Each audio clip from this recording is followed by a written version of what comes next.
વેગ આપવા માટે કુલ 869 કરોડની જાહેરાત જોગવાઈ કરીશું.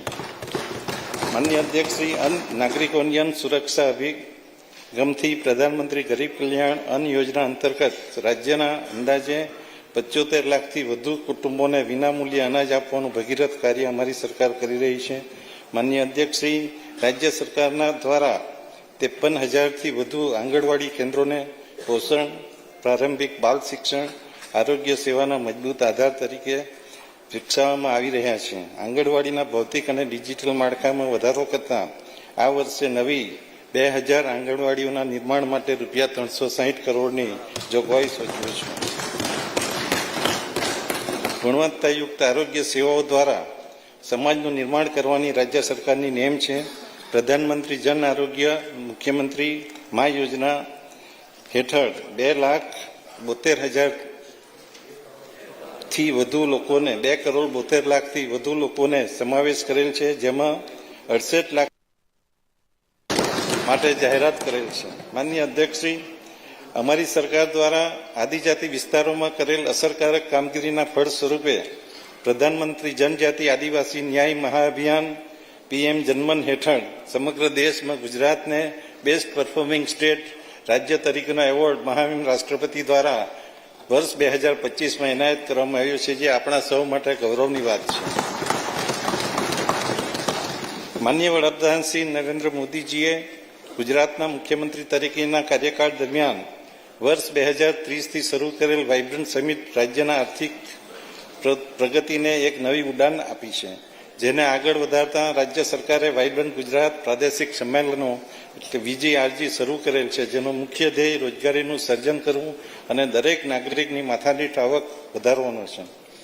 માનનીય અધ્યક્ષશ્રી, ગુજરાત પોલિસી ડ્રીવન સ્ટેટ તરીકે ગુજરાત સરકારે મહત્વપૂર્ણ નીતિઓ જાહેર કરેલ છે, જેમાં Gujarat space tech policy, Gujarat electronics component manufacturing policy, action plan for implementation of AI integrated renewable policy અને ગુજરાત ગ્રીન હાઇડ્રોજન પોલિસીનો સમાવેશ થાય છે, જેનાથી યુવા પ્રતિભાને AI આધારિત રિસર્ચ અને કુશળતા વિકસાવવામાં નવી તકો મળશે.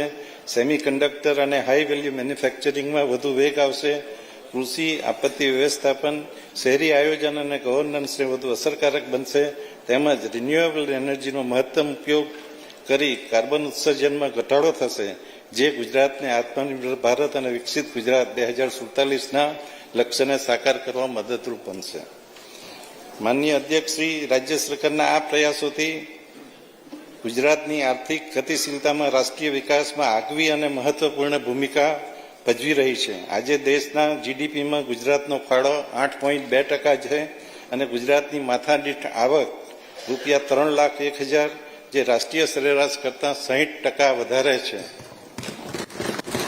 જેમાં ગુજરાત દેશના મોટા રાજ્યમાં મોખરાનું સ્થાન ધરાવે છે. માનનીય અધ્યક્ષ શ્રી, જ્ઞાન એટલે કે ગરીબ, યુવા, અન્નદાતા અને નારી શક્તિ વધુ સશક્ત બનાવવા આ બજેટમાં વિવિધ જોગવાઈઓ કરવામાં આવેલ છે. એક કલ્યાણકારી રાજ્ય તરીકે ગરીબ અને મધ્યમ વર્ગના પરિવારોને ઘર આપી ઘર સૌના માટેનો સંકલ્પ સાચા અર્થમાં સાકાર કરવામાં આવી રહ્યો છે, જે હેઠળ પ્રધાનમંત્રી આવાસ યોજના ગ્રામીણ અને શહેરી, ડૉક્ટર આંબેડકર આવાસ યોજના, પંડિત દીનદયાળ આવાસ યોજના તેમજ હળપતિ આવાસ જેવી યોજનાઓના હેઠળ આ વર્ષે 3,15,000થી વધુ આવાસો પૂરા પાડવાનું આયોજન છે અને જે માટે 4,272 કરોડની જોગવાઈ સૂચવું છું. માનનીય અધ્યક્ષ શ્રી, સમાજના પછાત અને નબળા વર્ગના દરેક તેમજ આદિજાતિ લોકોના વિકાસ માટે સરકાર હંમેશા સંવેદનશીલ છે. વિવિધ નિગમો દ્વારા છેલ્લા 3 વર્ષમાં 1,35,000થી વધુ લાભાર્થીઓને ઉચ્ચ શિક્ષણ માટે લોન તેમજ આર્થિક સહાય આપવામાં આવી છે. નિગમોની આ કામગીરીને વેગ આપવા માટે કુલ 869 કરોડની જાહેરાત જોગવાઈ કરીશું. માનનીય અધ્યક્ષ શ્રી અન્ન નાગરિકોની અન્ન સુરક્ષા અભિગમથી પ્રધાનમંત્રી ગરીબ કલ્યાણ અન્ન યોજના અંતર્ગત રાજ્યના અંદાજે 75 લાખથી વધુ કુટુંબોને વિનામૂલ્યે અનાજ આપવાનું ભગીરથ કાર્ય અમારી સરકાર કરી રહી છે. માનનીય અધ્યક્ષશ્રી, રાજ્ય સરકારના દ્વારા 53,000થી વધુ આંગણવાડી કેન્દ્રોને પોષણ, પ્રારંભિક બાલ શિક્ષણ, આરોગ્ય સેવાના મજબૂત આધાર તરીકે વિકસાવવામાં આવી રહ્યા છે. આંગણવાડીના ભૌતિક અને ડિજિટલ માળખામાં વધારો કરતા આ વર્ષે નવી 2000 આંગણવાડીઓના નિર્માણ માટે રૂપિયા 360 કરોડની જોગવાઈ સૂચવી છે. ગુણવત્તાયુક્ત આરોગ્ય સેવાઓ દ્વારા સમાજનું નિર્માણ કરવાની રાજ્ય સરકારની નેમ છે. પ્રધાનમંત્રી જન આરોગ્ય મુખ્યમંત્રી મા યોજના હેઠળ 2,72,000થી વધુ લોકોને 2,72,00,000થી વધુ લોકોને સમાવેશ કરેલ છે, જેમાં 68 લાખથી વધુ લોકોએ કેશલેસ સારવારનો લાભ લીધેલ છે. આ યોજના માટે રૂપિયા 3,472 કરોડની જોગવાઈ સૂચવે છે. માનનીય અધ્યક્ષશ્રી, ગરીબ અને મધ્યમ વર્ગના દંપતીને institute of kidney diseases and research centre Ahmedabad ખાતે IVF સગવડ ઉપલબ્ધ કરાવવામાં આવી રહી છે. આ સેન્ટરના વિસ્તૃતીકરણ ઉપરાંત સુરત, ભાવનગર અને જામનગર ખાતે આ પ્રકારની સુવિધા શરૂ કરવાનું આયોજન છે. માનનીય અધ્યક્ષશ્રી, બાંધકામ શ્રમયોગીઓને પૌષ્ટિક આહાર મળે એ માટે શ્રમિક અન્નપૂર્ણા કેન્દ્રમાં વધારો કરતા નવા 121 કેન્દ્ર કાર્યરત કરવામાં આવશે, જેમાં દરેક શ્રમયોગીઓને બાંધકામના સ્થળે આરોગ્યની પ્રાથમિક સેવા આપતા કુલ 154 ધન્વંતરી રથની સંખ્યામાં વધારો કરતા વધુ 50 આરોગ્ય રથ શરૂ કરવામાં આવશે, જે માટે રૂપિયા 260 કરોડની જોગવાઈ સૂચવું છું. માન્ય અધ્યક્ષશ્રી, વીબીજી રામજી વિકસિત ભારત ગેરંટી ફોર રોજગાર આજીવિકા મિશન ગ્રામીણ યોજનાથી ગ્રામ્ય વિસ્તારની સુખાકારી અને રોજગારી માટે એક મહત્વપૂર્ણ કદમ ભરવામાં આવી રહેલ છે, જેમાં કામના દિવસો 100થી વધારીને 125 કરવામાં આવેલ છે, જેના માટે રૂપિયા 1,500 કરોડનું આયોજન છે. માનનીય અધ્યક્ષશ્રી, ગુજરાતની વસ્તીમાં 36% કરતા યુવા છે. આ યુવા શક્તિને મજબૂત કરવા તેમજ તેને આગળ વધવા સમાન અવસર મળે એ માટે સામાજિક ન્યાય, આદિજાતિ તથા શિક્ષણ વિભાગ દ્વારા અંદાજે 97 લાખ વિદ્યાર્થીઓને રૂપિયા 5,967 કરોડની જોગવાઈ શિષ્યવૃત્તિ માટે કરું છું. ભારત સરકારની પોસ્ટ મેટ્રિક શિષ્યવૃત્તિ યોજના હેઠળ આદિજાતિ અનુસૂચિત જાતિના વિદ્યાર્થીઓ ઉચ્ચ શિક્ષણમાં કારકિર્દી ઘડતર કરી શકે તે માટે શિષ્યવૃત્તિ આપવામાં આવે છે. કન્યાઓને આવક મર્યાદા ધ્યાને લેવા સિવાય વાર્ષિક 2,50,000 આવક મર્યાદા ધરાવતા કુમારોને આ લાભ આપવામાં આવે છે. આ વર્ષે આ વિશેષ શિષ્યવૃત્તિનો લાભ વધુ કુમાર વિદ્યાર્થીઓને પહોંચાડવા તેમની વાર્ષિક આવક મર્યાદા 2,50,000થી વધારીને 6 લાખ કરવામાં આવી છે.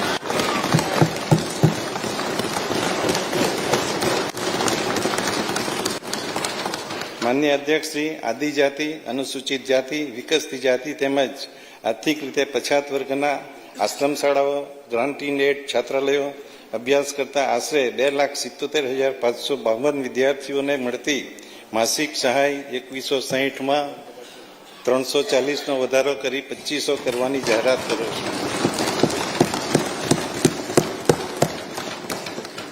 માન્ય અધ્યક્ષશ્રી, રાજ્ય સરકાર સંચાલિત એકલવ્ય મોડેલ રેસિડેન્શિયલ શાળાઓ અને કન્યા સાક્ષરતા શાળાનો અભ્યાસ કરતા 21,770 આદિજાતિ વિદ્યાર્થીઓ માટે વિદ્યાર્થી દીઠ અપાતી નિભાવ ગ્રાન્ટ 70,000માં રૂપિયા 10,000નો વધારો કરી રૂપિયા 80,000 કરવાની જાહેરાત કરું છું.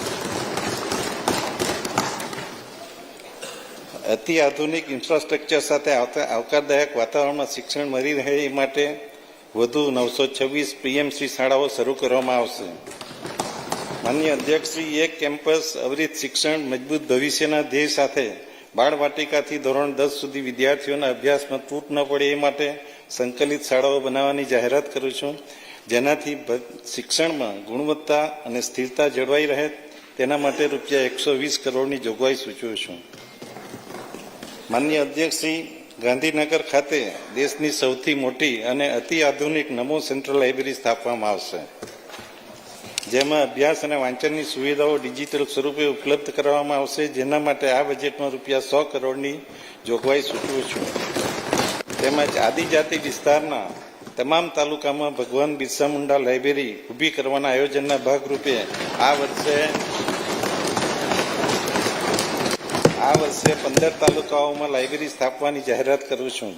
નમો સરસ્વતી વિજ્ઞાન સાધના યોજના દ્વારા વિદ્યાર્થીઓને વિજ્ઞાન પ્રવાહમાં પ્રવેશવામાં રસ લીધેલ છે, જેના કારણે છેલ્લા 2 વર્ષમાં કુલ પ્રવેશમાં 19% જેટલો વધારો થયેલો છે.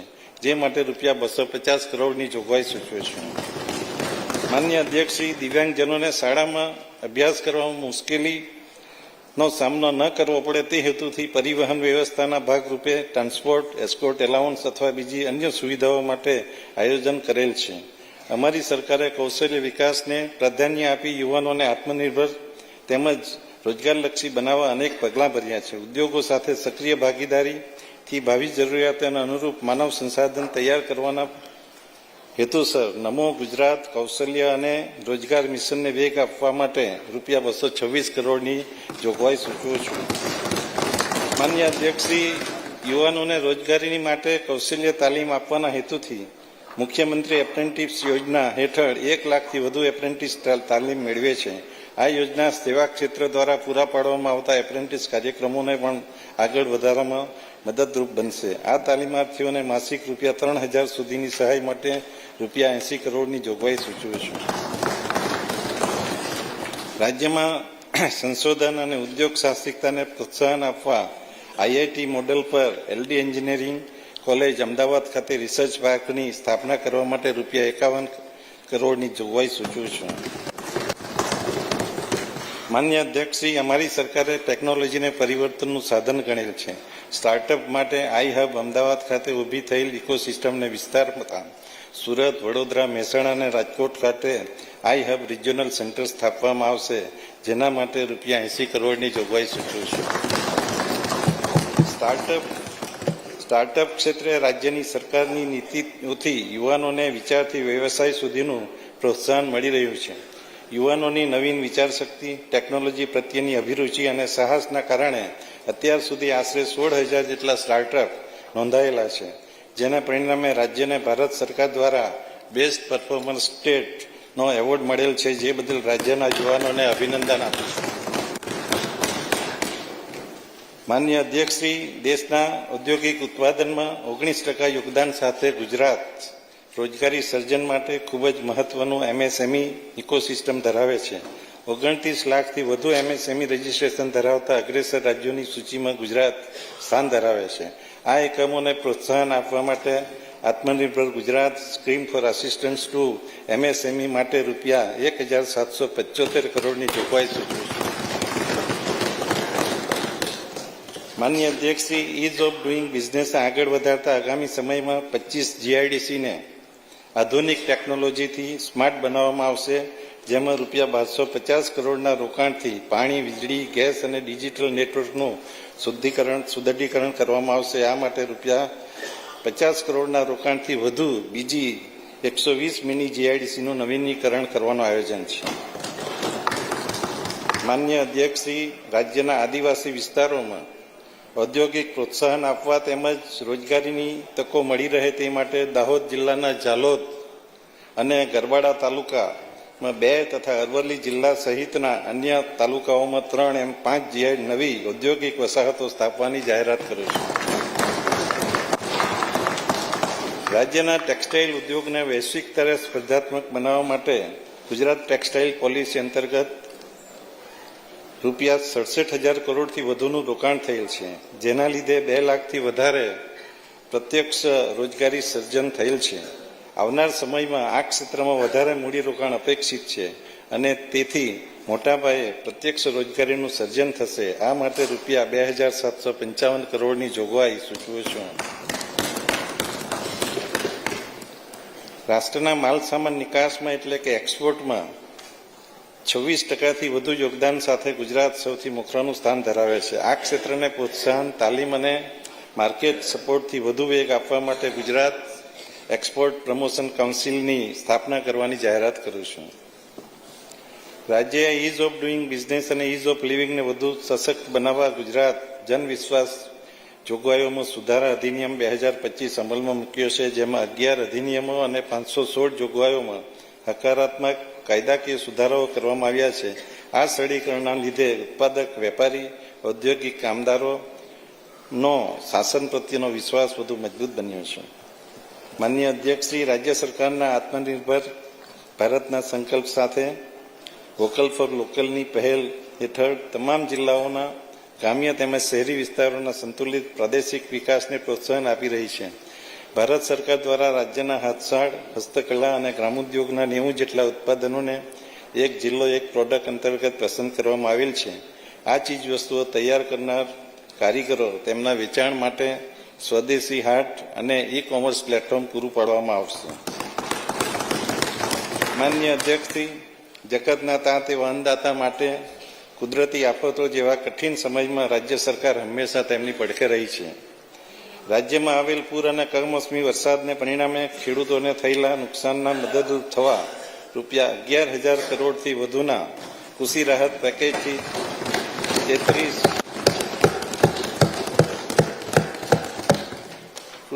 પેકેજથી 33 લાખથી વધુ અસરગ્રસ્ત ખેડૂતોને તાત્કાલિક સહાય પહોંચવામાં આવેલ છે. તાત્કાલિક એટલા માટે છે કે આ વખતે રેકોર્ડ ટાઈમમાં આ સહાય પૂરી પાડવામાં આવી છે.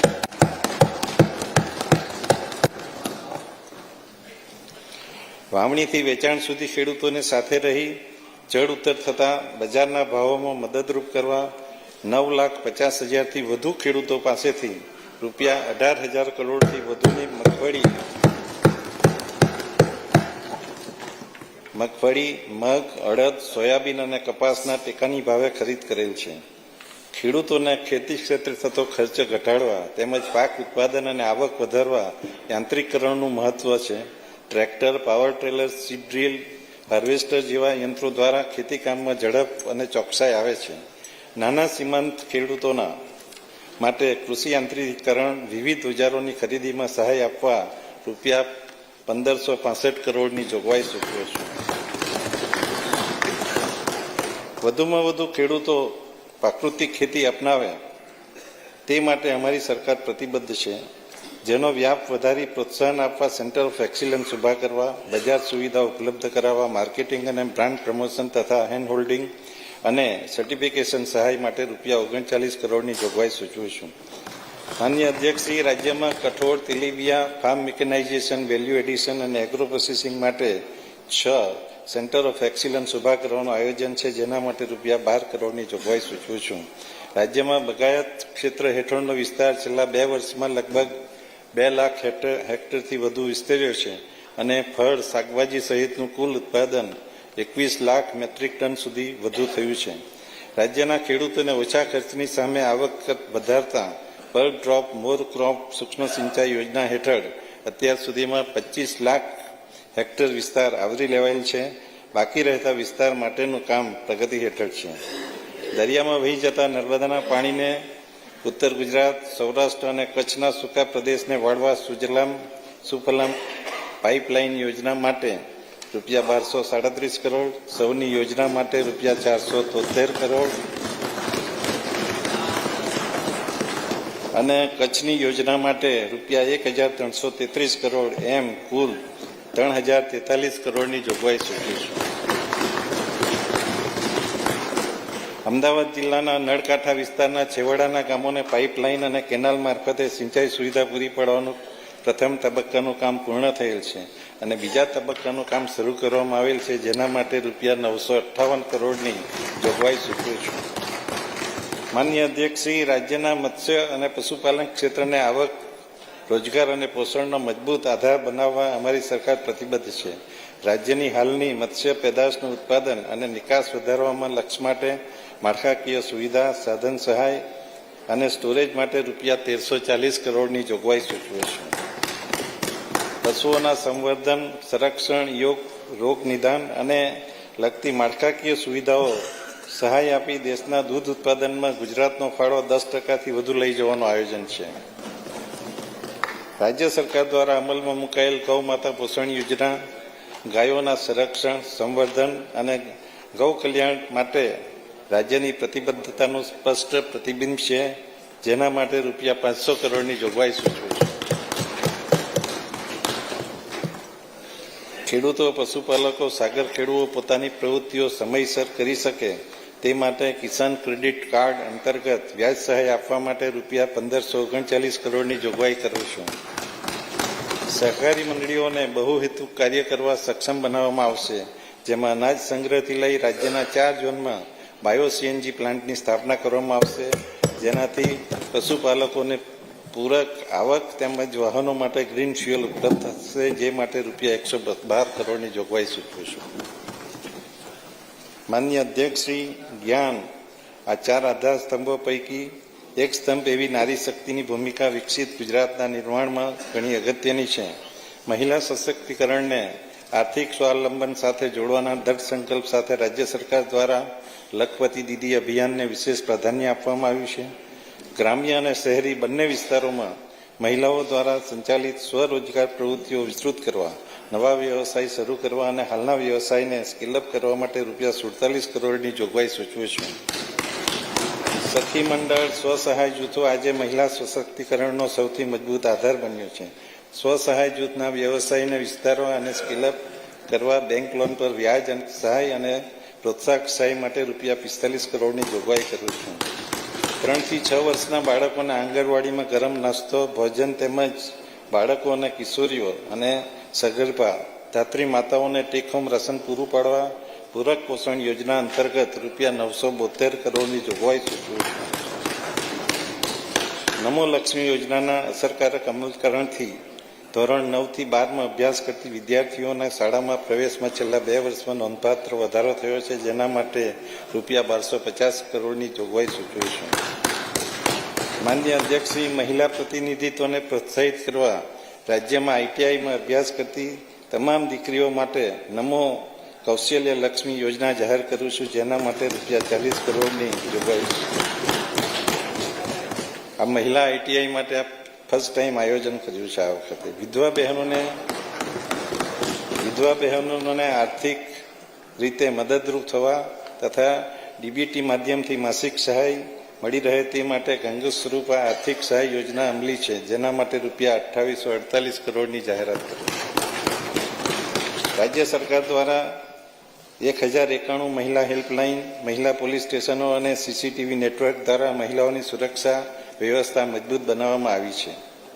માનનીય અધ્યક્ષશ્રી, રાજ્યના સર્વાંગી વિકાસને ગતિ આપવા તેમજ વિકસિત ગુજરાત 2047ના લક્ષ્યને સાકાર કરવા ગુજરાત રાજ્ય ઇન્સ્ટિટ્યુશન્સ ટ્રાન્સફોર્મેશન એટલે ગ્રીડની રચના કરવામાં આવી છે.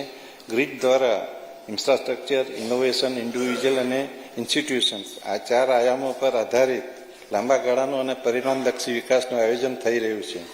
રાજ્યમાં સર્વાંગી અને સંતુલિત વિકાસ માટે દક્ષિણ ગુજરાત, મધ્ય ગુજરાત, ઉત્તર ગુજરાત, સૌરાષ્ટ્રના દરિયાકાંઠાનો વિસ્તાર અને કચ્છ એમ 6 ક્ષેત્ર માટે ઇકોનોમિક માસ્ટર પ્લાન તૈયાર કર્યા છે, જે અંતર્ગત દરેક ક્ષેત્રની જરૂરિયાત મુજબ પ્રોજેક્ટ તૈયાર થયા છે, જેનાથી આર્થિક પ્રવૃત્તિઓ, રોજગાર સર્જન અને મૂડીરોકાણને પ્રોત્સાહન મળશે, જે માટે રૂપિયા 2000 કરોડની જોગવાઈ સૂચવું છે.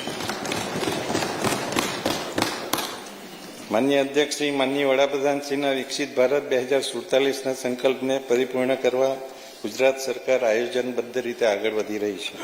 રૂપિયા 50,000 કરોડના વિકસિત ગુજરાત ફંડ મારફત વિકાસ કાર્યોને ગતિ આપવાના સરકારના દ્રઢ સંકલ્પ છે, જેના ભાગરૂપે આ વર્ષે વિકસિત ગુજરાત ફંડમાં રૂપિયા 10,000 કરોડની જોગવાઈ સૂચવું છું. વિકસિત ગુજરાત ફંડ હેઠળ રાજ્યના વિકાસ માટે લાંબા ગાળાના અને મહત્વાકાંક્ષી પ્રોજેક્ટો હાથ ધરવામાં આવશે.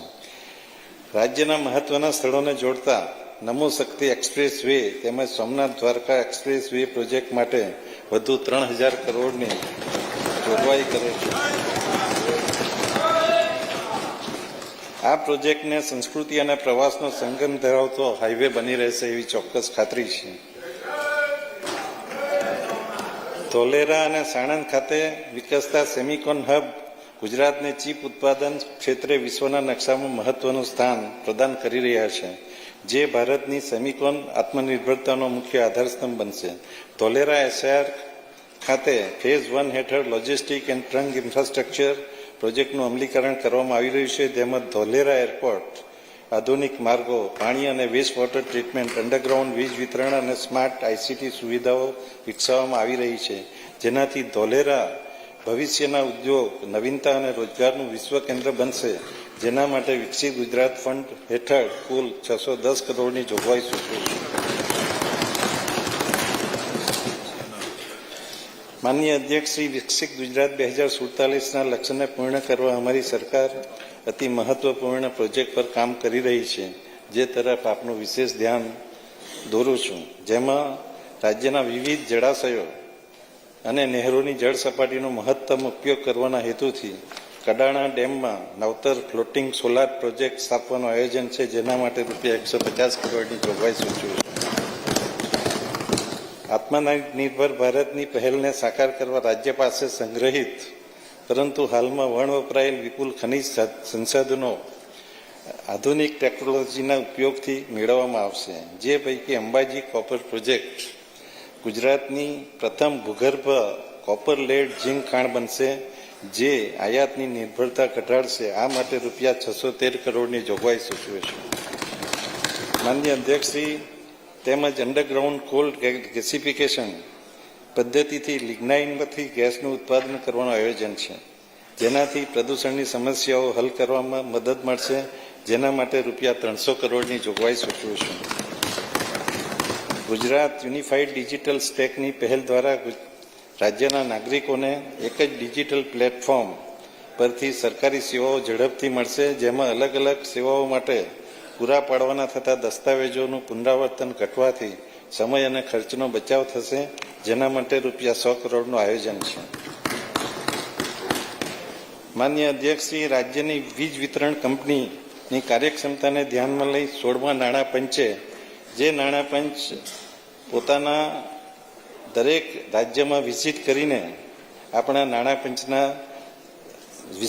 જે ભાગ આપે છે, એમણે રાજ્યની વીજ વિતરણ કંપનીઓની કાર્યક્ષમતાને ધ્યાને લઈ પોતાના અહેવાલમાં ગુજરાત વીજ વ્યવસ્થાને સમગ્ર ભારતમાં શ્રેષ્ઠ ગણાવ્યું છે.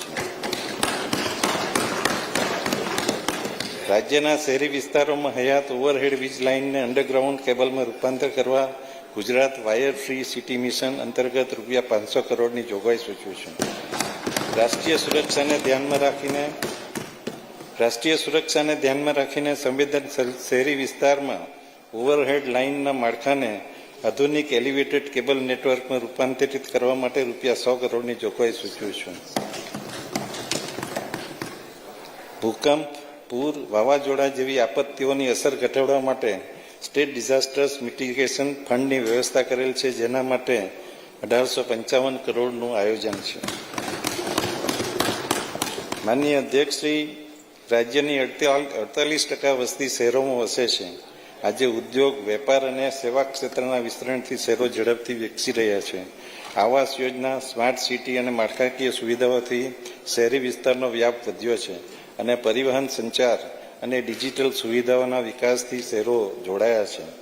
નાગરિક સેવાને વિશ્વસ્તરીય બનાવવા સ્વર્ણિમ જયંતિ મુખ્યમંત્રી શહેરી વિકાસ યોજના હેઠળ હાલની જોગવાઈઓમાં લગભગ 17% જેટલો વધારો કરી રૂપિયા 16,116 કરોડની જોગવાઈ સૂચવું છું.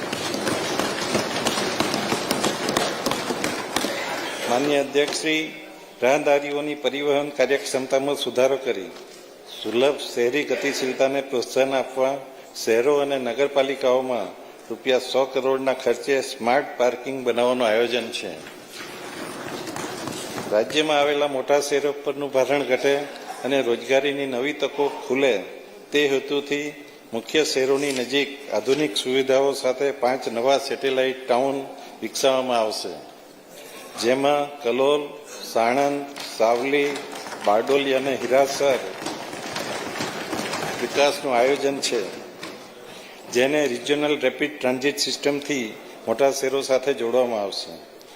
ગુજરાતમાં કોમનવેલ્થ ગેમ્સ 2030ની યજમાનીથી રાજ્યની વૈશ્વિક ઓળખમાં વધારો થયો છે, જેનાથી રમતગમત, પ્રવાસન, હોટલ, ટ્રાન્સપોર્ટ અને અન્ય સેવા ક્ષેત્રોમાં રોકાણો વધવાથી રોજગારીની વિશાળ તકો સર્જાશે, તેમજ આધુનિક સ્ટેડિયમ, માર્ગ, મેટ્રો અને શહેરી સુવિધાઓથી સજ્જ ઇન્ફ્રાસ્ટ્રક્ચરનું લાંબા ગાળા માટે નિર્માણ થશે. આગામી કોમનવેલ્થ ગેમ 2030ના આયોજન માટે અમદાવાદ શહેરને ઓલિમ્પિક રેડી સિટી બનાવવામાં આવશે, જેના ભાગરૂપે આંતરરાષ્ટ્રીય કક્ષાના સ્પોર્ટ્સ કોમ્પ્લેક્સ, સ્ટેડિયમ સ્થાપીને આધુનિક જાહેર પરિવહન સુવિધાઓ સાથે વિકસાવવામાં આવશે, જેના માટે રૂપિયા 1278 કરોડની જોગવાઈ સૂચવે છે.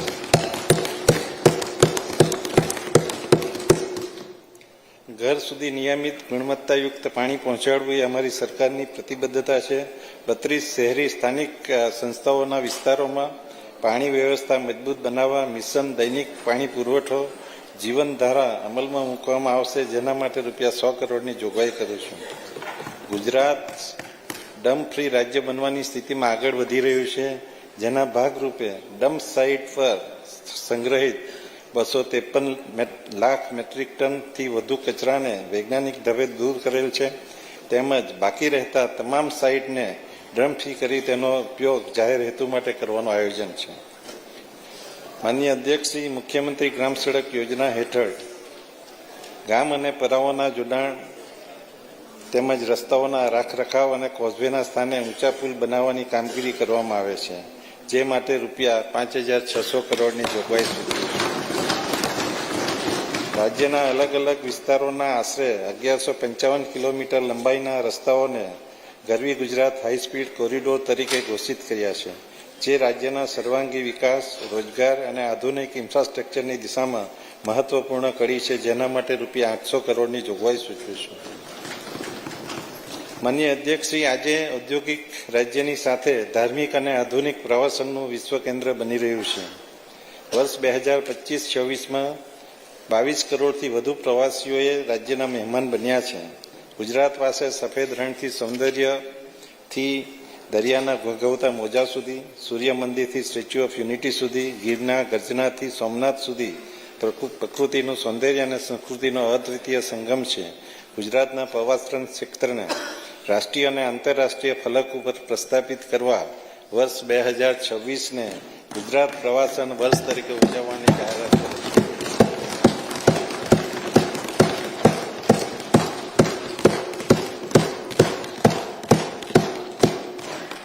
માનનીય અધ્યક્ષશ્રી, દેશની એકતા અને અખંડિતતાના પ્રતીક સમા ગુજરાતના સપૂત એવા સરદાર વલ્લભભાઈ પટેલની જયંતિના ઉપલક્ષમાં સરદાર એટ 150 યુનિટી માર્ચ યોજાઈ, જે દેશના યુવાનોમાં દેશભક્તિ, એકતા અને જવાબદારીની ભાવનાને મજબૂત બનાવશે. વિશ્વના આઇકોનિક પ્રવાસન સ્થળ તરીકે સ્ટેચ્યુ ઓફ યુનિટી ઉભરી આવ્યું છે, જેના કારણે પરિવહન, હોસ્પિટાલિટી અને હસ્તકળા જેવા ક્ષેત્રોમાં રોકાણને મોટો વેગ મળ્યો છે, જેણે સ્થાનિક આદિવાસી સમુદાય માટે વિશાળ રોજગારીની તકોનું સર્જન કર્યું છે. આ વિસ્તારની આંતરમાળખાકીય સુવિધાઓ માટે ₹236 કરોડની જોગવાઈ સૂચવી છે. માનનીય અધ્યક્ષશ્રી, રત્નાકર ગુંજતો ડમરુ નાદ, સદ દસકે અખંડ સૌમયાનું સ્વાભિમાન.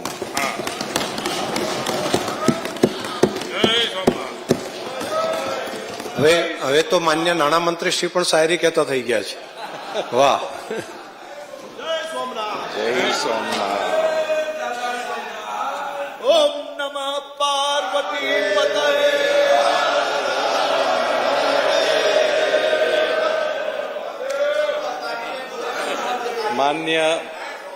માન્ય અધ્યક્ષશ્રી, માન્ય અધ્યક્ષશ્રી, સમગ્ર ભારત વર્ષની આન બાન શાન અને સ્વાભિમાનનું પ્રતીક એટલે સોમનાથ વારંવાર થયેલા હુમલા છતાં પણ 1000 વર્ષ પૂર્વેથી સોમનાથ મંદિર લોકોની અતૂટ આસ્થાને કારણે આજે પણ ગૌરવભેર ઉભું રહ્યું છે. આ અવસરને માનનીય વડાપ્રધાન શ્રી નરેન્દ્ર મોદીજીના નેતૃત્વમાં શરૂ કરેલ સોમનાથ સ્વાભિમાન પર્વની ઉજવણી સમગ્ર વર્ષ દરમિયાન કરવાનું આયોજન છે.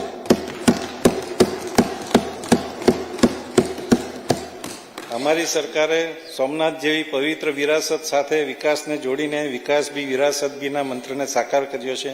માનનીય વડાપ્રધાન શ્રીના વન સ્ટેટ વન ગ્લોબલ ડેસ્ટિનેશનના વિઝનને સાકાર કરવા સોમનાથને ગ્લોબલ ડેસ્ટિનેશન તરીકે વિકસાવવાનું આયોજન કરવામાં આવેલ છે.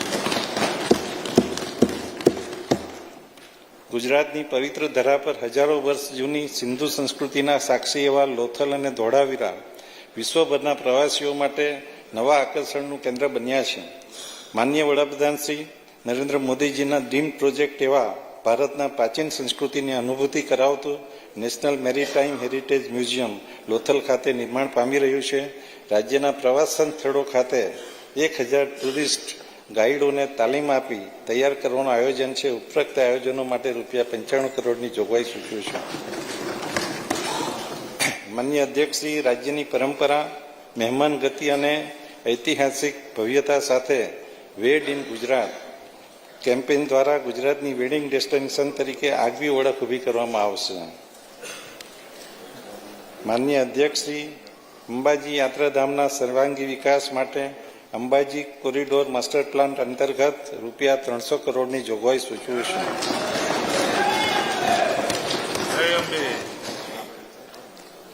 માનનીય અધ્યક્ષ શ્રી, પવિત્ર યાત્રાધામ બહુચરાજીના નવનિર્માણ, જૂનાગઢના ગિરનાર ખાતે યોજાતા મહાશિવરાત્રિના મેળા અને મા નર્મદાની પરિક્રમા માટે આવતા શ્રદ્ધાળુઓની સુવિધા માટે રૂપિયા 55 કરોડની જોગવાઈ સૂચવી છે. સોમનાથ અને શિવરાજપુર બીચ પ્રવાસીઓ માટે વિશ્વસ્તરીય સુવિધાઓ સાથે આકર્ષક પ્રવાસન કેન્દ્ર વિકસી રહ્યા છે.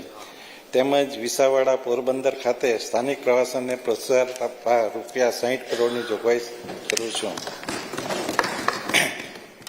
માનનીય અધ્યક્ષ શ્રી, રાજ્યના પવિત્ર યાત્રાધામ સોમનાથ અને અંબાજી ખાતે આઇકોનિક બસ સ્ટેશન તેમજ અન્ય સ્થળોએ બસ સ્ટેશન બનાવવામાં આવશે અને સોમનાથ મુકામે મલ્ટી મોડેલ ટ્રાન્સપોર્ટ હબના ધોરણે અદ્યતન સુવિધા ધરાવતું બસ પોર્ટનું નિર્માણ કરવામાં આવશે, જે માટે રૂપિયા 447 કરોડનું આયોજન છે.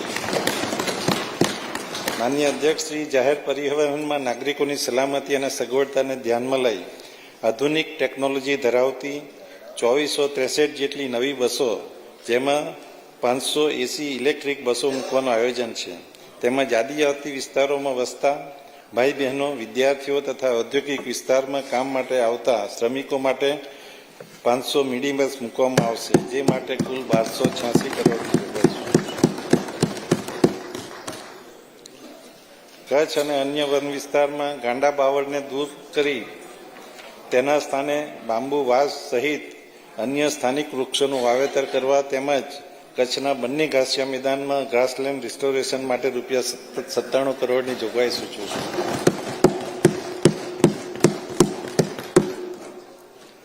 અરવલ્લી પર્વતમાળાની આસપાસ ગ્રીન બેલ્ટ બનાવવાના હેતુથી તેમજ રાજ્યની પ્રમુખ નદીઓના બંને કાંઠે વૃક્ષોના સઘન વાવેતર થકી ધોવાણ અટકાવવા રૂપિયા 32 કરોડની જોગવાઈ સૂચવું છું.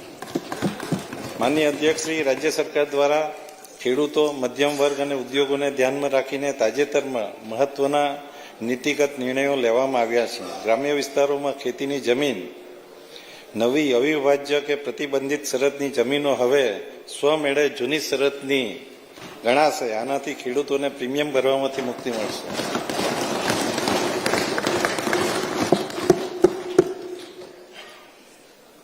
માનનીય અધ્યક્ષ શ્રી, કાયદો અને વ્યવસ્થાને વધુ અસરકારક બનાવવા તેમજ માર્ગ સલામતીના પગલાં વધારવા રાજ્યની કટોકટી સેવાઓને ડાયલ 112 જનરક્ષક પ્રોજેક્ટ હેઠળ આવરી લેવામાં આવેલ છે, જેથી ઇમરજન્સી રિસ્પોન્સ સમયમાં વધુ ઘટાડો થશે. જેના અસરકારક અમલીકરણ માટે વિવિધ સંવેગોનું 3000નું માનવબળ ઊભું કરવાનું આયોજન છે.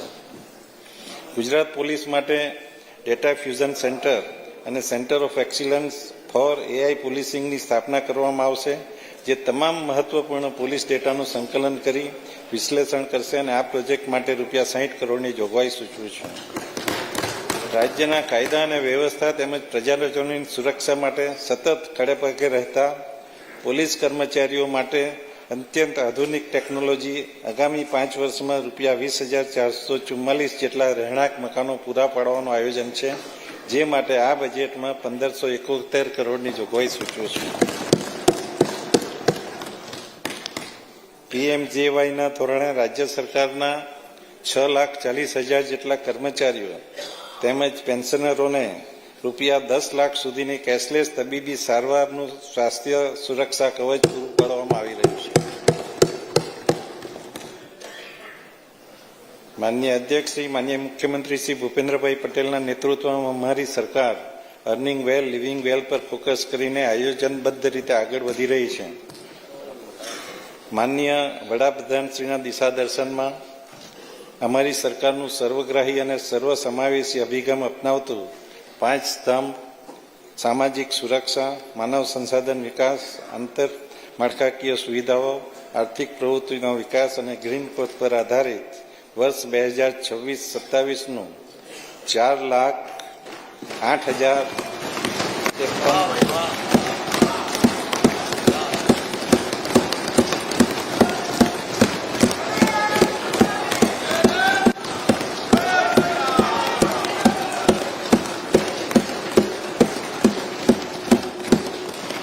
આધારિત વર્ષ 26-27નું 4,08,053 કરોડનું વિક્રમી અંદાજપત્ર આ સન્માનીય ગૃહ સમક્ષ હું રજૂ કરું છું.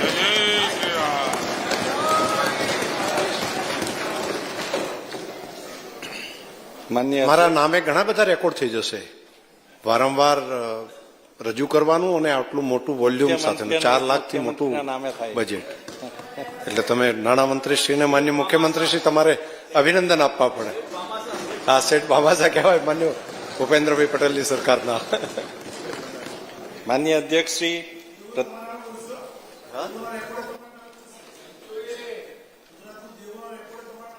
એનો જવાબ આપું છું.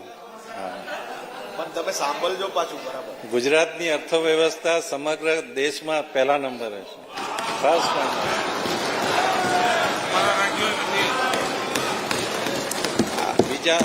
બીજા રાજ્યો 27% ને વધારવા કહે છે. આપણા ગુજરાતનું દેવું ખાલી 13-14% જેટલું છે. તો આપી હમણાં માન્ય શૈલેષભાઈ તમે બેઠા બેઠા પેલું નહીં કરો. બસ પ્રથમ હા, એટલે હળવું થઈ ગયું હવે. પ્રથમ શ્રમ,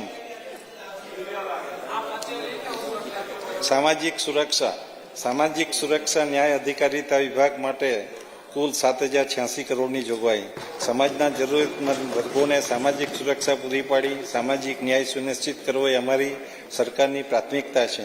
વિવિધ કલ્યાણકારી યોજનાઓનો લાભ પાત્રતા ધરાવતી તમામ વ્યક્તિઓને સરળતાથી પહોંચાડવા માટે અમે પ્રતિબદ્ધ છીએ. પ્રીએમ, યશસ્વી પ્રી મેટ્રિક અને પોસ્ટ મેટ્રિક શિષ્યવૃત્તિ યોજના હેઠળ વિકસતી જાતિના અંદાજે 9,75,000 વિદ્યાર્થીઓ માટે 630 કરોડની જોગવાઈ. પ્રાથમિક શાળાઓમાં અભ્યાસ કરતા અનુસૂચિત જાતિના અને વિકસતી જાતિના અંદાજે 36 લાખ વિદ્યાર્થીઓને શિષ્યવૃત્તિ અને ગણવેશ સહાય આપવા માટે 617 કરોડની જોગવાઈ. અનુસૂચિત જાતિના આશરે 1,45,000 વિદ્યાર્થીઓ માટેની પોસ્ટ મેટ્રિક શિષ્યવૃત્તિ માટે ₹296 કરોડની જોગવાઈ. અનુસૂચિત જાતિ અને વિકસતી જાતિના વિદ્યાર્થીઓ માટે આદર્શ નિવાસી શાળાઓ પૈકી 5 શાળાઓમાં વિજ્ઞાન પ્રવાહના વર્ગો ચાલુ કરવા તથા આધુનિક લેબોરેટરી સ્થાપવામાં આવશે. દિવ્યાંગજનો માટે સુરદાસ યોજના તેમજ વિવિધ આર્થિક સહાય યોજના માટે કુલ 249 કરોડની જોગવાઈ.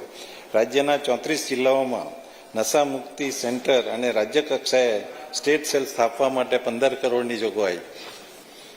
માનનીય અધ્યક્ષશ્રી, અનુસૂચિત જાતિ અને વિકસતી જાતિના લાભાર્થીઓ માટે નિગમો હેઠળ ચાલતી શૈક્ષણિક લોન અને સ્વરોજગારલક્ષી લોન યોજના તેમજ દિવ્યાંગજનો માટે ચાલતી સ્વરોજગાર યોજનાના કુલ 19,000 લાભાર્થીઓ માટે ₹793 કરોડની જોગવાઈ. આવાસ યોજનાઓ હેઠળ અનુસૂચિત જાતિ, સામાજિક અને શૈક્ષણિક રીતે પછાત વર્ગો, આર્થિક રીતે પછાત વર્ગો તથા વિચરતી વિમુક્ત જાતિના અંદાજિત 24,000થી વધુ લાભાર્થીઓને મકાન સહાય માટે ₹375 કરોડની જોગવાઈ. આદિજાતિ વિકાસ વિભાગ માટે કુલ 5,425 કરોડની જોગવાઈ. વનબંધુઓના સામાજિક સશક્તિકરણ અને આર્થિક ઉત્કર્ષ માટે વિકાસલક્ષી કાર્યક્રમો હાથ ધરવામાં આવે છે. જનજાતીય કલ્યાણ યોજના દ્વારા આદિજાતિ કુટુંબોના સર્વાંગી વિકાસ માટે અમારી સરકાર મક્કમપણે આગળ વધી રહી છે. અંદાજે 2,35,000 વિદ્યાર્થીઓને પોસ્ટ મેટ્રિક શિષ્યવૃત્તિનો લાભ આપવા માટે ₹909 કરોડની જોગવાઈ. 665 આશ્રમ શાળાઓને 1 લાખથી વધુ વિદ્યાર્થીઓ માટે ₹595 કરોડની જોગવાઈ. સરકારી છાત્રાલય, આદર્શ નિવાસી શાળા, એકલવ્ય મોડેલ રેસિડેન્શિયલ સ્કૂલ અને ગર્લ્સ લિટરસી સ્કૂલના બાંધકામ માટે ₹679 કરોડની જોગવાઈ. 176 સરકારી કુમાર શાળા, કન્યા છાત્રાલયો અને 893 ગ્રાન્ટ ઇન એડ એમ કુલ 1,069 છાત્રાલયોના 73,000થી વધુ વિદ્યાર્થીઓ માટે ₹327 કરોડની જોગવાઈ. માનનીય અધ્યક્ષશ્રી, નર્મદા જિલ્લાના રાજપીપળા મુકામે બિરસા મુંડા આદિજાતિ યુનિવર્સિટી માટે ₹34 કરોડની જોગવાઈ. અદ્યતન સુવિધાવાળા સમરસ છાત્રાલયોની યોજના માટે ₹26 કરોડની જોગવાઈ. આદિજાતિ વ્યક્તિઓને જાતિ પ્રમાણપત્રના માન્યતા પ્રમાણપત્ર ઝડપથી મળી રહે તે માટે વિભાગીય વિશ્લેષણ સમિતિનું વિસ્તૃતીકરણ અને સુધારીકરણ કરવાનું આયોજન, જેથી દાખલાઓ જલ્દી મળી શકે. મુખ્યમંત્રી આદિમ જૂથ અને હળપતિ સર્વાંગી ઉત્કર્ષ યોજના માટે ₹125 કરોડની જોગવાઈ.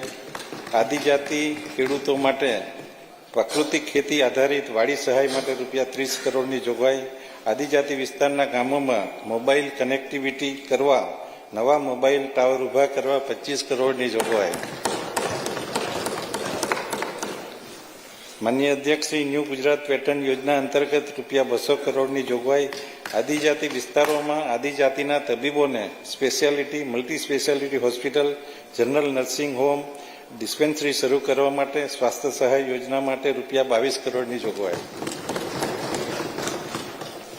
શ્રમ કૌશલ્ય વિકાસ અને રોજગાર વિભાગ માટે કુલ 2,902 કરોડની જોગવાઈ.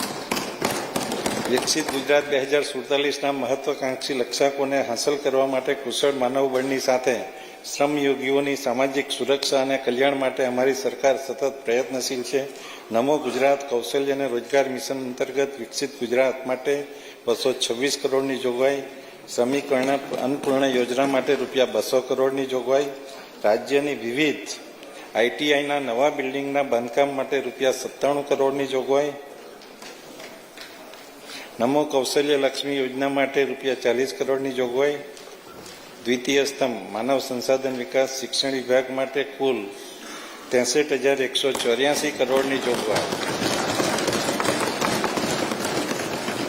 માન્ય અધ્યક્ષ, અમારી સરકારે વિદ્યા વિમુક્તના ચરિતાર્થ કરતા નીતિગત સુધારા, ડિજિટલ ઇન્ફ્રાસ્ટ્રક્ચર અને વિદ્યાર્થી કેન્દ્રિત યોજનાઓ દ્વારા શિક્ષણને વૈશ્વિક સ્પર્ધાત્મક તરફ દોરી જવા માર્ગે તૈયાર કરેલ છે. મિશન સ્કૂલ ઓફ એક્સિલન્સ અંતર્ગત પ્રાથમિક અને માધ્યમિક શાળાના માળખાગત સુધારણા માટે 3,055 કરોડની જોગવાઈ, નમો લક્ષ્મી યોજના માટે 250 કરોડની જોગવાઈ, રાઇટ ટુ એજ્યુકેશન એક્ટ અંતર્ગત ખાનગી શાળાઓમાં પ્રવેશ મેળવનાર વિદ્યાર્થીઓ માટે 827 કરોડની જોગવાઈ, મુખ્યમંત્રી પૌષ્ટિક આહાર માટે રૂપિયા 598 કરોડની જોગવાઈ, નમો સરસ્વતી વિજ્ઞાન સાધના અંતર્ગત અંદાજે 2,50,000 વિદ્યાર્થીઓને સહાય માટે રૂપિયા 250 કરોડની જોગવાઈ, એસટી નિગમની બસોમાં મુસાફરી કરતા આશરે 13 લાખ વિદ્યાર્થીઓને બસ પાસ ફ્રી કન્સેશન યોજના માટે રૂપિયા 223 કરોડની જોગવાઈ, દિવ્યાંગ વિદ્યાર્થીઓ માટે ટ્રાન્સપોર્ટ એસ્કોર્ટ સુવિધા અને સેન્સરી પાર્ક માટે રૂપિયા 91 કરોડની જોગવાઈ, રક્ષા શક્તિ સ્કૂલ શરૂ કરવા આશરે 1,328 વિદ્યાર્થીઓને લાભ આપવા માટે રૂપિયા 18 કરોડની જોગવાઈ, ઉચ્ચ શિક્ષણ અને ટેકનિકલ શિક્ષણ મુખ્યમંત્રી યુવા સ્વાવલંબન યોજના અંતર્ગત 90,000થી વધુ વિદ્યાર્થીઓને સહાય આપવા માટે રૂપિયા 400 કરોડની જોગવાઈ, 16 નવી કોલેજો શરૂ કરવા, કાર્યરત 20 કોલેજોના બાંધકામ માટે તેમજ 8 કાર્યરત કોલેજોમાં નવા પ્રવાસ શરૂ કરવા માટે રૂપિયા 126 કરોડની જોગવાઈ, સરકારી કોલેજ તેમજ રાજ્યની યુનિવર્સિટીમાં સ્પોર્ટ્સને લગતી સુવિધાઓનો વિકાસ માટે રૂપિયા 96 કરોડની જોગવાઈ,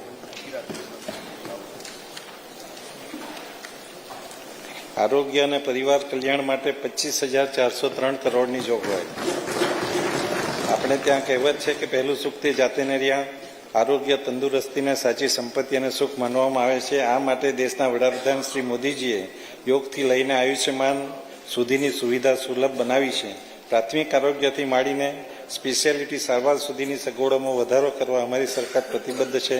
પ્રધાનમંત્રી જન આરોગ્ય મુખ્યમંત્રી અમૃતમ મા યોજના હેઠળ ગરીબ અને મધ્યમ વર્ગના આશરે 2,72,00,000 લોકોને રૂપિયા 10 લાખ સુધીની કેશલેસ સારવાર માટે રૂપિયા 3,472 કરોડની જોગવાઈ, GMERS સંચાલિત મેડિકલ હોસ્પિટલો માટે રૂપિયા 1,851 કરોડની જોગવાઈ, અમદાવાદ તેમજ સુરત ખાતે બનનારી મલ્ટી સ્પેશિયાલિટી હોસ્પિટલ તથા cancer, cardiac, neuro, uro, nephro super speciality hospital માટે રૂપિયા 500 કરોડની જોગવાઈ, Gujarat cancer research institute Ahmedabad તથા સેટેલાઇટ સેન્ટર રાજકોટ, ભાવનગર, પોરબંદર, વલસાડ, સિદ્ધપુર, હિંમતનગર અને ગોધરા માટે રૂપિયા 153 કરોડની જોગવાઈ, PDU હોસ્પિટલ રાજકોટ ખાતે 1,000 બેડની ક્ષમતાની હોસ્પિટલ માટે રૂપિયા 90 કરોડની જોગવાઈ, 6 સરકારી સિવિલ હોસ્પિટલ ખાતે ક્લોઝ સિસ્ટમ ICUની સેવાઓ ઉપલબ્ધ કરાવવા માટે તબીબી સાધનોની ખરીદી માટે રૂપિયા 60 કરોડની જોગવાઈ, માતૃ બાળ કલ્યાણ સેવાઓ સુદૃઢ કરવા માટે 250 સ્કિલ કિલાટ વાહન ખરીદવા માટે 16 કરોડની જોગવાઈ.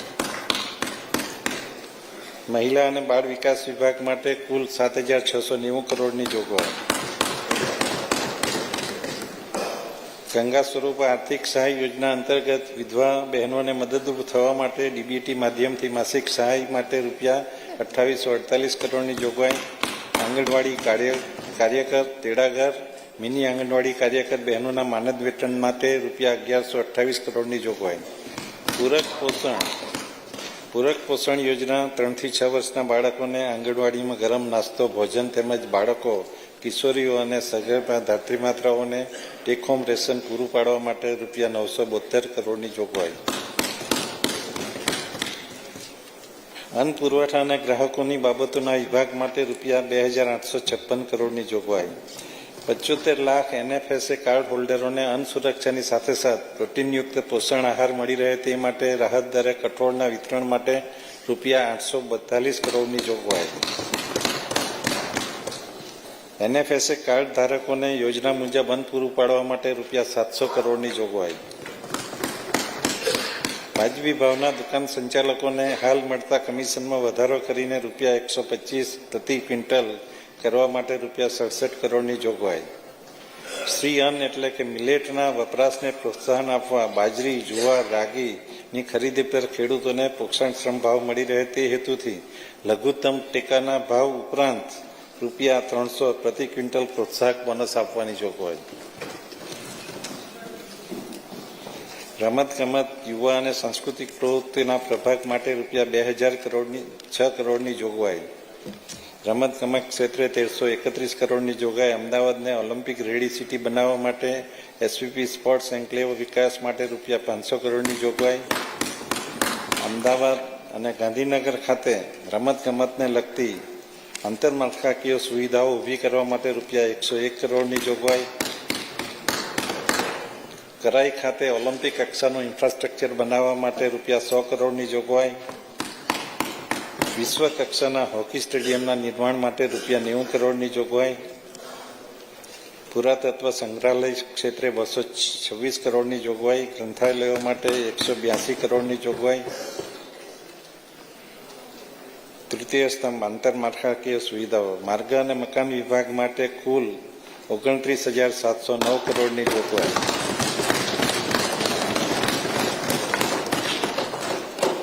રાજ્યના વિકાસ માટે માર્ગો અને પુલોના માળખાને વધુ સુદૃઢ બનાવવામાં આવશે.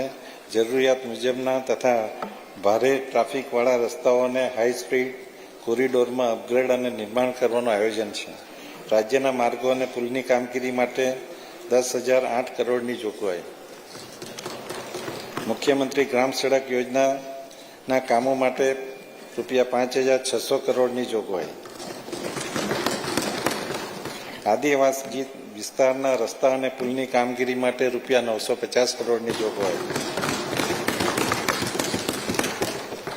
અલગ અલગ 4-6 માર્ગીય BOT પ્રોજેક્ટ માટે રૂપિયા 1,633 કરોડની જોગવાઈ. DFCC તથા રેલવે ક્રોસિંગ પર ઓવરબ્રિજ બાંધવાની કામગીરી માટે રૂપિયા 500 કરોડની જોગવાઈ. માન્ય અધ્યક્ષશ્રી, વાવ થરાદ જિલ્લામાં જિલ્લા સેવા સદન અને નવા રચાયેલા 17 તાલુકાઓમાં તાલુકા સેવા સદનનું નિર્માણ કરવા માટે રૂપિયા 138 કરોડની જોગવાઈ. મુખ્ય રાજ્ય ધોરીમાર્ગો પર સલામતી, સુરક્ષા અને ટ્રાફિક પરિવહન માટે ઇન્ટેલિજન્ટ ટ્રાફિક સિસ્ટમ લાગુ કરવા માટે રૂપિયા 40 કરોડની જોગવાઈ. કેશોદ એરપોર્ટથી વિવિધ પ્રવાસન ધાર્મિક સ્થળો સુધીના રસ્તાઓનું બાંધકામ અને સુધારણા કરવાનું આયોજન છે. શહેરી વિકાસ અને ગૃહ નિર્માણ વિભાગ માટે કુલ 33,504 કરોડની જોગવાઈ. રાજ્યની લગભગ 48%થી વધુ વસ્તી શહેરી વિસ્તારમાં વસે છે. શહેરીજનોની સુખાકારી અને આજીવિકામાં વધારો થાય અને વધુ સારી જાહેર સુવિધાઓ મળે એ અભિગમ સાથે રાજ્ય સરકાર કામ કરી રહી છે. ત્યારે શહેરી માળખાગત સુવિધાઓ માટેની અગત્યની સ્વર્ણિમ જયંતિ મુખ્યમંત્રી શહેરી વિકાસ યોજના માટે 16,116 કરોડની જોગવાઈ. શહેરી સ્થાનિક સ્વરાજ્ય સંસ્થાઓને નાણાકીય સહાય માટે રૂપિયા 3,354 કરોડની જોગવાઈ. અમદાવાદ અમદાવાદ અને સુરત મેટ્રો વિસ્તરણ સહિત ગુજરાત મેટ્રો રેલ પ્રોજેક્ટ માટે 2217 કરોડની જોગવાઈ. અમૃત મિશન 2 હેઠળ પાણી પુરવઠા, ડ્રેનેજ વ્યવસ્થા, તળાવોના વિકાસ માટે અને પરિવહન માટે રૂપિયા 1900 કરોડની જોગવાઈ. પ્રધાનમંત્રી શહેરી ગરીબોને આવાસ પૂરા પાડવા માટે રૂપિયા 1420 કરોડની જોગવાઈ. શહેરોમાં વિવિધ વિકાસ કાર્યો માટે નાણાં પંચ હેઠળ રૂપિયા 1376 કરોડની જોગવાઈ. અમદાવાદ મ્યુનિસિપલ કોર્પોરેશન માટે Gujarat resilient cities partnership programme તથા ઓરડા વિસ્તાર માટે પેરી અર્બન લિવેબિલિટી ઇમ્પ્રુવમેન્ટ પ્રોજેક્ટ હેઠળ બાહ્ય ભંડોળ માટે રૂપિયા 800 કરોડની જોગવાઈ.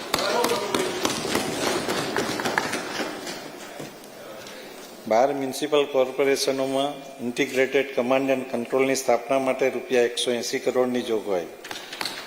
ગાંધીનગર ખાતે નમો સેન્ટ્રલ લાઇબ્રેરી અને રાજ્યની અન્ય મહાનગરપાલિકાઓમાં ડિજિટલ લાઇબ્રેરી બનાવવા માટે રૂપિયા 150 કરોડની જોગવાઈ. દરેક મહાનગરપાલિકાઓમાં સ્પોર્ટ્સ કોમ્પ્લેક્સ અને ફ્લાયઓવર નીચે સ્પોર્ટ્સ ઇન્ફ્રાસ્ટ્રક્ચર બનાવવા માટે રૂપિયા 150 કરોડની જોગવાઈ. લોથલ અને અંબાજીને આંતરરાષ્ટ્રીય કક્ષાએ સ્થાન અપાવવા માળખાગત સુવિધાઓના વિકાસ માટે રૂપિયા 147 કરોડની જોગવાઈ. ભાવનગર, રાજકોટ, જામનગર અને જૂનાગઢમાં માઇસ એટલે કે મીટિંગ, ઇન્સેન્ટિવ્સ, કોન્ફરન્સ અને એક્ઝિબિશન ઇન્ફ્રાસ્ટ્રક્ચર માટે રૂપિયા 100 કરોડની જોગવાઈ.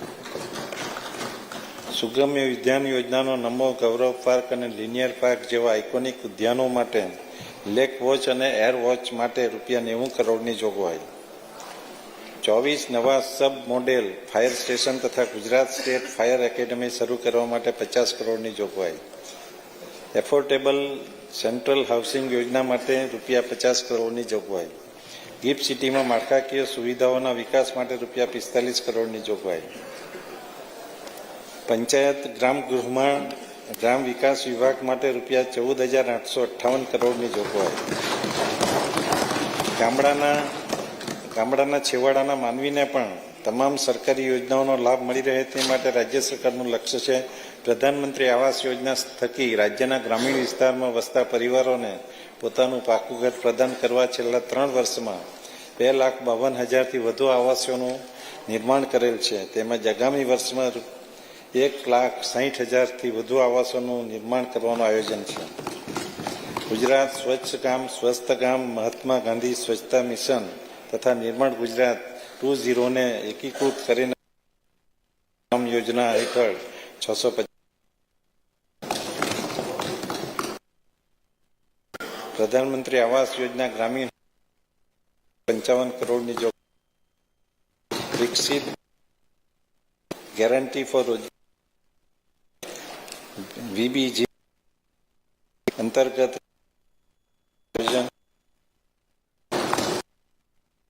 લખપતિ સહાય અને 47 જૂથની મહિલાઓની આજીવિકા અને સીધું 25 કરોડ. જીવન રક્ષણ પાણી પુરવઠા માટે 50 કરોડની જોગવાઈ.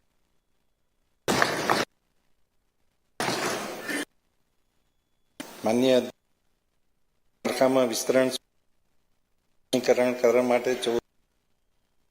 ચોમાસા પાણીને રોકવા માટે મોટા 896 ડેમ શિફ્ટ જોગવાઈ. અંબિકા ખાપા નદી પર 43 બંધ 5 હેક્ટર વિસ્તાર રૂપિયા 150.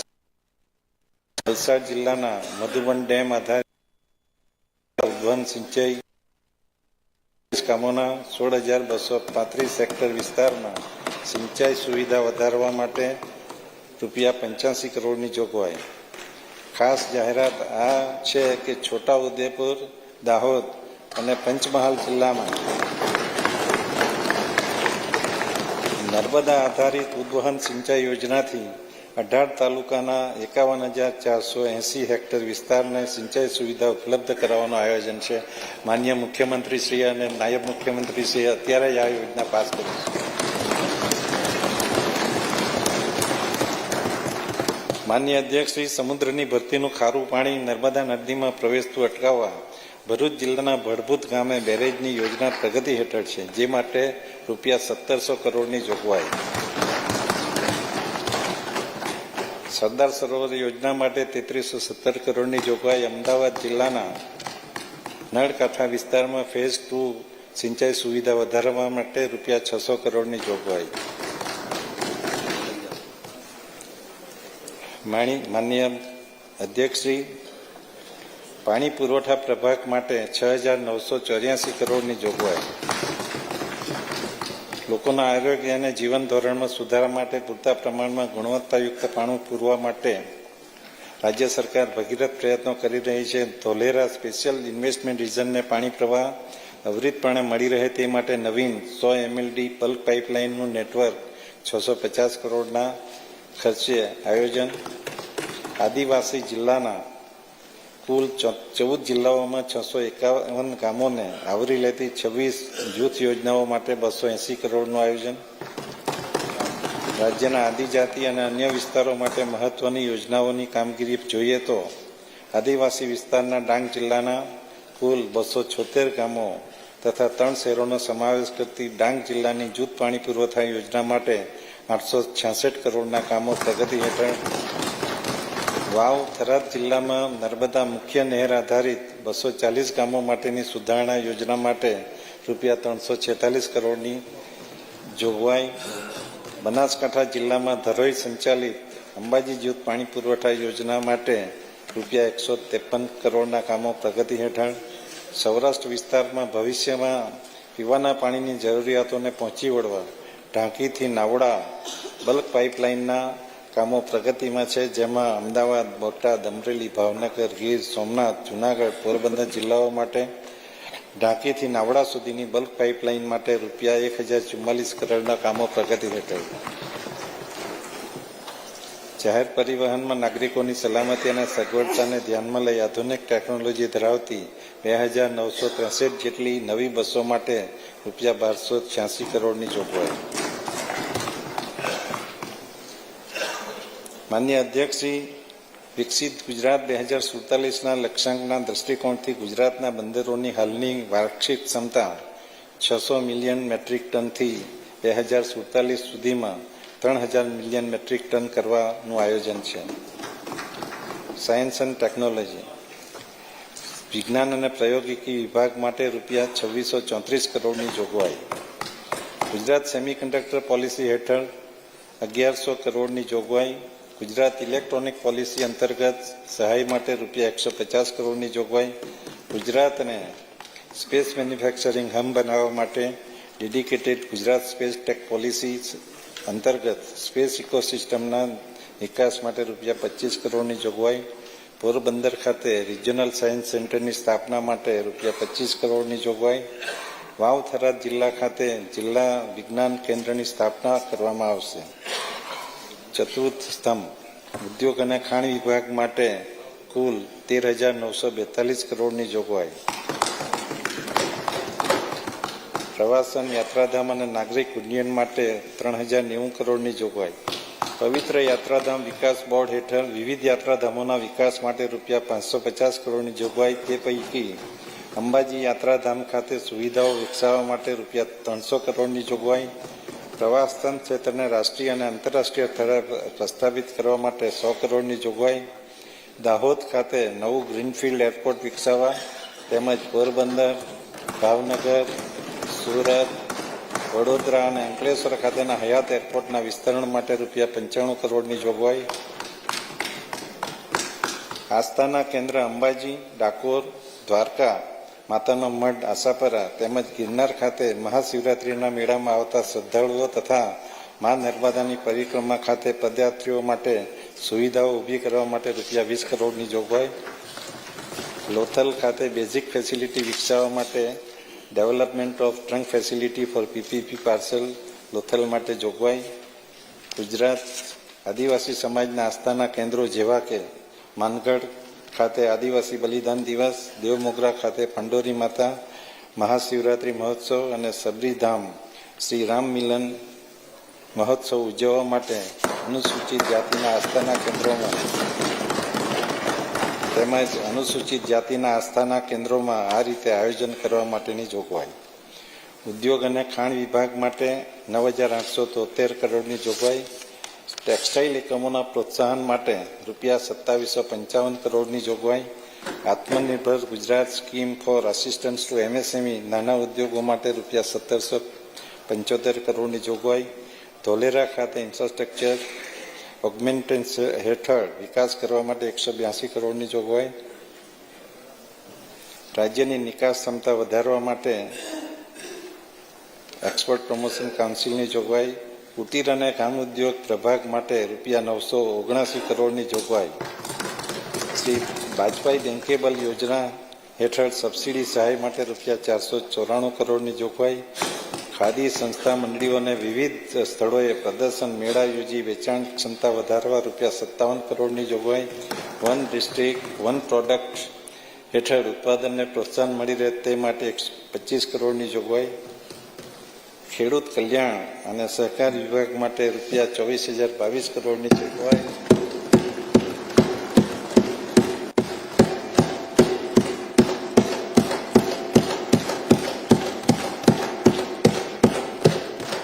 ખેડૂતોને વીજ સહાય આપવા માટે 9,324 કરોડની જોગવાઈ. સૂક્ષ્મ સિંચાઈ માટે ₹1,250 કરોડની જોગવાઈ. કૃષિ યાંત્રિકીકરણ અંતર્ગત ટ્રેક્ટર ખરીદી સહાય માટે ₹800 કરોડની જોગવાઈ.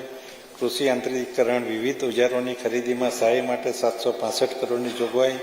નાના ગોડાઉન બનાવવા મુખ્યમંત્રી પાક સંગ્રહ સ્ટ્રક્ચર યોજના અંતર્ગત અંદાજિત 15,436 ખેડૂતોને ₹1 લાખ સહાય આપવા માટે 154 કરોડની જોગવાઈ. ડાંગર, કઠોળ પાક, તેલીબિયાં પાક, ફાર્મ મિકેનિઝમ અને વેલ્યુ એડિશન તથા એગ્રો પ્રોસેસિંગ માટેના 6 સેન્ટર ઓફ એક્સિલન્સ બનાવવા કેન્દ્રો ઊભા કરવા માટે ₹12 કરોડની જોગવાઈ. બાગાયત ખાતાની યોજના માટે વાર્ષિક વિકાસ કાર્યક્રમ હેઠળ 798 કરોડની જોગવાઈ. રાજ્ય કૃષિ યુનિવર્સિટીઓ હેઠળ જામનગર, ભુજ અને ખેડબ્રહ્મા ખાતેની કોલેજોમાં માળખાકીય સુવિધાઓ ઊભી કરવા તેમજ કૃષિ યુનિવર્સિટીઓના આધુનિકરણ, વહીવટ અને સંશોધનના કાર્યક્રમો માટે 1,063 કરોડની જોગવાઈ. પ્રાકૃતિક ખેતીની વિવિધ પ્રવૃત્તિઓ માટે ₹392 કરોડની જોગવાઈ. મુખ્યમંત્રી ગૌમાતા પોષણ યોજના અંતર્ગત ₹500 કરોડની જોગવાઈ. કામધેનુ યુનિવર્સિટી પશુ વિજ્ઞાન, ડેરી વિજ્ઞાન અને મત્સ્ય વિજ્ઞાનની વિવિધ યોજનાઓ માટે ₹424 કરોડની જોગવાઈ. કામધેનુ યુનિવર્સિટી હેઠળ ભુજ અને હિંમતનગર ખાતે પશુ ચિકિત્સા અને પશુપાલન મહાવિદ્યાલયના સુદૃઢીકરણ માટે 18 કરોડની જોગવાઈ. કચ્છ અને સૌરાષ્ટ્રના વિસ્તારના દૂધ ઉત્પાદક સહકારી સંઘોને વિવિધ માળખાકીય સુવિધાઓ વિકસાવવા સહાય પૂરી પાડવા માટેની જોગવાઈ. મત્સ્ય ઉદ્યોગ રાજ્યના નોટિફાઈડ 104 મત્સ્ય ઉતરણ કેન્દ્રો ખાતે માળખાકીય સુવિધાઓ ઊભી કરવા માટે 361 કરોડની જોગવાઈ. માછીમારોને ડીઝલ ખરીદી પર વેટ રાહત આપવા માટે ₹300 કરોડની જોગવાઈ.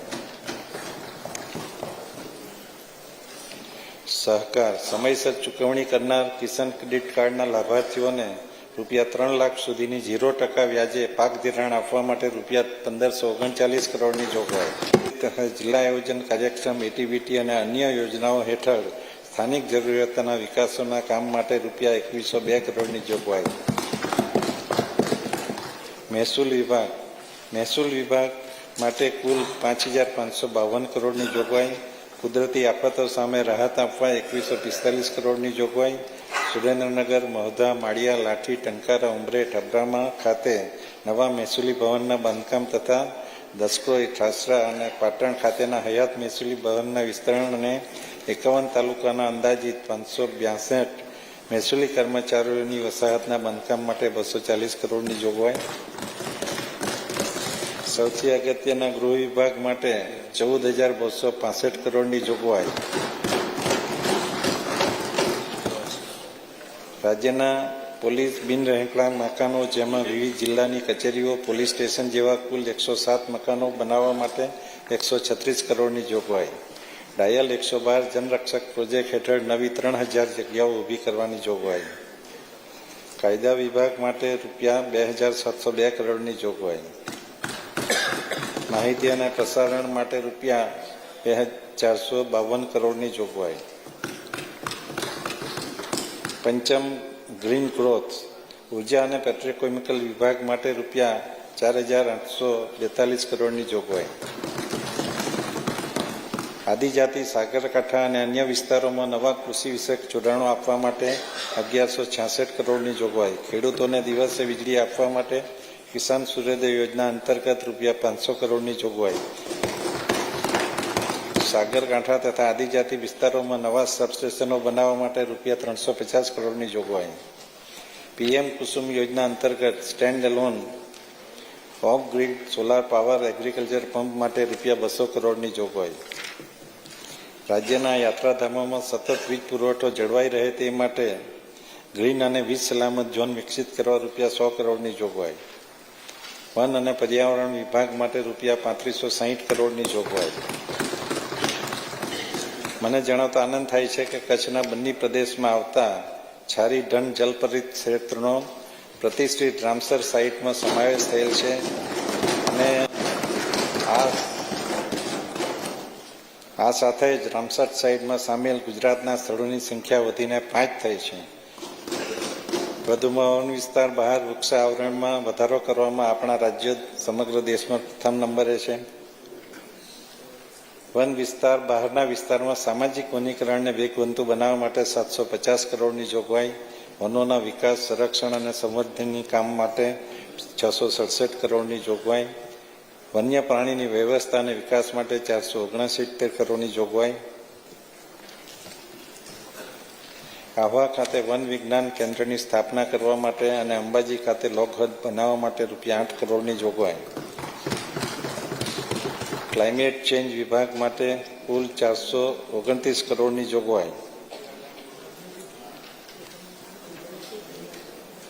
માનનીય અધ્યક્ષશ્રી, અમારી સરકાર વર્ષ 26-27ના વર્ષ માટે રજૂ કરાયેલું આ ઐતિહાસિક બજેટ માનનીય વડાપ્રધાન શ્રી નરેન્દ્ર મોદીજીના વિકસિત ભારત 2047ના વિઝનને સાકાર કરવા માનનીય મુખ્યમંત્રી શ્રી ભૂપેન્દ્રભાઈ પટેલના નેતૃત્વ હેઠળ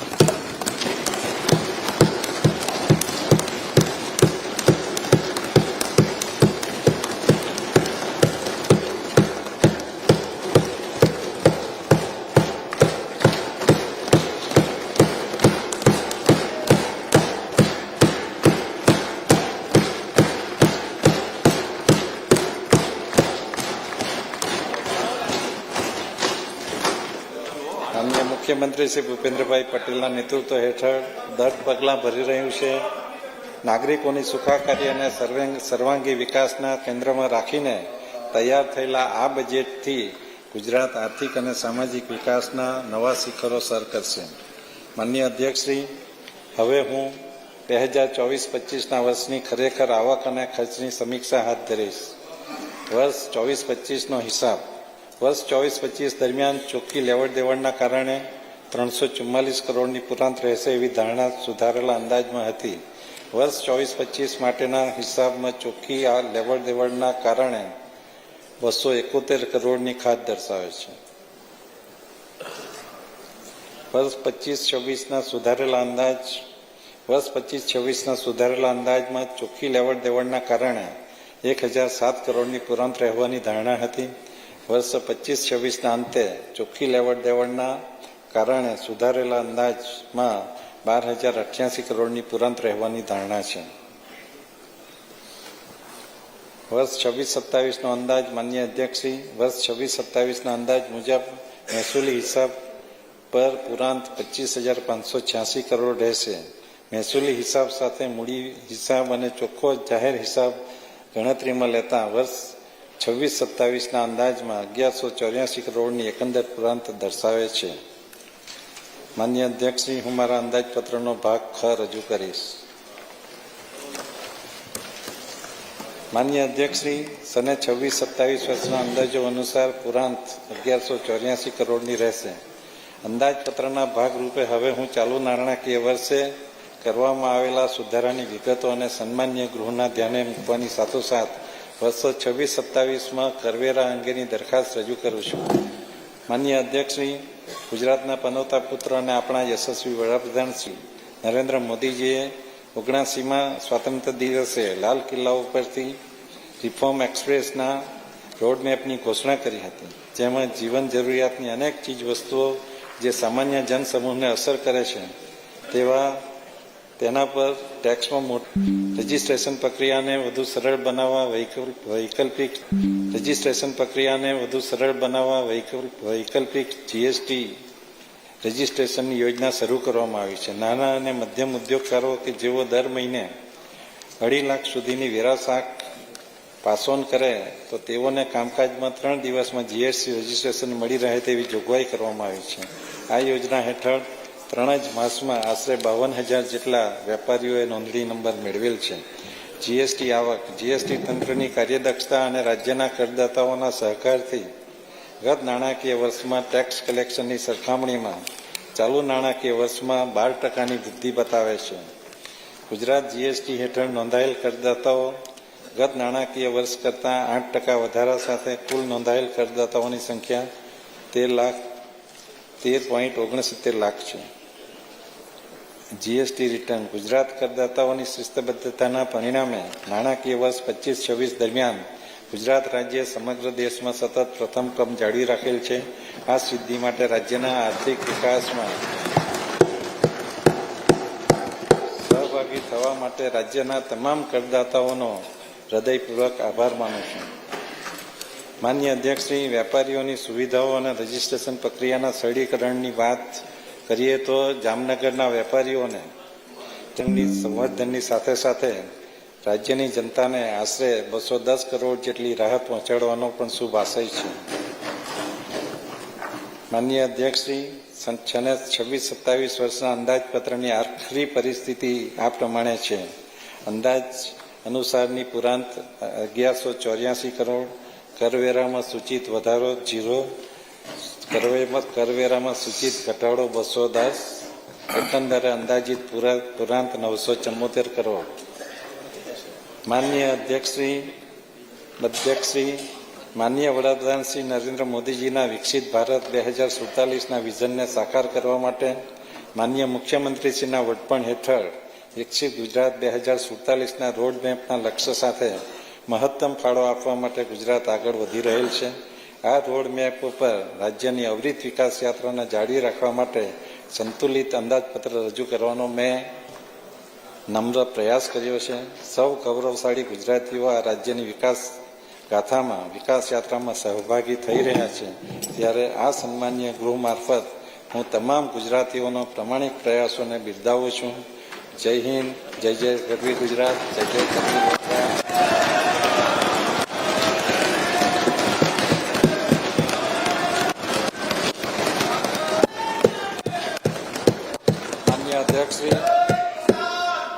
માન્ય અધ્યક્ષશ્રી, સન્માનીય સભાગૃહની વિચારણાર્થે હું આ અંદાજપત્ર રજૂ કરું છું. આભાર. સન 2026-2027ના નાણાકીય વર્ષ માટેનું અંદાજપત્ર રજૂ કરવામાં આવે છે. સભાગૃહની આજની કાર્યવાહી પૂર્ણ થઈના રોજ બપોરે 12 કલાકે ફરી મળશે. 12 સોજીનો શીરો રાખવામાં આવ્યો છે, એનો નાસ્તો કરીને બધા જાય એવી વિનંતી છે.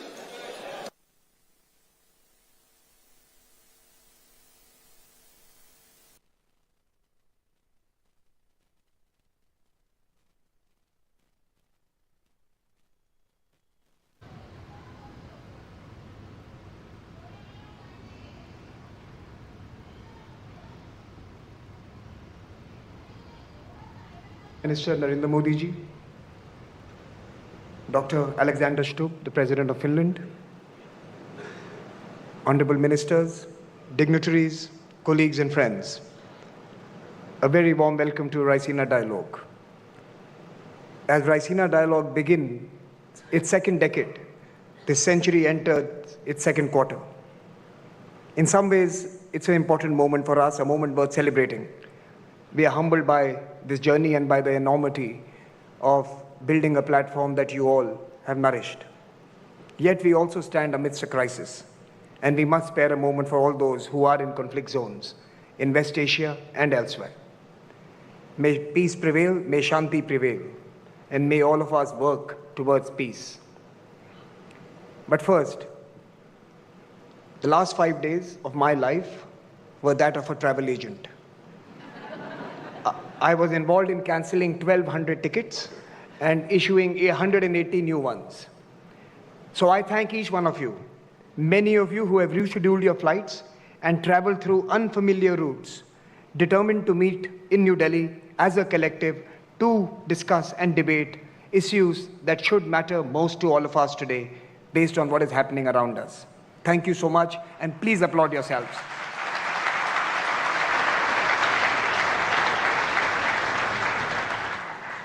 Every year that we have met, the debates that confront us have expanded and taken new forms.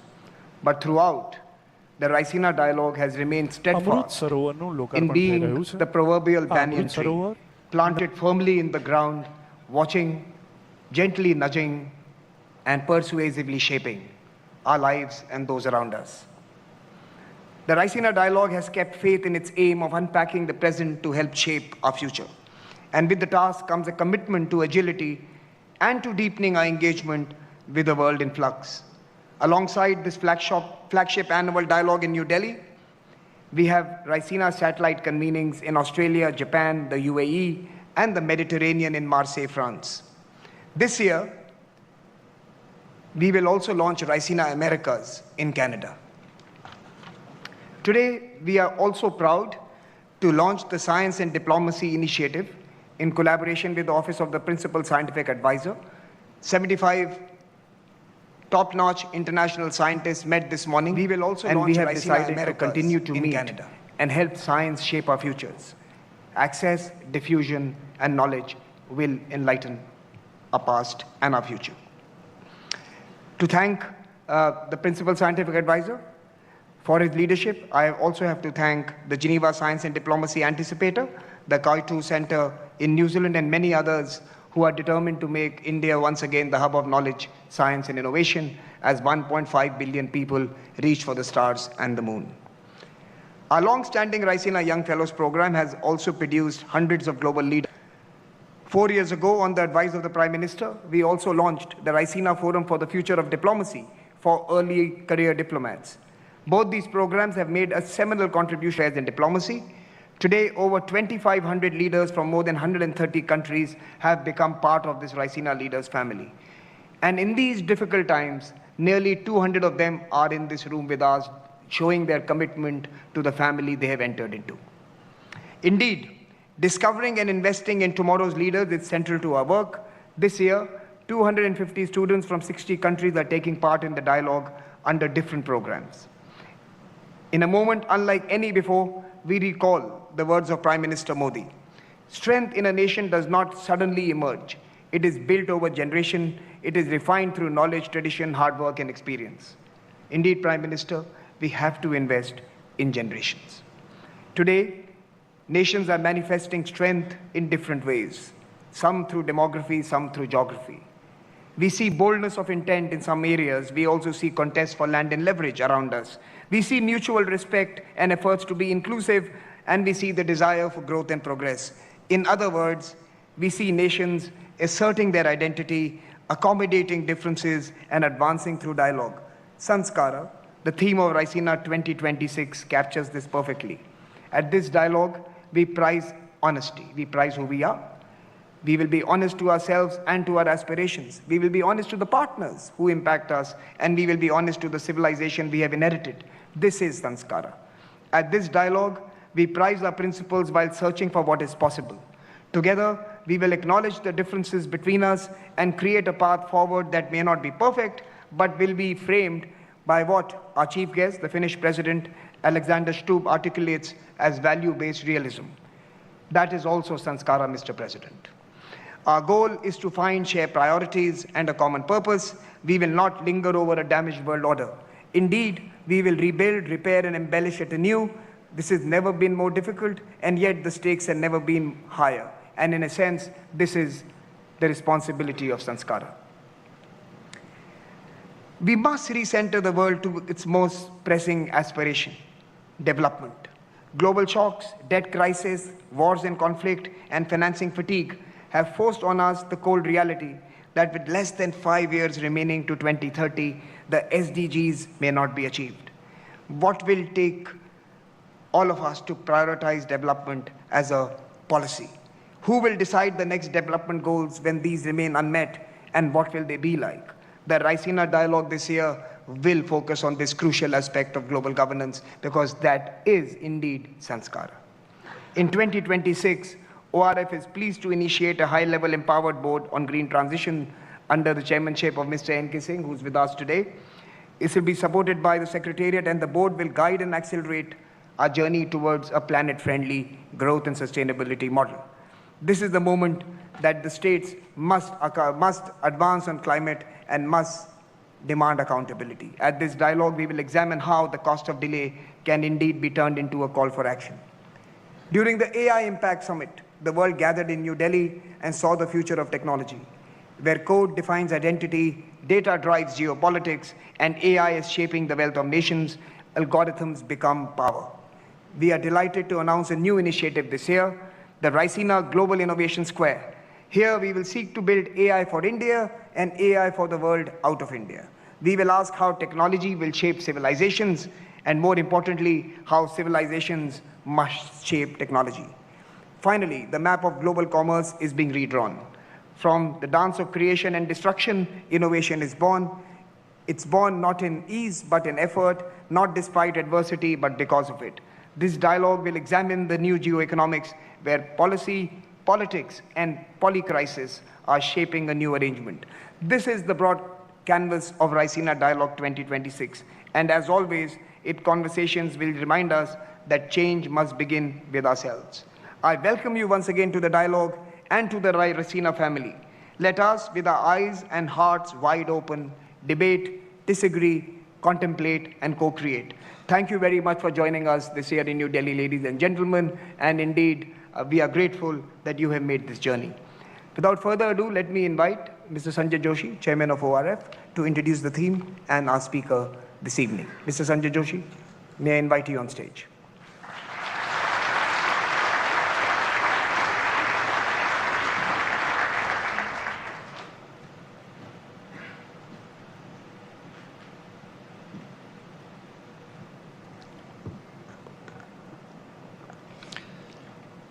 Our guest of honor, Excellency Alexander Stubb, President of Finland, Honorable Prime Minister of India, Shri Narendra Modi ji, Honorable External Affairs Minister, Shri Jaishankar, distinguished Excellencies, friends, ladies and gentlemen. We gather Raisina 2026 in an age of assertion. A hyper-informed world, trapped in a flurry of disintegration, finds itself strategically fractured. Coalitions that seemed foundational a short while ago strain under pressures they were never designed to withstand. An era of pure assertion where an intelligent species, driven, it seems, not by vision, not by strategy, seems goaded by primitive stimulus response mechanisms, action and reaction, erupting from a collective unconscious, deeply mired in grievances inherited from the past. Last Raisina, if you remember, 2025, we had assembled to discuss Kal Chakra, the cycle of time, reminding ourselves that transitions in the world order are never straightforward, never linear, but must be negotiated through contests, through differences between opposites. Each condition, every reality is conditioned by its opposite. Within this dance of opposites, civilizations, through centuries, like rivers, have flowed through cycles of integration and disintegration. Today, as we open the 11th edition of the Raisina dialogue, we find ourselves in a moment of disintegration. When the question that haunts everyone is, why does an intelligent species, why do strong nations make choices that seem so clearly self-destructive? The answer to this question, the one that explains the turmoil not just in West Asia, but across so much of the turbulence from the Americas to the Indo-Pacific, the answer to this lies within the Indian intellectual tradition of sanskar. Sanskar is not something to be easily trivialized in an Instagram reel as a piece of cultural memorabilia. It is not just a rite of passage. It is not the sacred thread wound around the torso. In fact, to wear sanskar as a badge of identity is to trivialize it. Sanskar runs far deeper. It is the code that runs a civilization. But it is not a static code. It is not a piece of DNA, a strand of DNA frozen in amber. The purpose of sanskar is never to make us prisoners of the groove, endlessly repeating the same rutted patterns of behavior. The purpose is to let the groove guide the water to the field, to irrigate it, to enliven it. That is sanskar. For a groove that traps water turns any field into a swamp in no short time. A groove that irrigates creates life. A nation primed for assertion becomes a prisoner of the groove.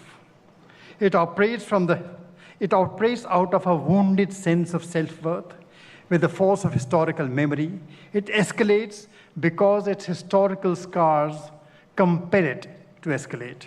And it withdraws only when fresh wounds force it to withdraw. Caught in a web of imagined power, addicted to its own narrative, it's a prisoner of primitive stimulus response dressed up in the language of tactics. The true etymological power of sanskar actually lies in samatva, balance. Balance is about the middle path, about equanimity. It encourages not assertion, but the second part of sanskar, which is accommodation. The need to see that in a world where every reality is defined and limited by its opposite, the opposite, is not a target, but a mirror. Advancement actually lies in the sanskar of accommodation. So sanskar teaches us what it is to be human. An intelligent species cannot be the product of past residues. It is not a helpless inheritor of grievances passed down like family heirlooms. It is willing to ask difficult questions in order to reap the fruits of refinement.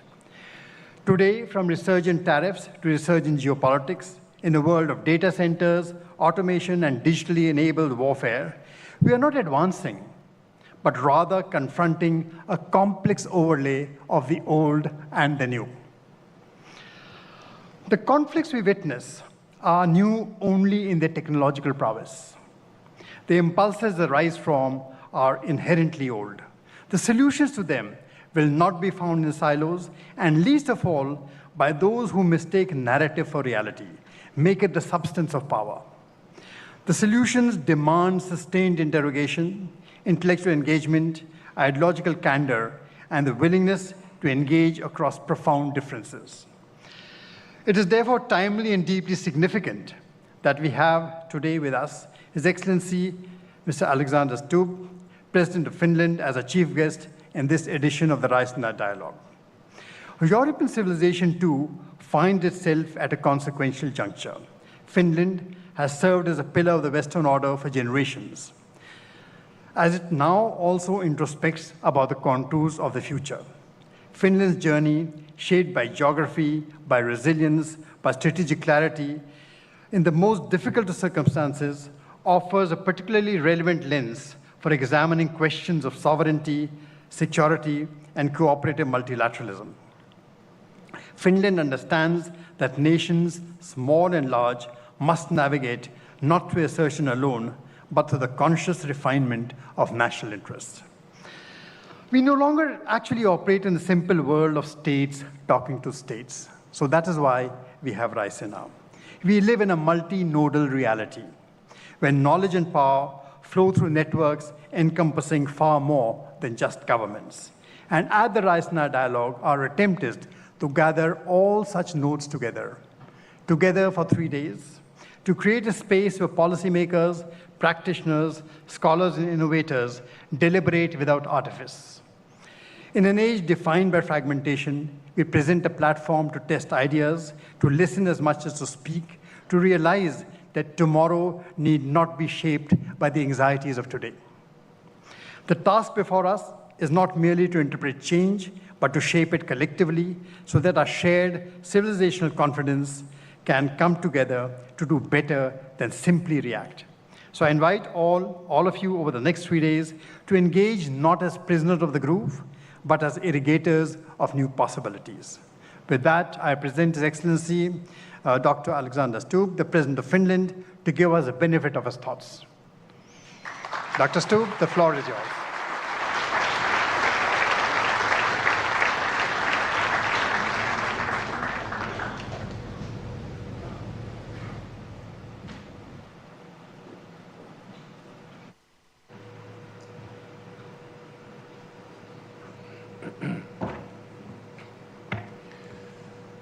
Mr. Prime Minister, Ministers, Excellencies, ladies and gentlemen. It's a great honor to be here today inaugurating the Raisina Dialogue. It's also a great honor for me as the President of Finland to have spent the better part of 3 hours in the presence of the Prime Minister of India, Narendra Modi, today. We got to be such good friends that I feel I can say this. For me, it was an empowering moment because today we stood there together representing almost 1.5 billion people.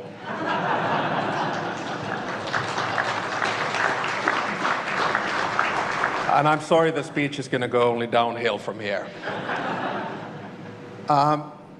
During the past decade, it's been remarkable to see how Raisina has developed into one of the foremost platforms for strategic thinking and global engagement. And I think for that, we should all be thankful to both Minister Jai Shankar and Samir Saran. The fact that you've been able to do this in 11 years and gather such a distinguished group with some flight problems getting here, I think is remarkable. So congratulations for that. Let me take some 20 minutes of your time and begin by the following. I think we human beings make 3 mistakes. The first mistake is that we over-rationalize the past. We think that the world worked in a certain way and juxtapose examples thereof. The second mistake we make is that we over-dramatize the present. And when we do these 2 mistakes, the problem is that we end up underestimating the future. And I'll try to avoid that today. But the problem is that us nerds of international relations, we quite often draw parallels between the past and the present, sometimes to make convincing sounding predictions, and sometimes just to make the case that the world was more orderly and much better in the good old days. At the same time, we get quite het up about things that we see around us, as if the world has never experienced crisis of the scale that we are presently facing. I was reminded of this lately when, over the holidays, I read the biography of U Thant, former Secretary General of the UN, first Asian one. The book was called The Peacemaker. And I just drew the conclusion that, at least having read that, the number of global crises is actually fairly constant. Now, by this, I do not, in any which way, want to diminish the significance of the increase of the number of local and regional conflicts that we are now witnessing around the world. I'm deeply concerned what we see today in the Middle East, in Sudan and in Ukraine, just to name a few. My worry, though, is that these conflicts are incrementally becoming global. And my aim today is to try to find a pathway back to an international order in which institutions, norms, and rules are respected. Without a functioning world order, power vacuums will be filled by raw power, rogue behavior, and predatory hegemons. So today we hear assessments that the rules-based world order is dead, that a wrecking ball is destroying all of the international institutions and rules that have been built since World War II, and that the rupture of the old system is inevitable. Sure, we're living through a major challenge in world politics. Sure, the old order is being challenged, questioned, and attacked. But I would argue against a binary, everything is lost kind of a view. I think the reality is actually much more complex. I really liked Mark Carney's speech in Davos, and Mark was here on a visit as well a few weeks back. And I sort of want to build on his speech here today.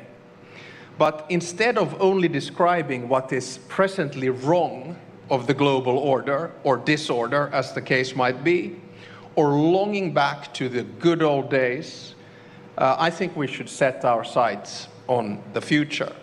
We should strive to provide concrete normative proposals on how to fix the global order and make it work better for all.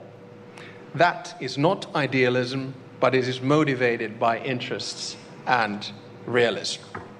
Now, you'll know that we Finns are often described as being cool, calm, and collected. And I see at least 2 former Swedish prime ministers and a former Danish prime minister in the audience, and you can ask them, I'm sure they will agree. Now, when the going gets tough, a Finn goes in the sauna and takes an ice bath. We consider it a good way to clear the mind, take a breather, and try to understand what is going on in the world. And that's what I'll try to do today. Not in the sauna or the ice bath, but here from the podium. I think this goes quite well with the theme of this year's Raisina dialogue, Sanskara, assertion, accommodation, and advancement, just like the chairman just noted. I think we have to sit down during these 3 days, take the world as it is, and make the best out of it in a dignified manner. So today I will kick off the Raisina dialogue by focusing on 2 things. First, I will attempt to identify the problem. So what's wrong with the world order today? And second, I will try to outline a number of possible concrete solutions for the future, which you can then tear apart in your dialogue. In both of these parts, I will reflect on India and what India teaches the world. It's an attempt by someone who's been born and bred into the Western dominated liberal world order to understand how the world is really changing and be open about it. My thesis is very simple. I believe that the global South will decide what the next world order will look like. And India, as a major power, will be a major, or if not the force in deciding whether the world will tilt towards conflictual multipolarity characterized by deals, transactions, and spheres of interest, or whether the world will tilt towards a new cooperative, fair, and representative multilateral world order based on international institutions, rules, and norms.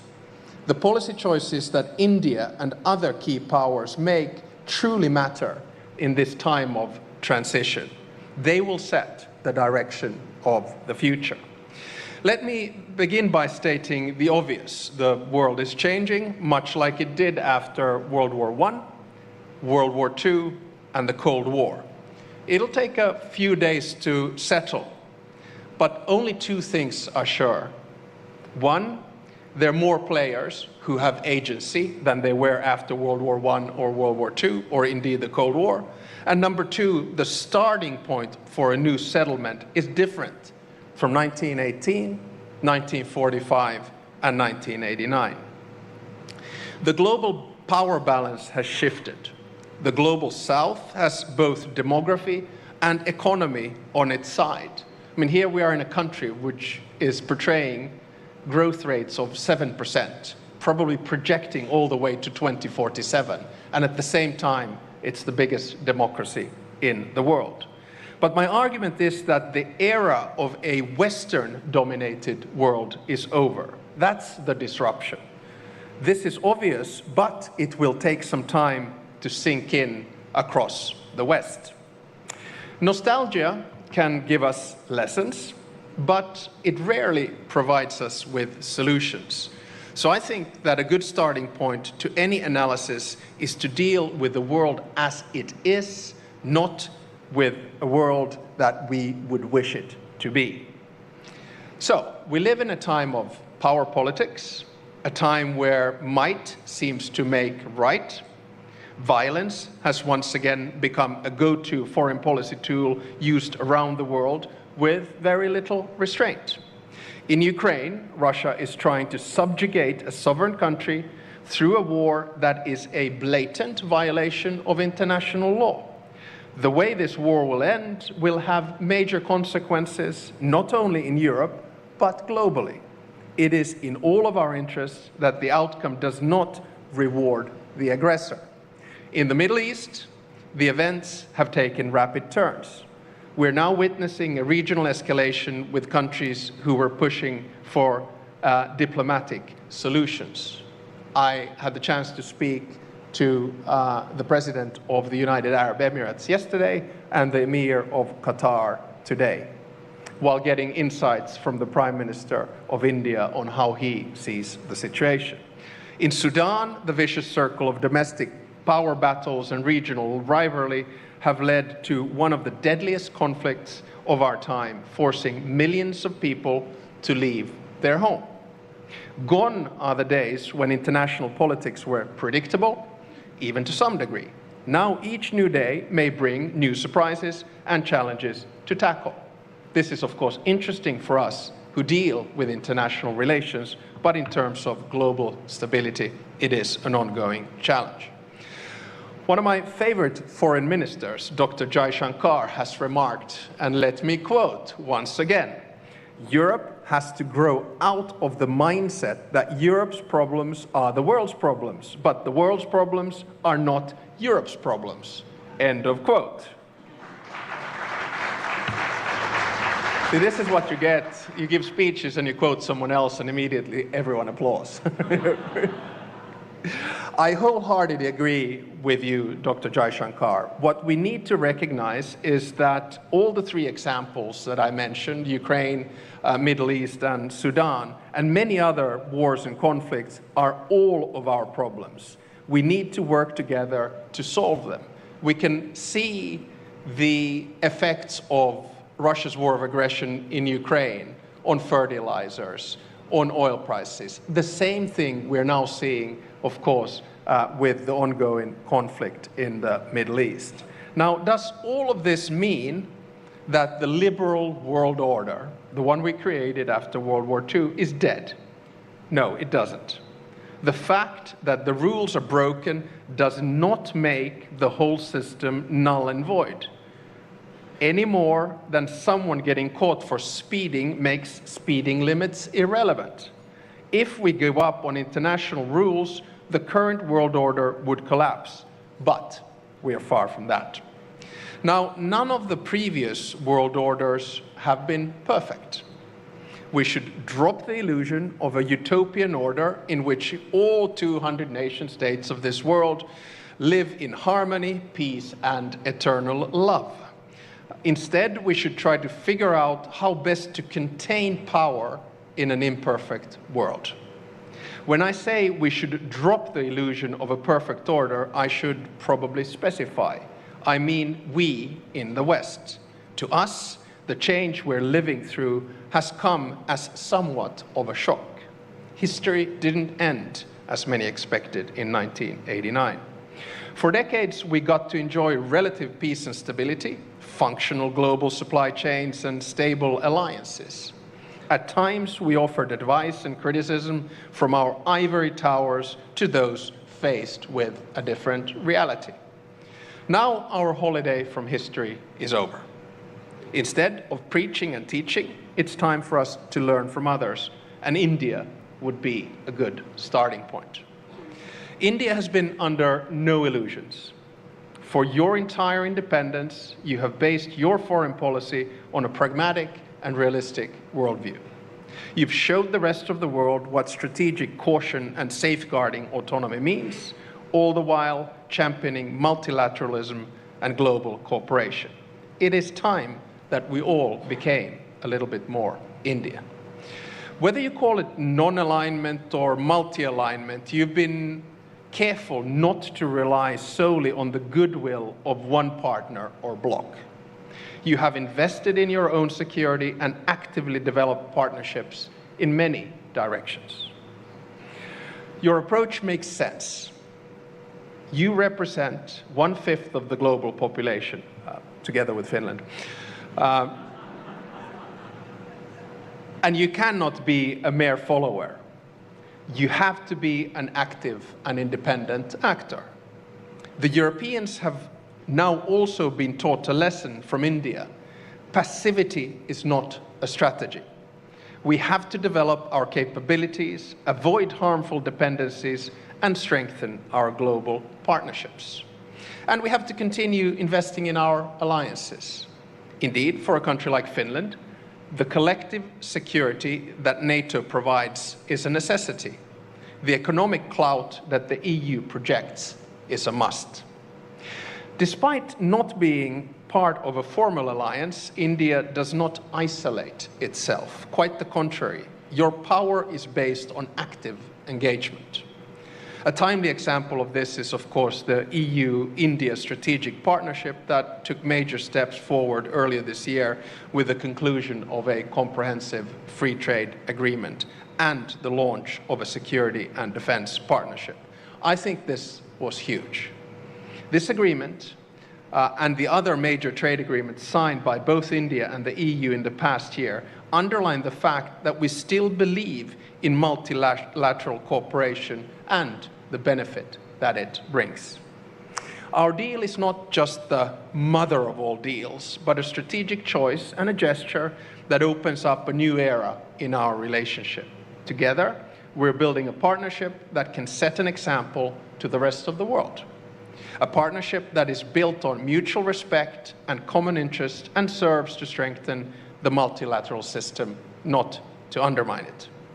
We refuse to believe that future will only belong to, say, two great powers, while the rest of us are left to choose our sides. This does not hold true now, and it will not hold true in a decade or two. We should not allow it. So, let me then move on to my second part. So, a few concrete suggestions on how we can begin shaping the new world order.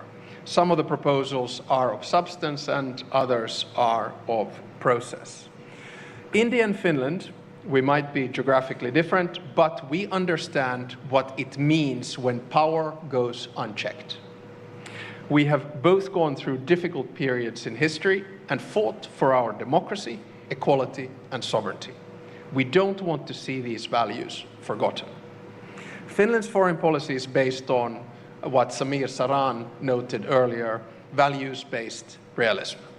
We stand by our values that we consider important and central to us: democracy, equality, justice, human rights, and freedom, just to name a few. At the same time, we are ready to engage in a dialogue and cooperation with countries that do not necessarily share our values. The aim is to find a balance between values and interests in a way that prioritizes principles but recognizes the limits of power and respect the reality of the world's diverse cultures and histories. You cannot solve the world's big problems, such as conflicts, technology, energy, or climate change just alone. In many ways, India has been applying values-based realism for far longer than we have. Thousands of years ago, Kautilya's Artha Shastra recognized that the international system is competitive and interest-driven. It called for a pragmatic and realistic approach to statecraft. At the same time, the ruler's ultimate duty was to values and ethics guided by the concept of dharma. This marriage of interests, values, and principles is evident in how India works as a constructive founding member of the UN and one of the biggest contributors to global peacekeeping operations. Defending multilateralism is in your DNA. How then do we apply values-based realism in the multilateral system? I have three substantive proposals. Proposal number one, we need to improve representation. International institutions must not be one more tool of power for the powerful. Currently, their power structures reflect a world as it was, not as it is. The voices of the global south must be heard much louder than today. The obvious place to start is the UN Security Council. I have proposed 2 permanent seats for Asia, 2 for Africa, and 1 for Latin America.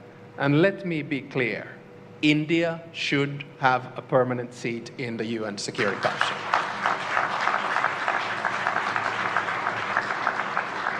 Equally, we should reform the Bretton Woods institutions. The countries where the future of the world economy is made should have a bigger say. We also urgently need to reform the WTO to work better for all of us.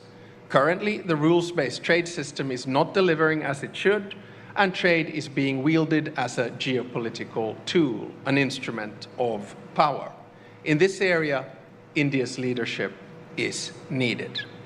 Second, we must create rules and norms that bring stability, but allow for diversity. Technology, especially AI regulation, is a test case. AI is a life-changing technology. It is the first technology that can be seen to have agency on its own.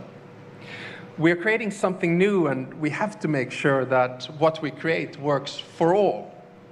For that, we need common basic rules and guardrails. But we also need to acknowledge that the different realities around the world, different systems, create very different threats and opportunities. So new technologies should not deepen the digital divide between the developed and the developing world. They should bridge it. And in my mind, India is both a driver and a bridge of AI and technology.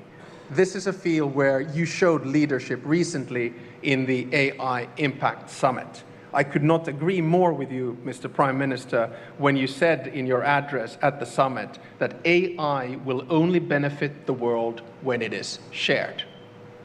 Third, we need to accept local and regional solutions while developing our joint international institutions. These 2 layers, local and global, can live side by side. My point is that for international institutions to survive, we need to strengthen regional integration globally. Mercosur, ASEAN, the African Union, the GCC, and the EU, and many others are examples of organizations which are good at dealing with regional challenges. Regional organizations are at their best when they support the multilateral system and amplify the voices of their members in the international arena. I add that victims of war cannot wait for perfect institutions. We have to push for solutions in an imperfect world. Global phenomena such as climate change, migration, have local impacts. They require solutions. Overall, we need to approach that foreign policy in what I call dignified foreign policy. We have to create an atmosphere of dialogue and engage with each other on an equal footing with respect. By reforming the multilateral system to better reflect the realities of today, we have a chance to save it. At the same time, we have to hold on to the core principles of the system as it was built. Those principles are enshrined in the UN Charter: prohibition of the use of force and respect for sovereignty and international law. And this applies to each and every one of the 193 members of the United Nations. So to finish, let me make a procedural proposal on how to try to get things back on track.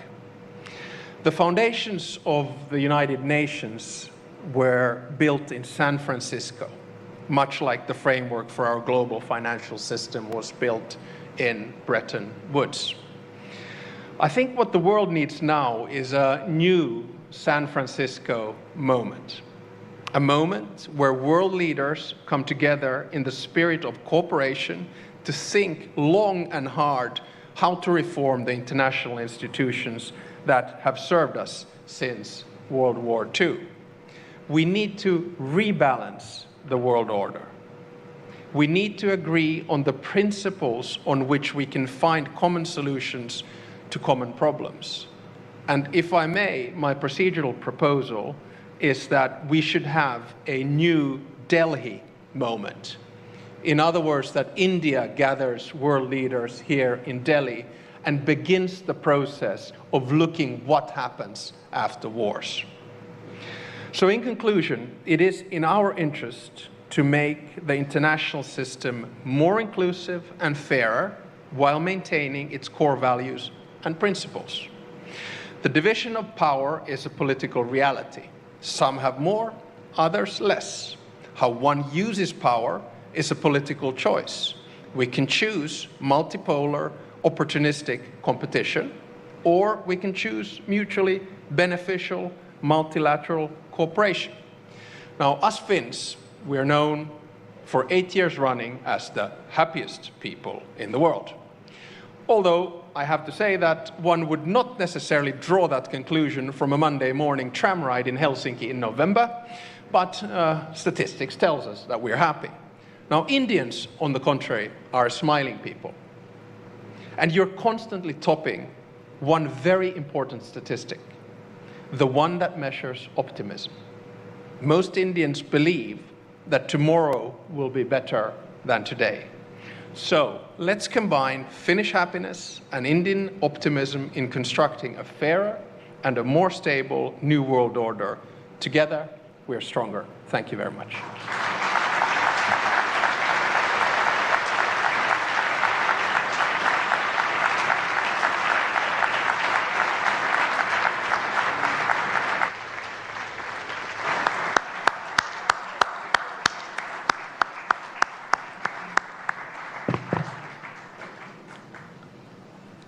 Thank you, Mr. President. Now may I invite His Excellency Dr. S. Jaishankar to propose the vote of thanks.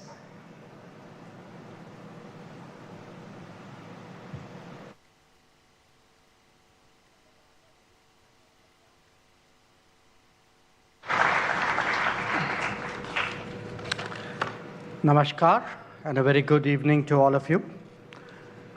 It is my privilege to once again deliver the vote of thanks at the inauguration of this Raisina Dialogue. That we are in turbulent times was a reality already recognized, but that it could be intense enough to even impact participation here says a lot. Let me begin by thanking President Alexander Stubb, our chief guest this year. We have just heard his insightful, I'd say, happy and optimistic analysis of the global situation at a particularly complex time. That has certainly set the tone for further deliberations. In his well-established incarnation as an author, we will also have the pleasure of hearing him again tomorrow, specifically I hope, on value-based realism. To Prime Minister Narendra Modi ji, I would like to say that your presence, as always, continues to serve as an inspiration. Events of the last year, including ongoing developments, only validates your belief that Indians must continue to develop a sharp global awareness and the world an equally relevant India awareness. And we must constantly update both. To the organizers of the dialogue, the speakers, the young fellows, and the attendees, you are what separates this event from all others. The openness, diversity, energy, and I would say even the atmosphere that characterizes Raisina is truly unique. Ladies and gentlemen, our discussions over the next few days will be about new capabilities, military, economic, energy, human resources, and above all, technology. AI particularly awaits us. It will also be about two new mindsets: the greater propensity to take risks, equally the growing resolve to de-risk and diversify. And three, it would be, not least, about habits and assumptions, where they still apply and where we need to get over them. With that in mind, let us collectively assert, accommodate, and advance. I wish you all a very, very productive dialogue, and thank you for joining us this evening.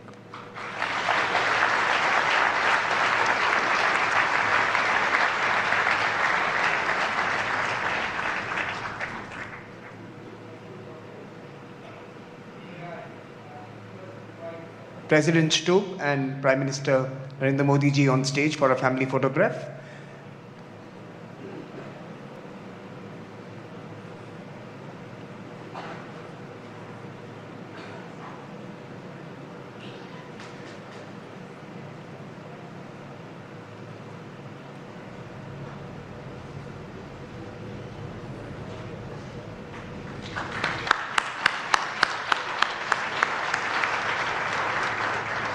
The dignitaries will exit the room. May I request you all to remain seated as they leave the hall.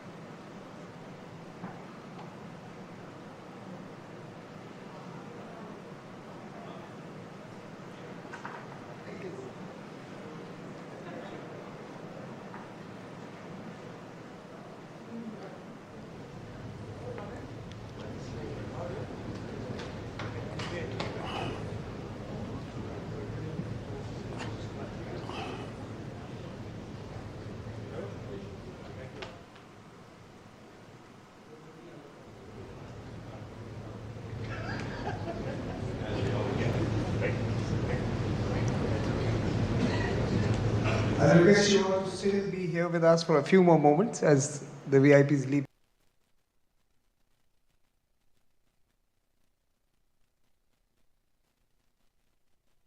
Multifaceted bilateral cooperation. We will begin with the exchange of MOU on migration and mobility partnership. This document will be exchanged by His Excellency Mr. Matthias Martinen, Minister of Employment of Finland, and Dr. S. Jaishankar, External Affairs Minister of India.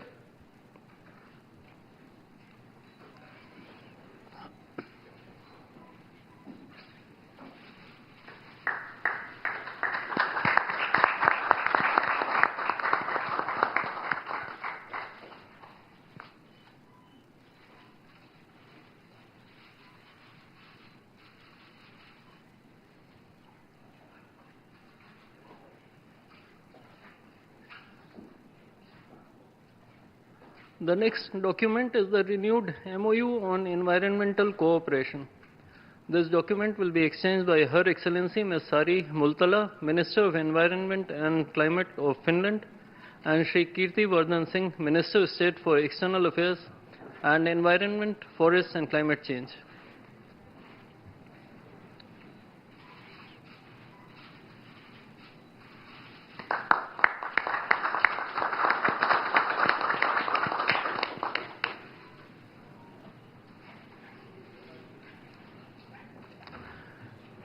Next, we have the MOU on bilateral cooperation in the field of official statistics. This document will be exchanged by His Excellency Mr. Kimmo Laddeberta, Ambassador of Finland to India, and Shri C.B. George, Secretary West in the Ministry of External Affairs.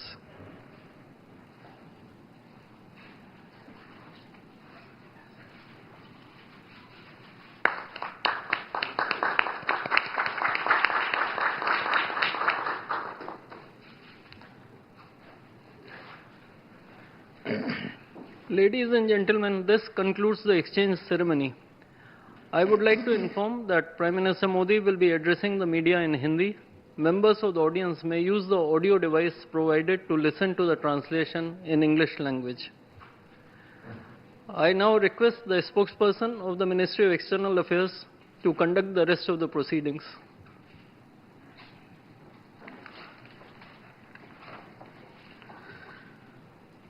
Namaskar, good afternoon. Your Excellency Dr. Alexander Stubb, President of the Republic of Finland, Honorable Prime Minister of India, Shri Narendra Modi, Honorable Ministers, members of both delegations, distinguished guests and friends from the media. We will now have the press statements. May I request Honorable Prime Minister of India, Shri Narendra Modi, to give his remarks to the media.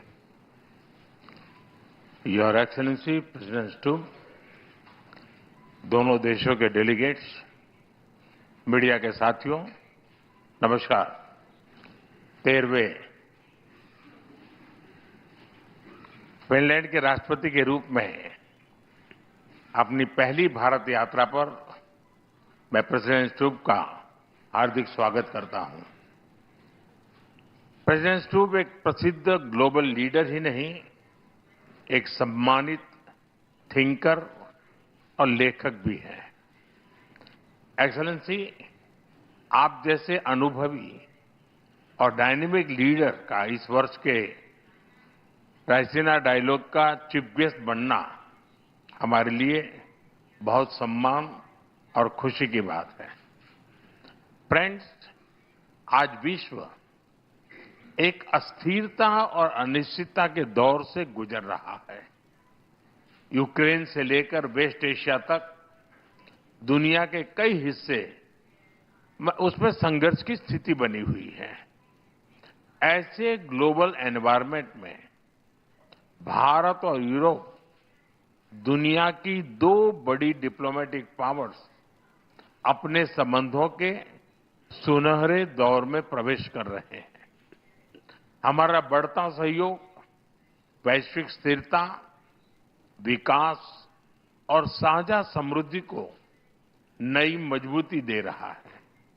Friend, वर्ष 2026 की शुरुआत में ऐतिहासिक Bharat European union free trade agreement हुआ। ये agreement Bharat और Finland के बीच trade, investment और टेक्नोलॉजी सहयोग को और प्रबल करेगा। डिजिटल टेक्नोलॉजी, इंफ्रास्ट्रक्चर और सस्टेनेबिलिटी जैसे क्षेत्रों में भारत और फिनलैंड महत्वपूर्ण साझेदार हैं। नोकिया के मोबाइल फोन और टेलीकॉम नेटवर्क ने करोड़ों भारतीयों को जोड़ा है। फिनलैंड के आर्किटेक्ट के सहयोग से हमने चिनाब नदी पर विश्व का सबसे ऊंचा रेलवे ब्रिज बनाया है। फिनलैंड की साझेदारी से हमने नुमालीगढ़ में दुनिया की सबसे बड़ी बंबू टू बायोएथेनॉल रिफाइनरी भी बनाई है। फ्रेंड, ऐसे महत्वपूर्ण उदाहरणों से प्रेरित होते हुए प्रेसिडेंट स्टूब की इस यात्रा में हम भारत फिनलैंड संबंधों को एक strategic partnership in digitalisation and sustainability का रूप दे रहे हैं। यह पार्टनरशिप एआई से लेकर 6G टेलीकॉम तक, क्लीन एनर्जी से लेकर क्वांटम कंप्यूटिंग तक कई हाईटेक क्षेत्रों में हमारे सहयोग को गति और ऊर्जा देगा। साथ ही डिफेंस, स्पेस, सेमीकंडक्टर और क्रिटिकल मिनरल जैसे की सेक्टर्स में भी साझेदारी और गहरी बढ़ेगी। भारत और फिनलैंड जैसे लोकतांत्रिक और जिम्मेदार देशों की यह स्ट्रेटेजिक पार्टनरशिप पूरे विश्व के लिए ट्रस्टवर्दी टेक्नोलॉजी और सप्लाई चेन सुनिश्चित करने में योगदान देगी। फ्रेंड्स, फिनलैंड भारतीय स्टूडेंट्स और टैलेंट के लिए एक प्रीफर्ड डेस्टिनेशन बन रहा है। दोनों देशों के इनोवेशन इकोसिस्टम को जोड़ने के लिए आज हमने फिनलैंड के साथ एक व्यापक माइग्रेशन एंड मोबिलिटी एग्रीमेंट किया है। इसके साथ हम जॉइंट रिसर्च और स्टार्टअप सहयोग को भी और मजबूत करने जा रहे हैं। शिक्षा के क्षेत्र में फिनलैंड एक रोल मॉडल है। आज हमने teacher training, school to school partnership और फ्यूचर ऑफ एजुकेशन में रिसर्च सहयोग बढ़ाने पर भी सहमति बनाई है। यानी स्कूल से लेकर इंडस्ट्री तक हम ह्यूमन डेवलपमेंट के हर लेवल पर अपने सहयोग को नई गहराई देने जा रहे हैं। फ्रेंड्स, फिनलैंड नॉर्डिक क्षेत्र में भारत का महत्वपूर्ण पार्टनर है।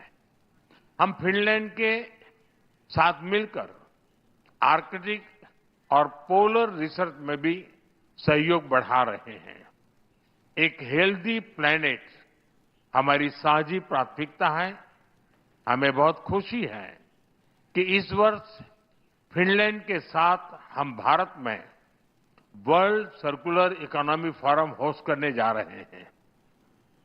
इससे सस्टेनेबिलिटी के हमारे प्रयासों को नई गति और नए विचार मिलेंगे। फ्रेंड्स, भारत और फिनलैंड दोनों रूल ऑफ लॉ, डायलॉग और डिप्लोमेसी में विश्वास रखते हैं। हम एक मत है कि केवल मिलिट्री कॉन्फ्लिक्ट से किसी भी मुद्दे का समाधान नहीं निकल सकता। यूक्रेन हो या पश्चिमी एशिया, हम संघर्ष की शीघ्र समाप्ति और शांति के हर प्रयास का समर्थन करते रहेंगे। हम इस बात पर भी सहमत हैं कि बढ़ते हुए ग्लोबल चैलेंजेस के समाधान के लिए ग्लोबल इंस्टीट्यूशंस का रिफॉर्म आवश्यक ही नहीं, अर्जेंट भी है। और आतंकवाद के हर रूप को जड़ से समाप्त करना हमारी साझी प्रतिबद्धता है। योर एक्सेलेंसी, आपने आयरनमैन ट्रायथलॉन कंप्लीट की है। हमें विश्वास है कि आप जैसे ऊर्जावान लीडर के साथ मिलकर हम भारत और फिनलैंड के बीच इनोवेशन, डिजिटल और सस्टेनेबिलिटी के एक नए ट्रायथलॉन को भी अचीव करेंगे। आइए भारत फिनलैंड के इस फ्यूचरिस्टिक पार्टनरशिप में एक नए सुनहरे अध्याय की शुरुआत करें। बहुत बहुत धन्यवाद।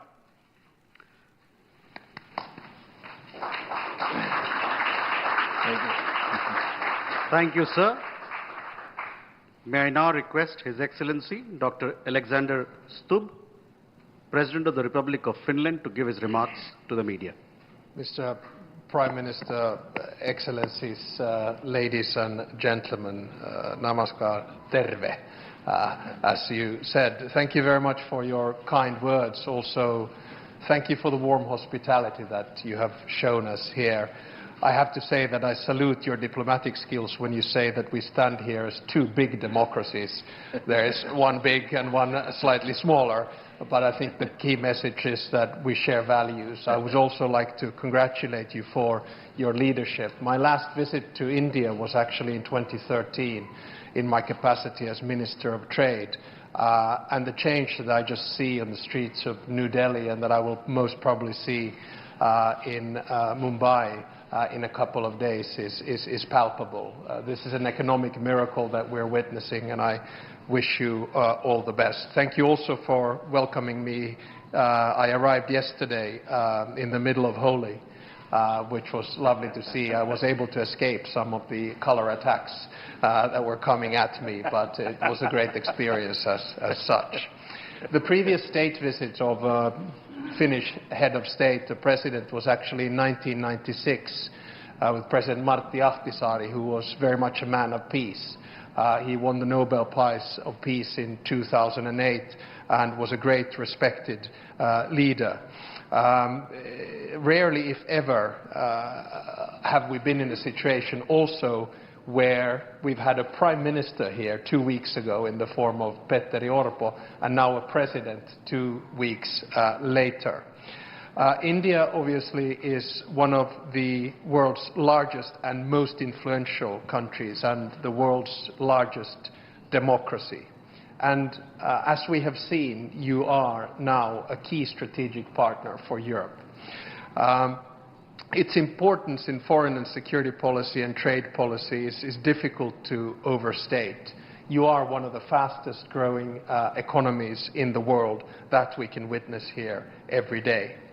And what I really respect about your foreign policy is that you've never been under illusions. You've always based your foreign policy on a pragmatic and realistic worldview.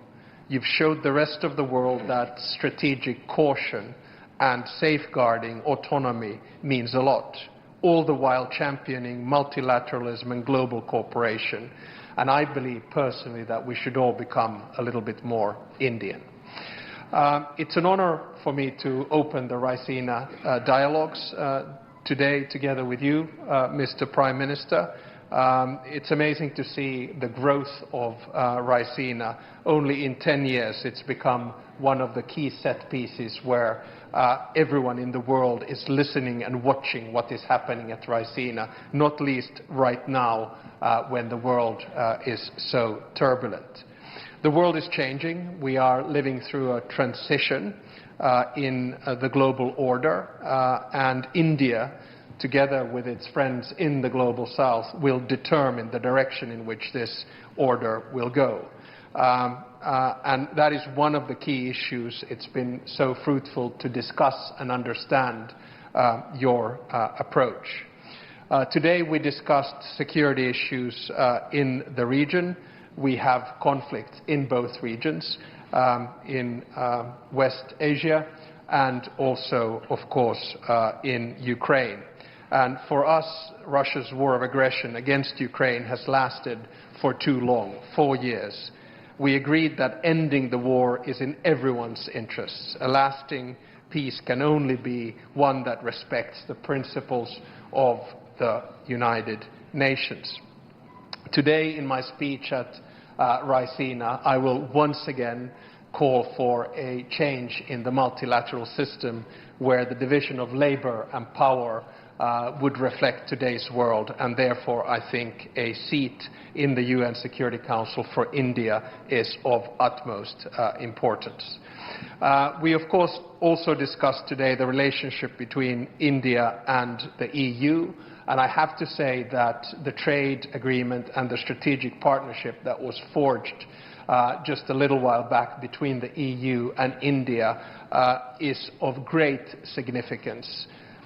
When the world is in transition, the United States, Russia, China and many others, the fact that we can have a values and interest-based partnership between the European Union and India is very important. Now, of course, we're also strengthening the relationship between Finland and India. As you just mentioned, we're deepening our dialogue in many sectors, and our goal is to at least double our trade. A good beginning is the fact that we have 20 Finnish companies here who are traveling with me from a wide range of industries, from technology to quantum, to satellites, to networks, to food, and to green tech, which you mentioned. Our dialogue is further strengthened by the fact that we have a very strong Indian community in Finland. I know these numbers don't sound big to you, but for us they are. There are over 20,000 Indians that reside in the capital region of Helsinki and actually in Espoo. A gentle reminder, Finland has a population of 5.6 million, which is a little bit like a suburb in New Delhi. So you have to understand that for us figures are of a different scale. Our Indian friends are a very valued member of our society and contribute significantly to our economy and culture. And it's good to also have the Mayor of Espoo here with us today. Finally, I would like to thank you, Mr. Prime Minister, for our excellent discussion. Anytime you have allotted a short amount for a one-to-one discussion and you run over it extensively, you know that the discussion has to be good, and we really enjoyed that. So sorry to the delegations that we were so late, and thank you once again for your warm hospitality for this state visit. I really appreciate it. Thank you, sir. With that, ladies and gentlemen, we come to the end of this.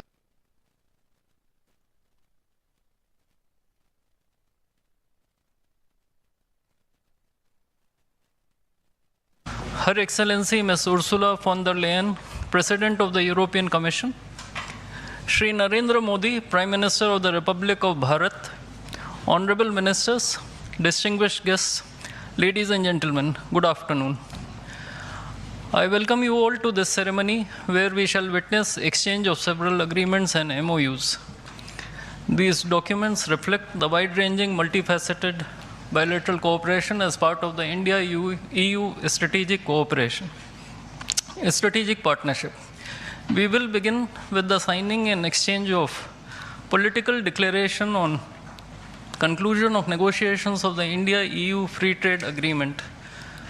This document will be signed by His Excellency Mr. Maros Sefcovic, European Commissioner for Trade and Economic Security, and Shri Piyush Goyal, Minister of Commerce and Industry of India.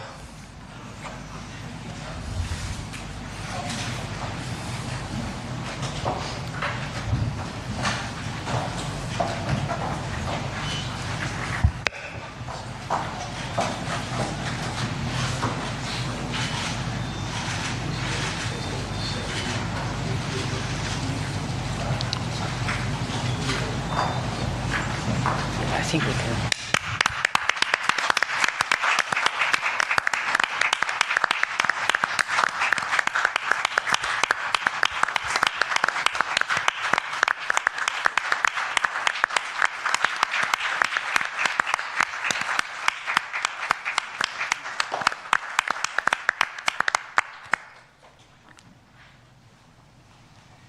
The next document to be signed is the India-EU Security and Defense Partnership.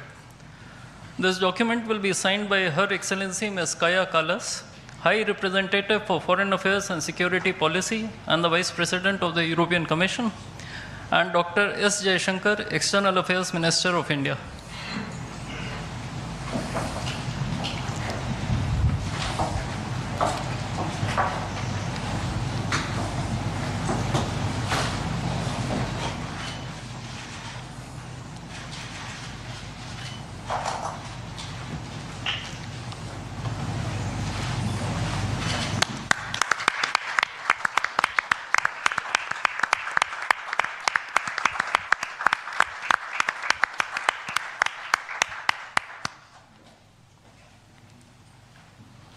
We now have the signing of the Comprehensive Framework on Cooperation on Mobility. This document will be signed by His Excellency Mr. Maros Sefcovic, European Commissioner for Trade and Economic Security, and Dr. S. Jaishankar, External Affairs Minister of India.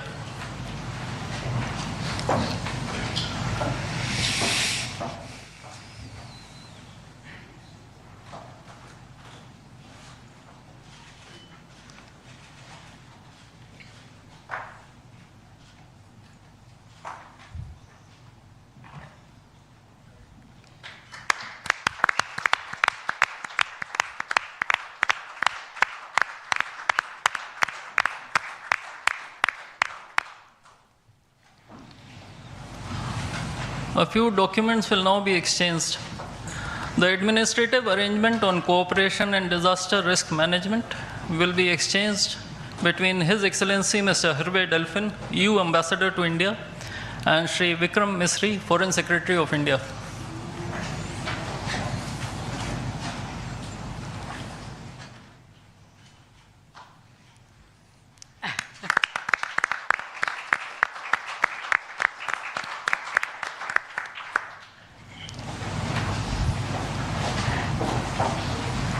The agreement on constitution of a green hydrogen task force will be exchanged between His Excellency Mr. Hervé Delphin, EU Ambassador to India, and Shri C.B. George, Secretary West in the Ministry of External Affairs.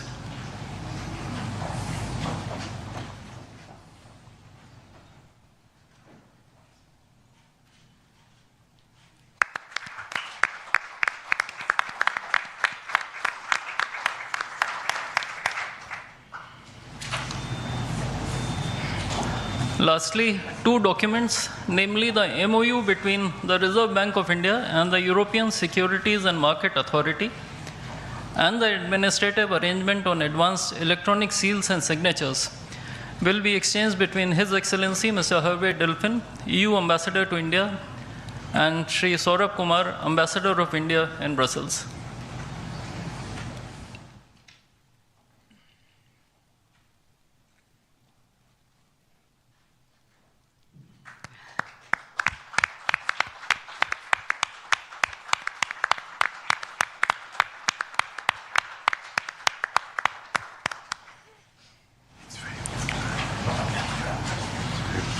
Before I conclude this segment on exchange ceremony, I would also like to announce that India and the European Union have agreed on a strategy document titled Towards 2030, a joint India-European Union Comprehensive Strategic Agenda. I now request the spokesperson of the Ministry of External Affairs to conduct the rest of the proceedings. Good afternoon, His Excellency Mr. Antonio Costa, President of the European Council, and Her Excellency Ms. Ursula von der Leyen, President of the European Commission, Honorable Prime Minister Shri Narendra Modi, Honorable Ministers, members of both delegations, distinguished guests, and friends from the media. We will now have the press statements. May I request Honorable Prime Minister Shri Narendra Modi to give his remarks to the media. Your Excellencies, President Antonio Costa, our President Ursula von der Leyen, दोनों देशों के delegates, media के साथियों, नमस्कार। अपने दो करीबी मित्रों, प्रेसिडेंट कोस्टा और प्रेसिडेंट von der Leyen का इस अभूतपूर्व भारत यात्रा में स्वागत करते हुए मुझे बहुत खुशी हो रही है। कोस्टा जी अपनी सरल जीवन शैली और समाज के प्रति प्रेम के आधार पर लिस्बन के गांधी के नाम से जाने जाते हैं और उर्सुला जी जर्मनी की पहली महिला रक्षा मंत्री नहीं, यूरोपियन यूनियन कमीशन की भी पहली महिला प्रेसिडेंट बनकर पूरी दुनिया के लिए एक प्रेरणा है। कल एक ऐतिहासिक क्षण था जब पहली बार यूरोपियन यूनियन के लीडर्स भारत के गणतंत्र दिवस समारोह में मुख्य अतिथि के रूप में शामिल हुए। आज एक और ऐतिहासिक अवसर है जब विश्व की दो सबसे बड़ी लोकतांत्रिक शक्तियां अपने संबंधों में एक निर्णायक अध्याय जोड़ रही है। फ्रेंड्स, पिछले कुछ वर्षों में भारत और यूरोपियन यूनियन के संबंधों में उल्लेखनीय प्रगति हुई है। साझा लोकतांत्रिक मूल्यों, आर्थिक सिनर्जी और मजबूत पीपल टू पीपल टाइज के आधार पर हमारी साझेदारी नई ऊंचाइयों तक पहुंच रही है। आज हमारे बीच 180 बिलियन यूरो का ट्रेड है। 8 लाख से अधिक भारतीय यूरोपियन यूनियन के देशों में रह रहे हैं और सक्रिय योगदान दे रहे हैं। हमने स्ट्रेटेजिक टेक्नोलॉजी से लेकर क्लीन एनर्जी, डिजिटल गवर्नेंस से लेकर डेवलपमेंट पार्टनरशिप, हर क्षेत्र में सहयोग के नए आयाम स्थापित किए हैं। इन्हीं उपलब्धियों के आधार पर आज की समिट में हमने समाज के सभी वर्गों को लाभ पहुंचाने वाले कई निर्णय लिए हैं। फ्रेंड्स, आज भारत ने अपने इतिहास का अब तक का सबसे बड़ा फ्री ट्रेड एग्रीमेंट संपन्न किया है। आज 27 तारीख है। ये सुखद संयोग है कि आज ही के दिन यूरोपियन यूनियन के 27 देशों के साथ भारत ये एफटीए कर रहा है। यह एक ऐतिहासिक समझौता हमारे किसानों, हमारे छोटे उद्योगों, इसके यूरोपियन मार्केट तक पहुंच आसान बनाएगा, मैन्युफैक्चरिंग में नए अवसर पैदा करेगा और हमारे सर्विसेज सेक्टर के बीच सहयोग को और प्रबल करेगा। इतना ही नहीं, यह एफटीए भारत और यूरोपियन यूनियन के बीच इन्वेस्टमेंट को बूस्ट करेगा, नई इनोवेशन पार्टनरशिप बनाएगा और वैश्विक स्तर पर सप्लाई चेन को मजबूत करेगा।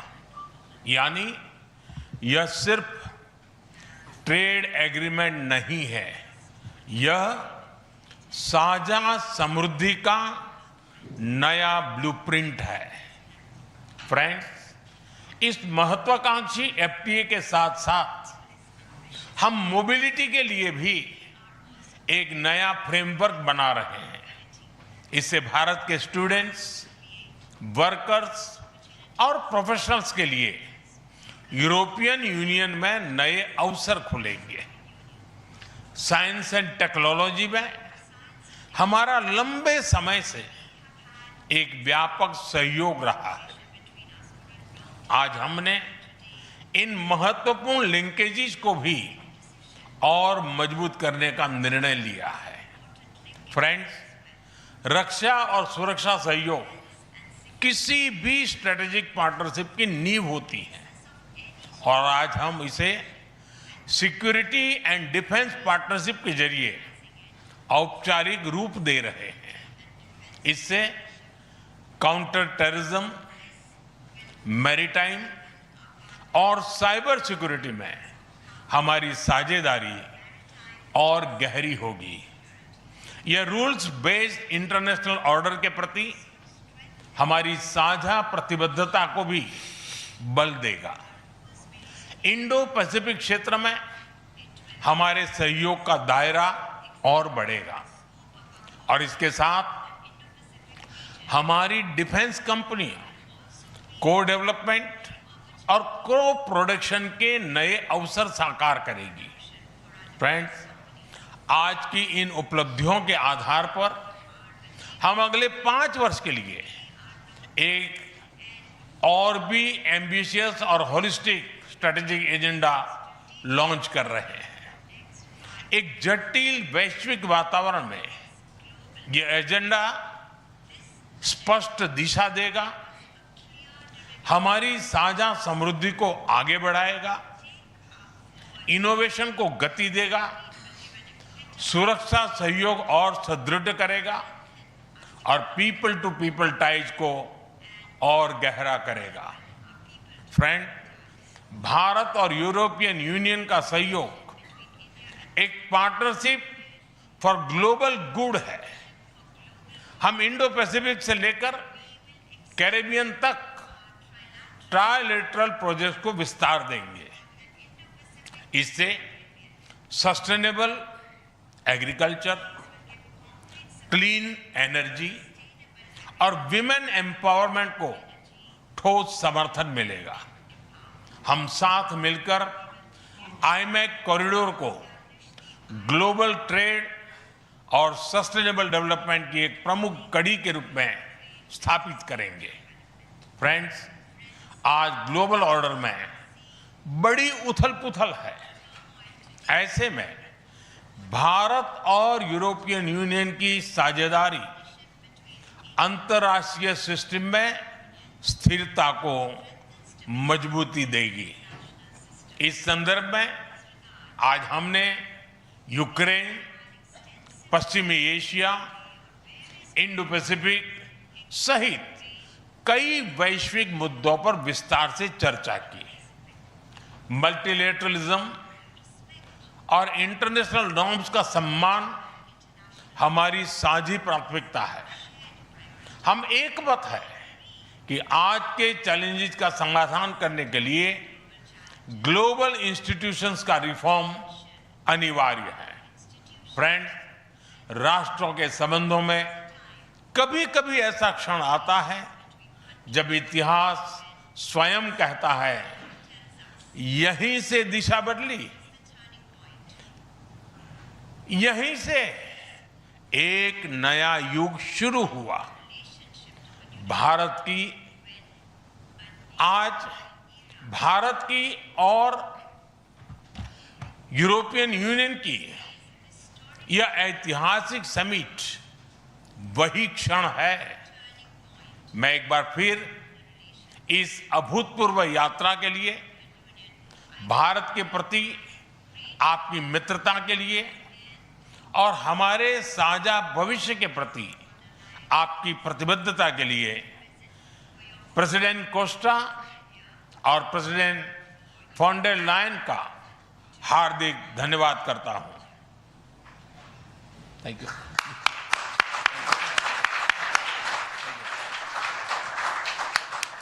Thank you, sir. Request His Excellency Mr. Antonio Costa, President of the European Council, to give his remarks to the media. Prime Minister Narendra Modi, my dear friend, dear Ursula, ministers, dear Kaya and Maros, good afternoon. Thank you, dear Prime Minister Modi, for welcoming us on this special occasion. We were privileged yesterday to be your chief guests for the Republic Day celebrations. Such an impressive display of India's capabilities and diversity. Today is a historic moment. We are opening a new chapter in our relations on trade, on security, on people-to-people ties. I'm the president of the European Council, but I'm also an overseas Indian citizen.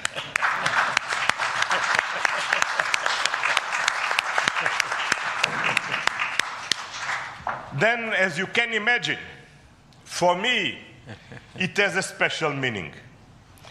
I'm very proud of my roots in Goa, where my father's family came from.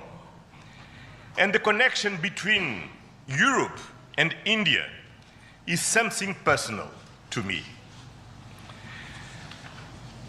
Also because we conclude today our trade negotiations. We relaunched at the latest meeting that I had the pleasure to host in May 2021 in my previous capacity. Our summit sends a clear message to the world. At a time when the global order is being fundamentally reshaped, the European Union and India stand together as a strategic and reliable partners. Today, we are taking our partnership to the next level. As the two largest democracies in the world, we are working hand in hand to deliver concrete benefits for our citizens and to shape a resilient global order that underpins peace and stability, economic growth, and sustainable development. I would like to share three messages. First, the European Union and India must work together towards our shared prosperity and security. India is the world's fastest growing major economy. Trade has flowed between our two continents for centuries. And trade is crucial geopolitical stabilizer and the fundamental source of economic growth. Trade agreements reinforce rules-based economic order and promote shared prosperity. That's why today's free trade agreement is of historic importance, one of the most ambitious agreements ever concluded, creating a market of 2 billion people. In a multipolar world, the European Union and India are working together to grow spheres of shared prosperity. But prosperity does not exist without security. Strengthen our cooperation to better protect our citizens and our shared interests. Working together to counter the full range of security threats we face in the Indo-Pacific, in Europe, and around the world, reaching a new level of strategic trust between us. That is the significance of our agreement on a security and defense partnership. The first such overarching defense and security framework between India and the European Union, and the first step towards even more ambitious cooperation in the future. This brings me to my second message.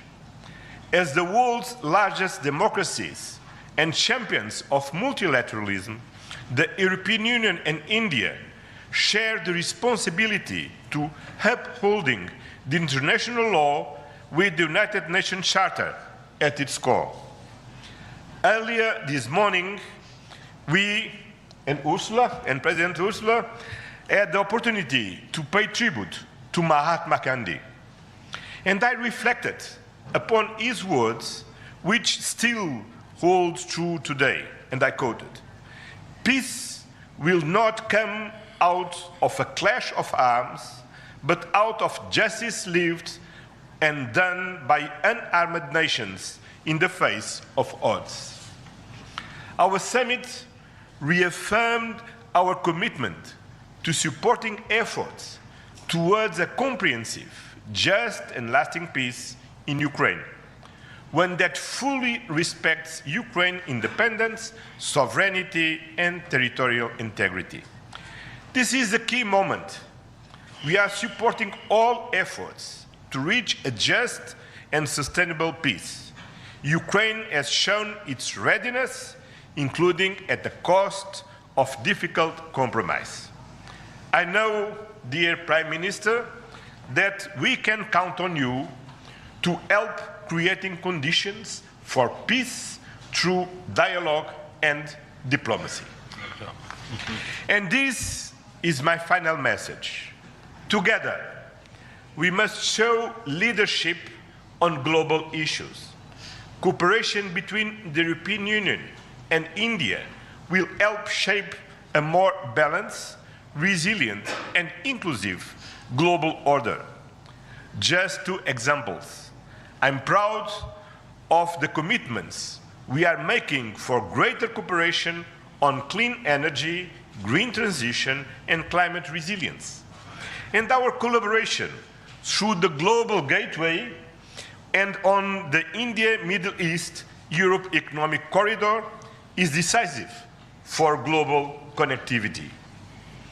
By implementing the ambitious Joint Comprehensive Strategic Agenda towards 2030, we will align our priorities with concrete actions for the next 5 years, delivering real benefits to our citizens.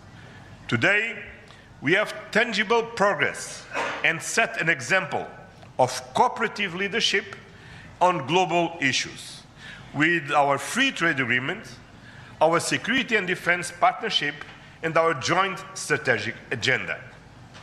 These outcomes are crucial milestones on the longer path. We look forward to continuing the journey together, as always. Thank you very much.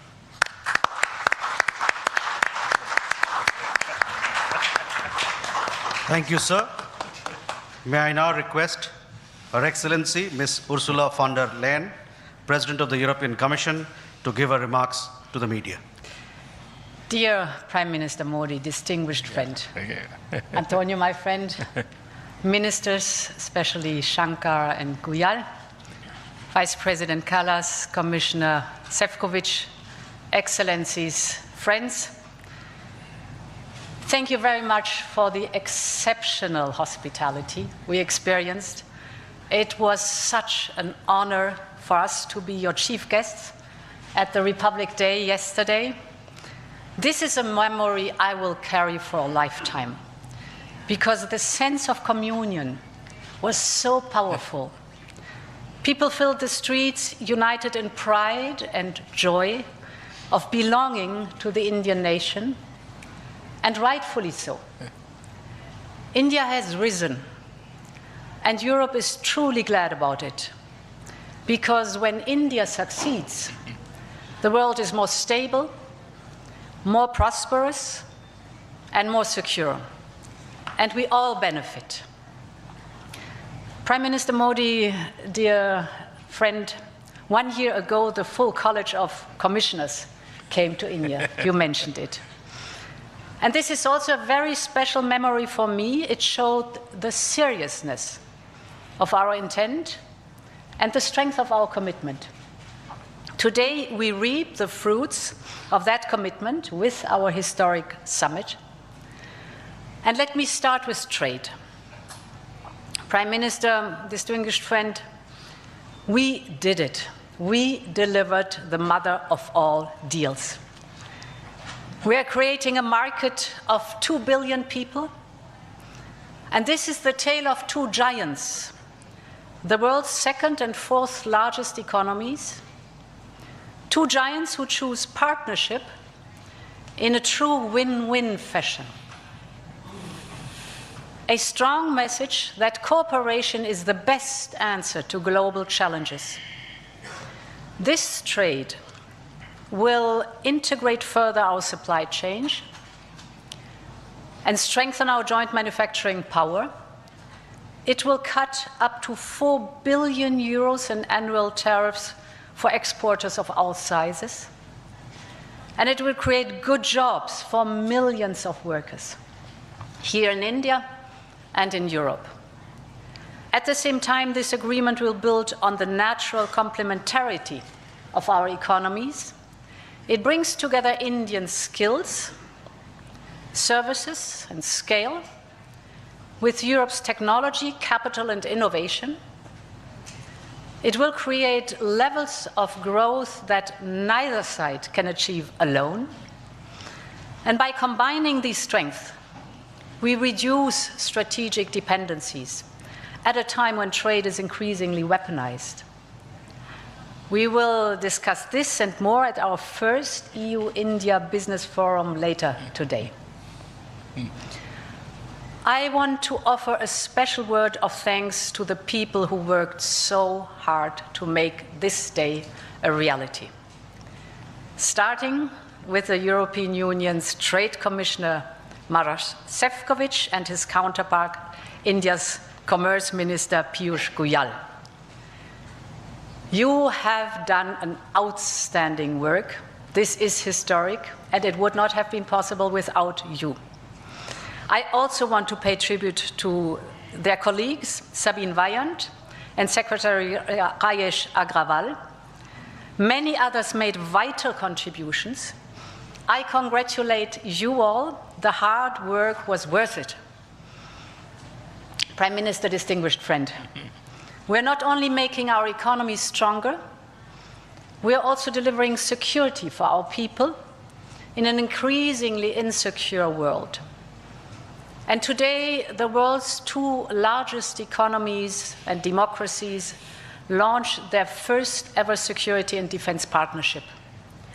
This is a landmark departure and a trust-based platform for cooperation on the strategic issues that matter most. In doing so, we will help to build each other's resilience. Europe and India have a long history of cooperation in the defense industry. Now we will enhance this teamwork even further. We will deepen our cooperation on maritime security, for example, joint naval exercises to tackle piracy. And we will step up our work on countering cyber and hybrid threats, which are getting more sophisticated by the day. And our partnership includes a dedicated dialogue on space security, from situational awareness to secure connectivity, and stronger cooperation on counterterrorism. Finally, we are launching negotiations on a security of information agreement.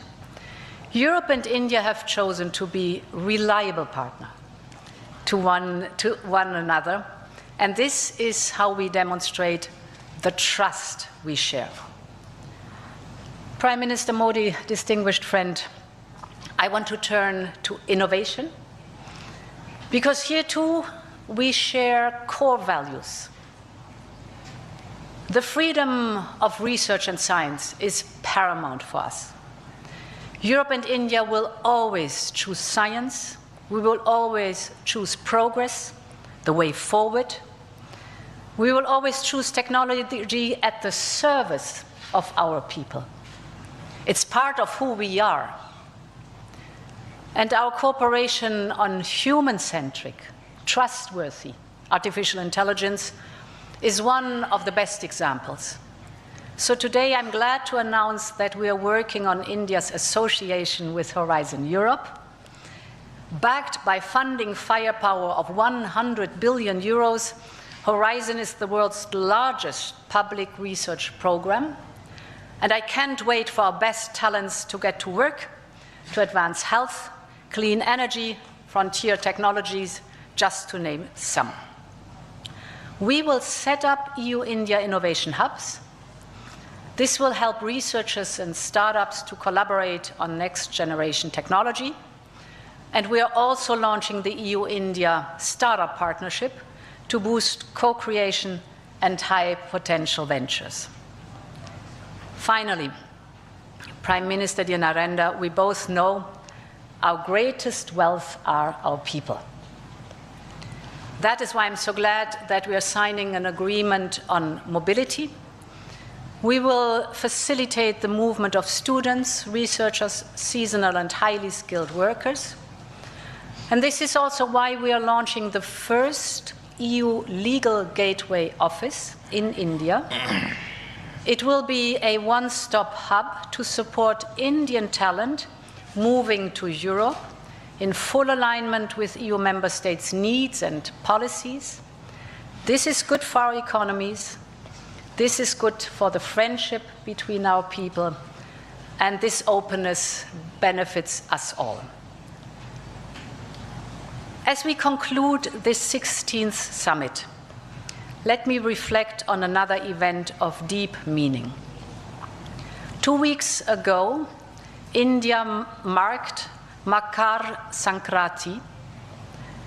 It's the beginning of Uttarayan, the sun's northward journey.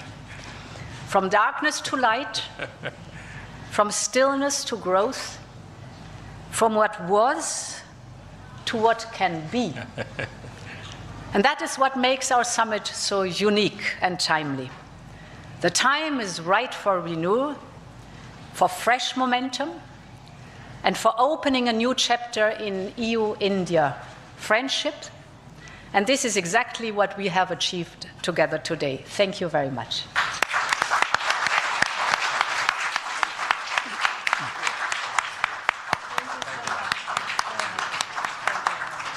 Thank you, Madam. With that, ladies and gentlemen, we conclude the press statements. Thank you very much for your presence. Hyderabad house से प्रधानमंत्री Narendra Modi EU अध्यक्ष और यूरोपीय परिषद के अध्यक्ष एक संवाददाता सम्मेलन को संबोधित कर रहे थे। प्रेस स्टेटमेंट था जिसमें प्रधानमंत्री ने जहां एक तरफ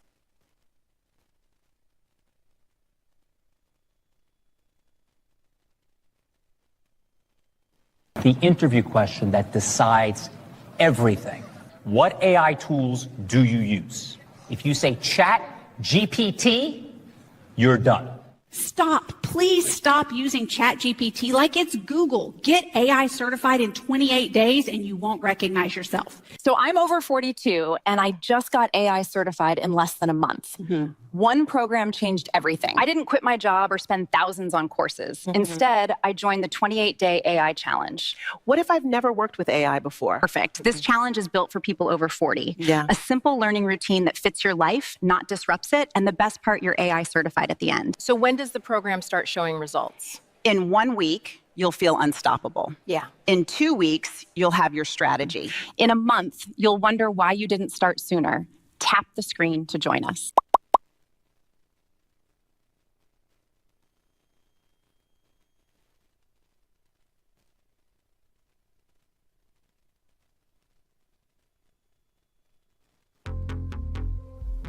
Your email is your first online impression. Make it count. With GoDaddy Email, you get a professional address that matches your domain. It builds trust, boosts credibility, and helps grow your brand. Setup is quick, and your inbox is protected with built-in security. And if you ever need help, we are just a call away. Start building your brand, one email at a time.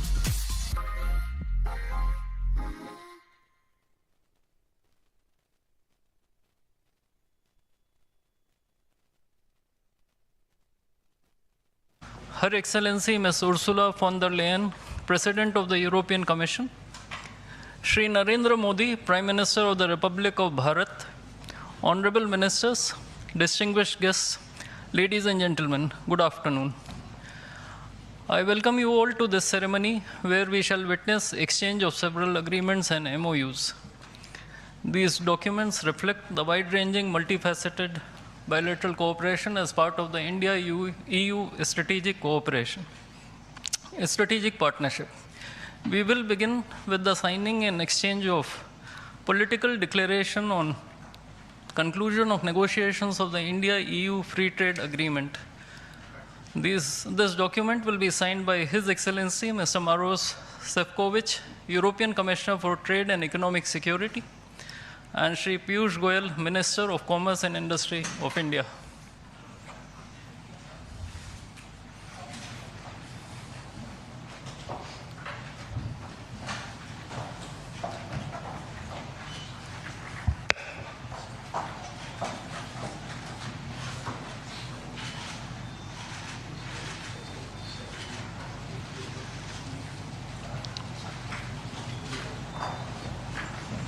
I think we can.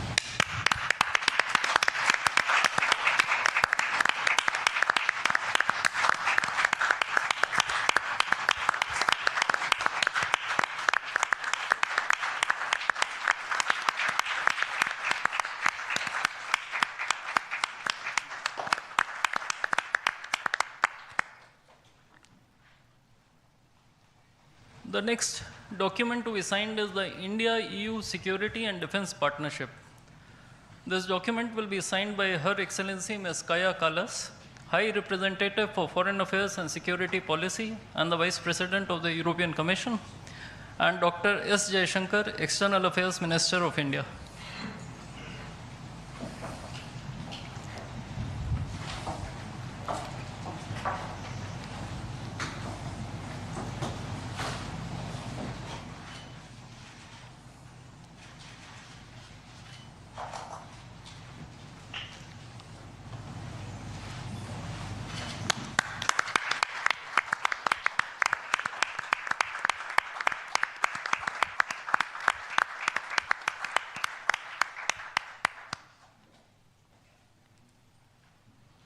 we now have the signing of the Comprehensive Framework on Cooperation on Mobility.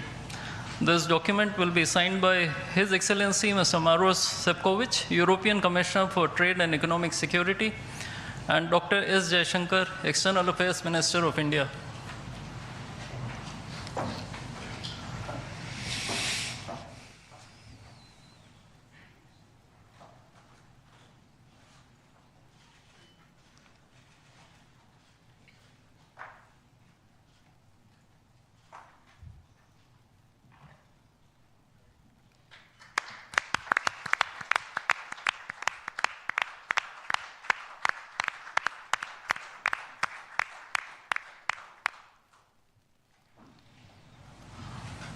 A few documents will now be exchanged.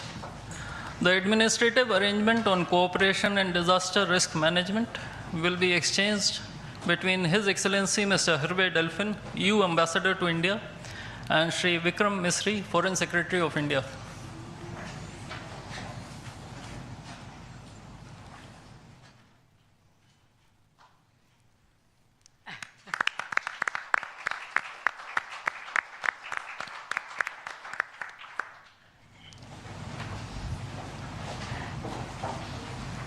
The agreement on constitution of a green hydrogen task force will be exchanged between His Excellency Mr. Hervé Delphin, EU Ambassador to India, and Shri C.B. George, Secretary West in the Ministry of External Affairs.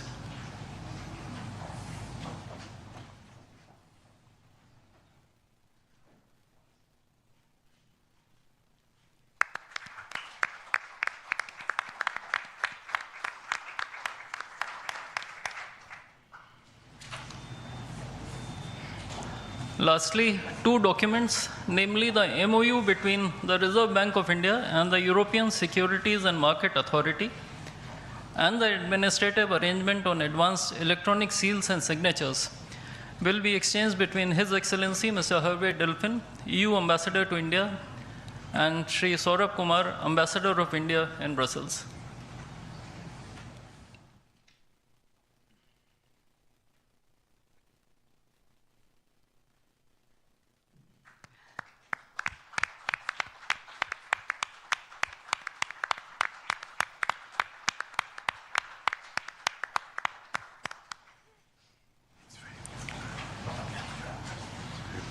Before I conclude this segment on exchange ceremony, I would also like to announce that India and the European Union have agreed on a strategy document titled Towards 2030, a joint India-European Union Comprehensive Strategic Agenda. I now request the spokesperson of the Ministry of External Affairs to conduct the rest of the proceedings. Good afternoon, His Excellency Mr. Antonio Costa, President of the European Council, and Her Excellency Ms. Ursula von der Leyen, President of the European Commission, Honorable Prime Minister Shri Narendra Modi, Honorable Ministers, members of both delegations, distinguished guests, and friends from the media. We will now have the press statements. May I request Honorable Prime Minister Shri Narendra Modi to give his remarks to the media. Your Excellencies, President Antonio Costa, our President Ursula von der Leyen, दोनों देशों के delegates, media के साथियों, नमस्कार। अपने दो करीबी मित्रों, प्रेसिडेंट कोस्टा और प्रेसिडेंट von der Leyen का इस अभूतपूर्व भारत यात्रा में स्वागत करते हुए मुझे बहुत खुशी हो रही है। कोस्टा जी अपनी सरल जीवन शैली और समाज के प्रति प्रेम के आधार पर लिस्बन के गांधी के नाम से जाने जाते हैं और उर्सुला जी जर्मनी की पहली महिला रक्षा मंत्री नहीं, यूरोपियन यूनियन कमीशन की भी पहली महिला प्रेसिडेंट बनकर पूरी दुनिया के लिए एक प्रेरणा है। कल एक ऐतिहासिक क्षण था जब पहली बार यूरोपियन यूनियन के लीडर्स भारत के गणतंत्र दिवस समारोह में मुख्य अतिथि के रूप में शामिल हुए। आज एक और ऐतिहासिक अवसर है जब विश्व की दो सबसे बड़ी लोकतांत्रिक शक्तियां अपने संबंधों में एक निर्णायक अध्याय जोड़ रही है। फ्रेंड्स, पिछले कुछ वर्षों में भारत और यूरोपियन यूनियन के संबंधों में उल्लेखनीय प्रगति हुई है। साझा लोकतांत्रिक मूल्यों, आर्थिक सिनर्जी और मजबूत पीपल टू पीपल टाइज के आधार पर हमारी साझेदारी नई ऊंचाइयों तक पहुंच रही है। आज हमारे बीच 180 बिलियन यूरो का ट्रेड है। 8 लाख से अधिक भारतीय यूरोपियन यूनियन के देशों में रह रहे हैं और सक्रिय योगदान दे रहे हैं। हमने स्ट्रेटेजिक टेक्नोलॉजी से लेकर क्लीन एनर्जी, डिजिटल गवर्नेंस से लेकर डेवलपमेंट पार्टनरशिप, हर क्षेत्र में सहयोग के नए आयाम स्थापित किए हैं। इन्हीं उपलब्धियों के आधार पर आज की समिट में हमने समाज के सभी वर्गों को लाभ पहुंचाने वाले कई निर्णय लिए हैं। फ्रेंड्स, आज भारत ने अपने इतिहास का अब तक का सबसे बड़ा फ्री ट्रेड एग्रीमेंट संपन्न किया है। आज 27 तारीख है। ये सुखद संयोग है कि आज ही के दिन यूरोपियन यूनियन के 27 देशों के साथ भारत ये एफटीए कर रहा है। यह एक ऐतिहासिक समझौता हमारे किसानों, हमारे छोटे उद्योगों, इसके यूरोपियन मार्केट तक पहुंच आसान बनाएगा, मैन्युफैक्चरिंग में नए अवसर पैदा करेगा और हमारे सर्विसेज सेक्टर के बीच सहयोग को और प्रबल करेगा। इतना ही नहीं, यह एफटीए भारत और यूरोपियन यूनियन के बीच इन्वेस्टमेंट को बूस्ट करेगा, नई इनोवेशन पार्टनरशिप बनाएगा और वैश्विक स्तर पर सप्लाई चेन को मजबूत करेगा। यानी यह सिर्फ ट्रेड एग्रीमेंट नहीं है, यह साझा समृद्धि का नया ब्लूप्रिंट है। फ्रेंड्स, इस महत्वाकांक्षी एफटीए के साथ साथ हम मोबिलिटी के लिए भी एक नया फ्रेमवर्क बना रहे हैं। इससे भारत के स्टूडेंट्स, वर्कर्स और प्रोफेशनल्स के लिए यूरोपियन यूनियन में नए अवसर खुलेंगे। साइंस एंड टेक्नोलॉजी में हमारा लंबे समय से एक व्यापक सहयोग रहा है। आज हमने इन महत्वपूर्ण लिंकेजेस को भी और मजबूत करने का निर्णय लिया है। फ्रेंड्स, रक्षा और सुरक्षा सहयोग किसी भी स्ट्रेटेजिक पार्टनरशिप की नींव होती है और आज हम इसे सिक्योरिटी एंड डिफेंस पार्टनरशिप के जरिए औपचारिक रूप दे रहे हैं। इससे काउंटर टेररिज्म, मैरीटाइम और साइबर सिक्योरिटी में हमारी साझेदारी और गहरी होगी। यह रूल्स बेस्ड इंटरनेशनल ऑर्डर के प्रति हमारी साझा प्रतिबद्धता को भी बल देगा। इंडो पैसिफिक क्षेत्र में हमारे सहयोग का दायरा और बढ़ेगा और इसके साथ हमारी डिफेंस कंपनियां को डेवलपमेंट और को प्रोडक्शन के नए अवसर साकार करेगी। फ्रेंड्स, आज की इन उपलब्धियों के आधार पर हम अगले 5 वर्ष के लिए एक और भी एम्बिशियस और होलिस्टिक स्ट्रेटेजिक एजेंडा लॉन्च कर रहे हैं।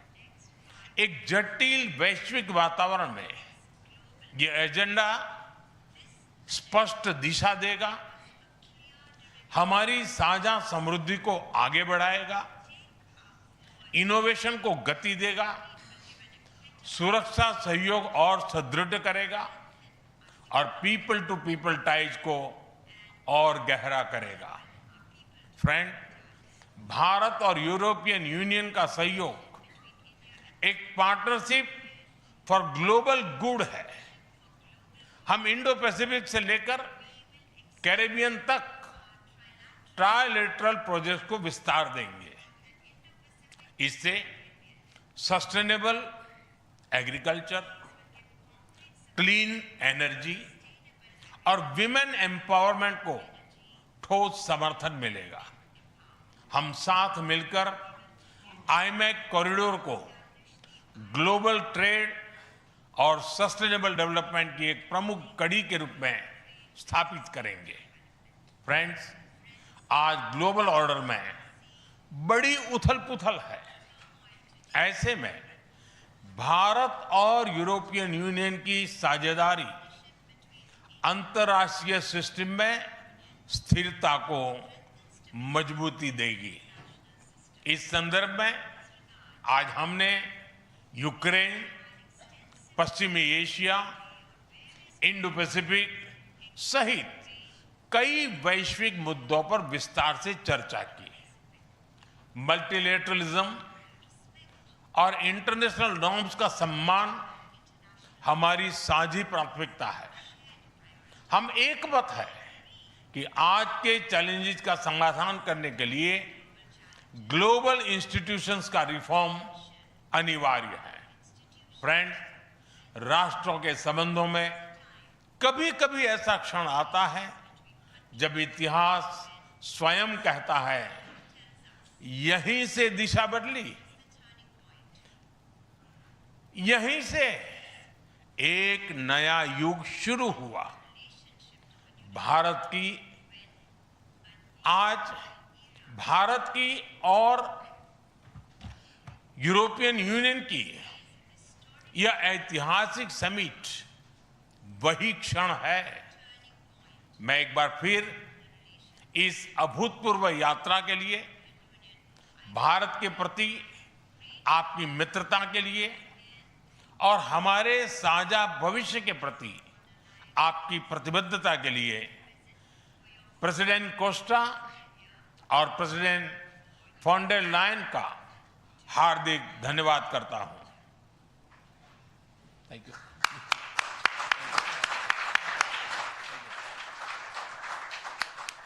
Thank you, sir. Request His Excellency, Mr. Antonio Costa, President of the European Council, to give his remarks to the media.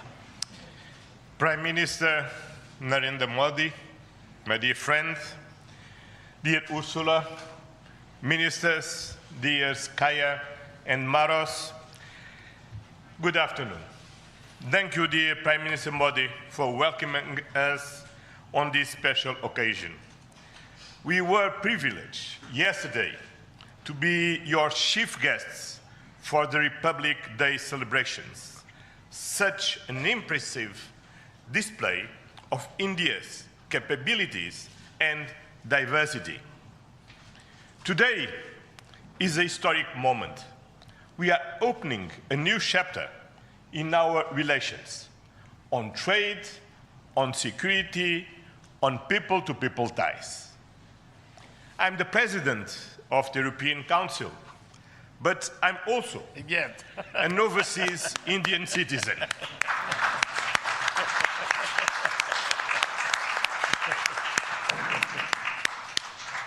Then, as you can imagine, for me, it has a special meaning. I'm very proud of my roots in Goa, where my father's family came from. And the connection between Europe and India is something personal. to me. Also because we conclude today our trade negotiations.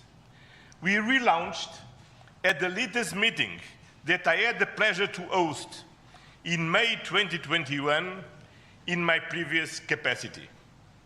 Our summit sends a clear message to the world. At a time when the global order is being fundamentally reshaped, the European Union and India stand together as a strategic and reliable partners. Today, we are taking our partnership to the next level. As the two largest democracies in the world, we are working hand in hand to deliver concrete benefits for our citizens and to shape a resilient global order that underpins peace and stability, economic growth, and sustainable development. I would like to share three messages. First, the European Union and India must work together towards our shared prosperity and security. India is the world's fastest growing major economy. Trade has flowed between our two continents for centuries. And trade is crucial geopolitical stabilizer and the fundamental source of economic growth. Trade agreements reinforce rules-based economic order and promote shared prosperity. That's why today's free trade agreement is of historic importance, one of the most ambitious agreements ever concluded, creating a market of 2 billion people. In a multipolar world, the European Union and India are working together to grow spheres of shared prosperity. But prosperity does not exist without security.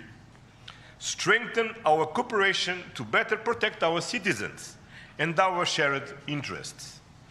Working together to counter the full range of security threats we face in the Indo-Pacific, in Europe, and around the world, reaching a new level of strategic trust between us. That is the significance of our agreement on a security and defense partnership.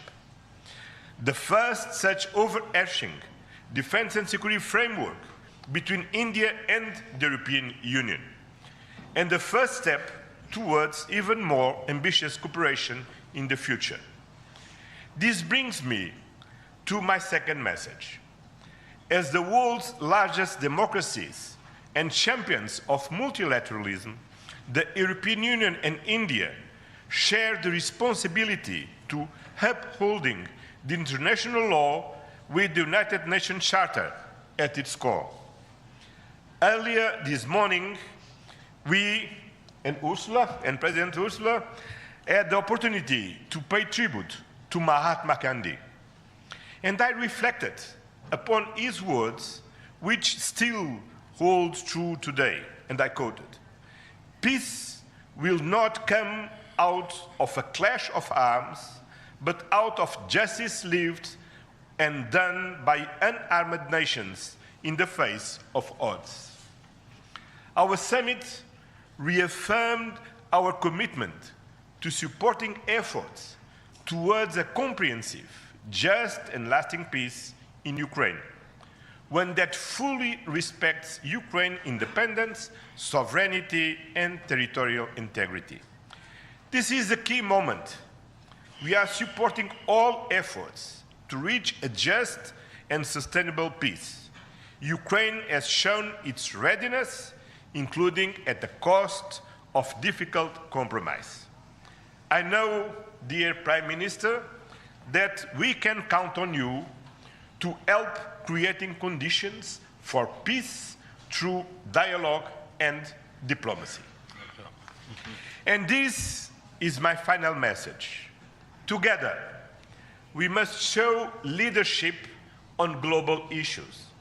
Cooperation between the European Union and India will help shape a more balanced, resilient, and inclusive global order. Just two examples. I'm proud of the commitments we are making for greater cooperation on clean energy, green transition, and climate resilience, and our collaboration through the Global Gateway and on the India-Middle East-Europe Economic Corridor is decisive for global connectivity. By implementing the ambitious Joint Comprehensive Strategic Agenda towards 2030, we will align our priorities with concrete actions for the next 5 years, delivering real benefits to our citizens. Today, we have tangible progress and set an example of cooperative leadership on global issues with our free trade agreement, our security and defense partnership, and our joint strategic agenda. These outcomes are crucial milestones on the longer path. We look forward to continuing the journey together, as always. Thank you very much.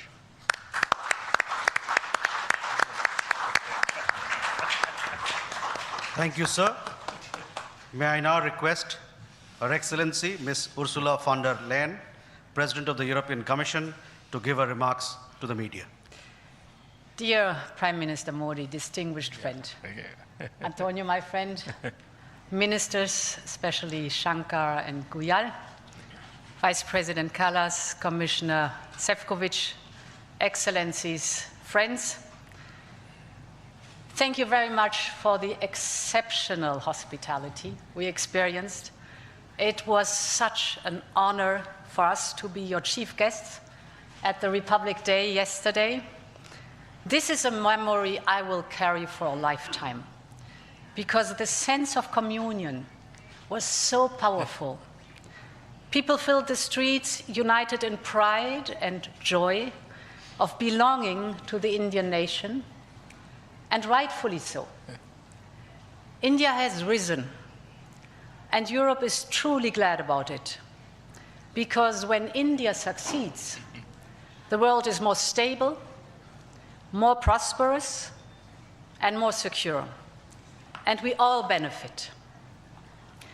Prime Minister Modi, dear friend, 1 year ago, the full College of Commissioners came to India. You mentioned it. And this is also a very special memory for me. It showed the seriousness of our intent and the strength of our commitment. Today, we reap the fruits of that commitment with our historic summit. And let me start with trade.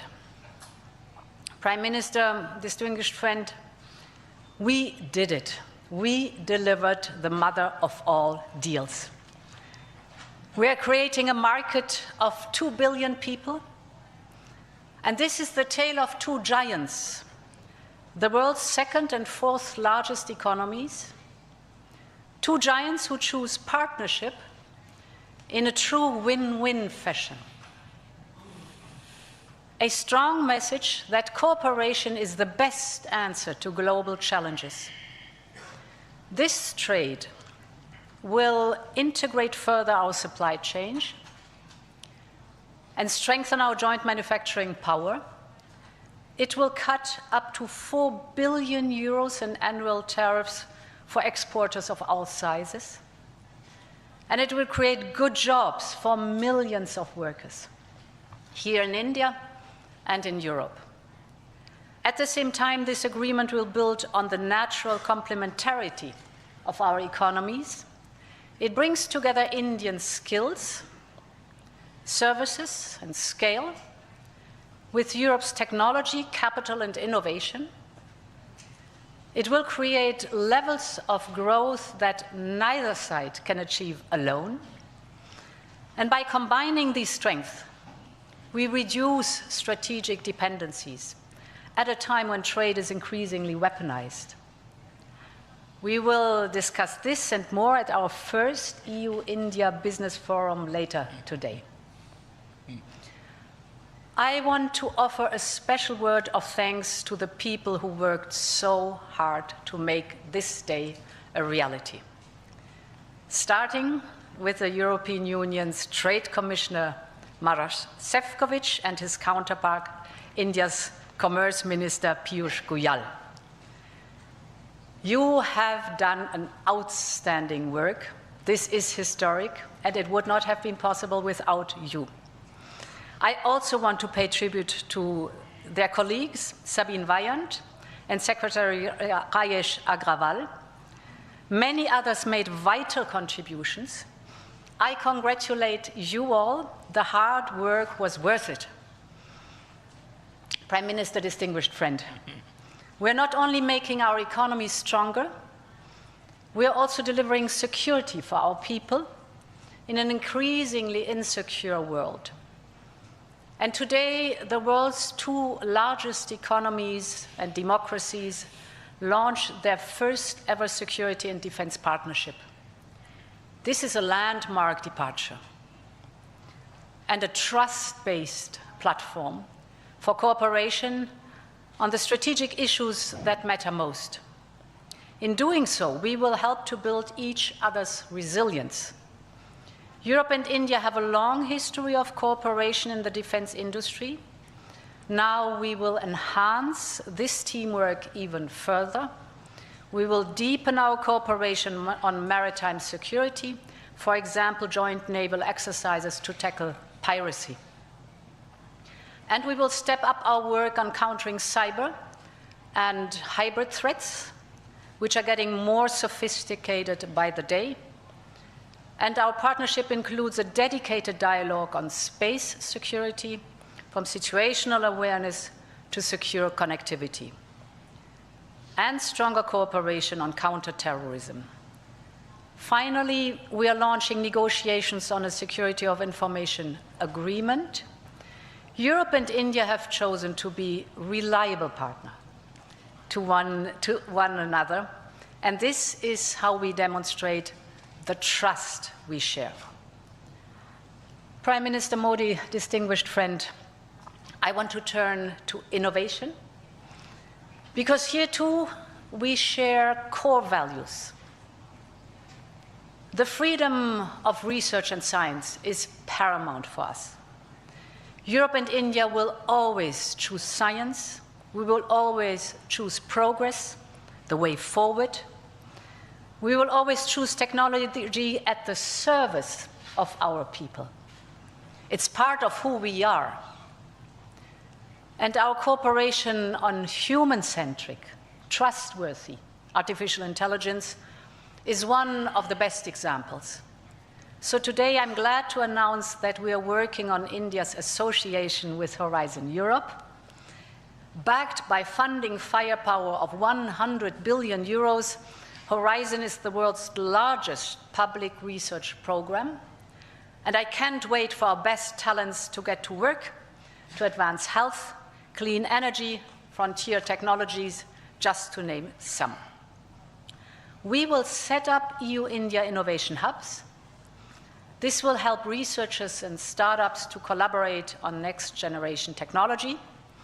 And we are also launching the EU-India Startup Partnership to boost co-creation and high-potential ventures. Finally, Prime Minister dear Narendra, we both know our greatest wealth are our people. That is why I'm so glad that we are signing an agreement on mobility. We will facilitate the movement of students, researchers, seasonal and highly skilled workers. And this is also why we are launching the first EU Legal Gateway office in India. It will be a one-stop hub to support Indian talent moving to Europe in full alignment with EU member states' needs and policies. This is good for our economies. This is good for the friendship between our people. And this openness benefits us all. As we conclude this 16th summit, let me reflect on another event of deep meaning. 2 weeks ago, India marked Makar Sankranti. It's the beginning of Uttarayan, the sun's northward journey. from darkness to light, from stillness to growth, from what was to what can be. And that is what makes our summit so unique and timely. The time is right for renewal, for fresh momentum, and for opening a new chapter in EU-India friendship. And this is exactly what we have achieved together today. Thank you very much.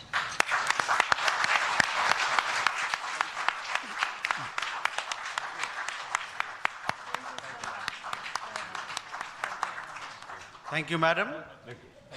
With that, ladies and gentlemen, we conclude the press statements. Thank you very much for your presence.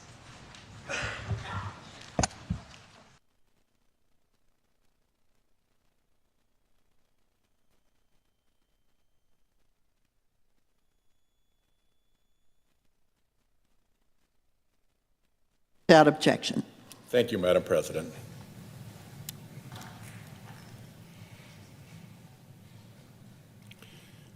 It was the spring of 2019. Public and media interest in Special Counsel Robert Mueller's report into Russia's election interference operation reached a fever pitch. There had been a steady drip, drip, drip of reporting on the Trump team's cozy and peculiar relationship with Russia since his surprise election victory in 2016. Ahead of the Mueller report's release, Trump's Attorney General, Bill Barr, issued a letter to Congress purporting to summarize the report's findings. The letter declared that Russia and the Trump campaign did not collude to steal the election. The press, ravenous for any news of the long-anticipated Mueller report's conclusion, largely accepted Attorney General Barr's narrow, carefully worded conclusion. And not yet having access to the full report, blasted the Attorney General's summary around the world. Trump himself declared, all caps, no collusion. He said he had been cleared of the Russia hoax, a term he reserves only to describe things that are true, like climate change. Frustrated, Mueller wrote to Barr that the Attorney General's letter did not fully capture the context, nature, and substance of the investigation. But by the time the dense, voluminous Mueller report was issued, the month after Barr's letter, its message had been obscured. The Mueller report actually concluded that the Trump campaign knew of and welcomed Russian interference and expected to benefit from it. That conclusion was later echoed and reinforced by an investigation led by then Chairman Marco Rubio's Senate Intelligence Committee, a bipartisan report. But Barr's scheme had largely worked. Many in the media and in the Democratic Party seemed to internalize that the Russia speculation had perhaps gotten out of hand and that perhaps we had been wrong to believe there was a troubling connection between Trump and Russia after all. But were we?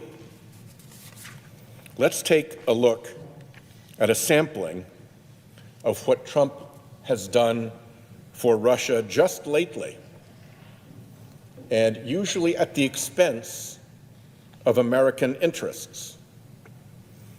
There are many, but here's a top 10. 1, after Trump and Vice President Vance theatrically chastised the heroic Ukrainian President Zelensky in front of TV cameras in the Oval Office last year, Trump paused our weapons shipments to Ukraine. 2. In July, during the worst Russian bombing campaign of the war until that point, Trump paused an already funded weapons shipment for Ukraine, including the Patriot interceptors that protect civilians from Putin's savage attacks. 3. That same month, Trump's Treasury Department stopped imposing new sanctions and closing sanctions loopholes, effectively allowing dummy corporations to send funds, chips, and military equipment to Russia. Leaked phone calls show that White House envoy Steve Witkoff and Putin envoy Kirill Dmitriev have worked together closely behind the scenes on a peace deal favorable to Russia. 5. Last summer, Trump rolled out the presidential red carpet for the Russian dictator on American soil, with a summit in Alaska that yielded, unsurprisingly, no gains toward ending the war in Ukraine. 6. Trump's vice president traveled to the Munich Security Conference last year to parrot Russia's anti-Western talking points, pushed by right-wing groups that Putin has long funded and used to create political strife in Europe. 7. Trump installed Russia apologist Tulsi Gabbard as his director of national intelligence, much to the glee of Russian state media. 8. Upon the confirmation of Trump's Attorney General Pam Bondi, the Department of Justice shuttered its anti-kleptocracy work that had successfully targeted Putin's Russian oligarchs. 9. Late last year, Trump unveiled a new so-called national security strategy, which abandoned traditional alliances in Europe and favored a transactional foreign policy that the Kremlin praised as, quote, largely consistent with Moscow's vision and desires. And 10, the Trump administration is even paving the way for Russia's return to global sports competition, ending its isolation in those arenas in the wake of the hostile Ukraine invasion and state-backed systemic doping programs in Russia. That's a top 10, but the list goes on. If Trump were purposefully doing Russia's bidding, it is hard to see what he would be doing differently. The United States is the most powerful nation in the world. Russia is a weak, corrupt regime. My old friend Senator John McCain used to say that Russia is a gas station run by gangsters with an army. It doesn't make sense that the President of the United States, who insists on being dominant in essentially every relationship, is so submissive to one person, and that one person is Russia's dictator, Vladimir Putin. So what is it about Trump and Russia? And could it have any connection with Trump's close friendship with the deceased pedophile Jeffrey Epstein? Much about Epstein remains unknown.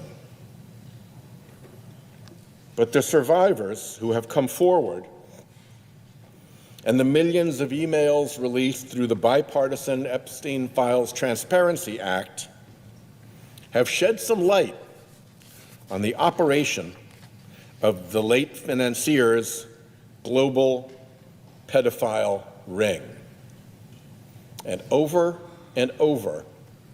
it touches Russia. When recently asked by a reporter about the Epstein files, Trump said in part, "It's just a Russia hoax." Again, hoax, the word he uses for when something is true. But the most telling part is that Trump's mind, asked about Epstein, immediately went to Russia. Russia. I should start by pointing out that Epstein's ties to foreign intelligence may never be fully known. It's a murky world. He had links to officials in the United States, Russian and Israeli governments, and many others. But it's worth looking at those ties to Russia, a nation so hostile to the United States. Epstein's career began in the mid-1970s at the prestigious Dalton School in New York City, where, despite dropping out of college, 21-year-old Jeffrey Epstein was given a position teaching high school mathematics to the children of some of New York's wealthiest families. Perhaps of note, the outgoing headmaster at the time of Epstein's hire was Donald Barr, the father of future Attorney General Bill Barr, and a former intelligence officer during World War II. The elder Barr was known for making unconventional hires at Dalton. After a couple of years, Epstein was able to leverage the elite connections he made at Dalton to a job at Wall Street investment bank Bear Stearns, where he rose quickly through the company. However, after getting caught fabricating his resume, using the company credit card on expensive gifts for his girlfriend, and ultimately providing privileged stock information to a girlfriend, among other unscrupulous behaviors, Epstein called it quits and started his own financial firm. Those early scams were just the start.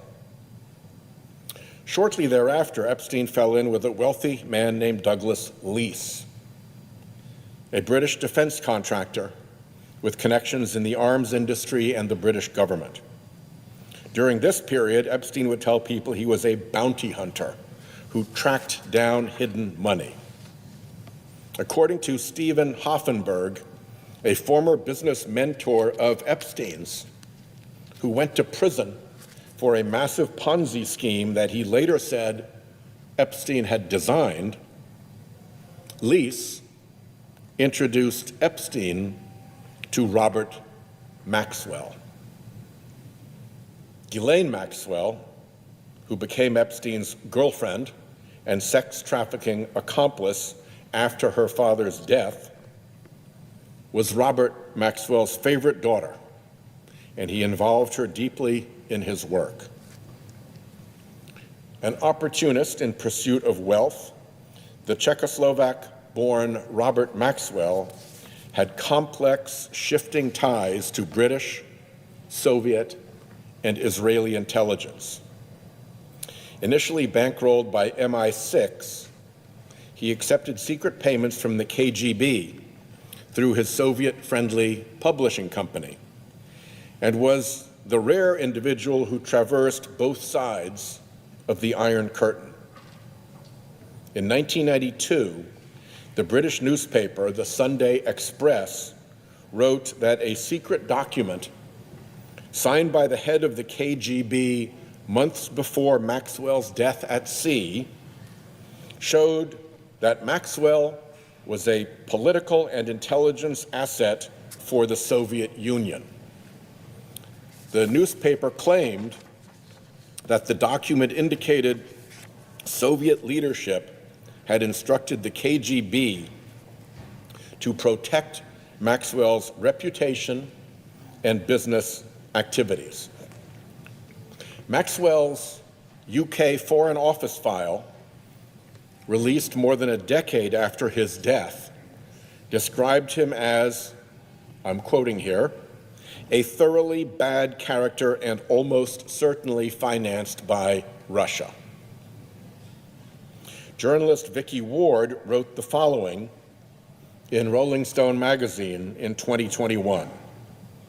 She said, Hoffenberg told me that Epstein had said he'd worked on several projects with Robert Maxwell, including solving Maxwell's debt issues. The word debt is in quotes. Maxwell died in 1991 under very strange circumstances, apparently having fallen off his yacht, the Lady Ghislaine, in the middle of the night, and it was discovered in the aftermath that he'd stolen hundreds of millions of dollars from the pensions of his employees.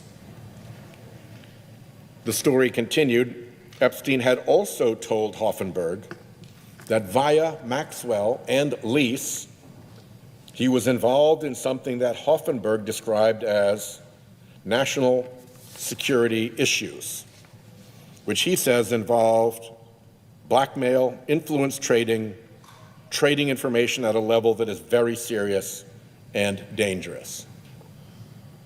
The story concluded, 4 separate sources told me on the record that Epstein's dealings in the arms world in the 1980s had led him to work for multiple governments, including the Israelis.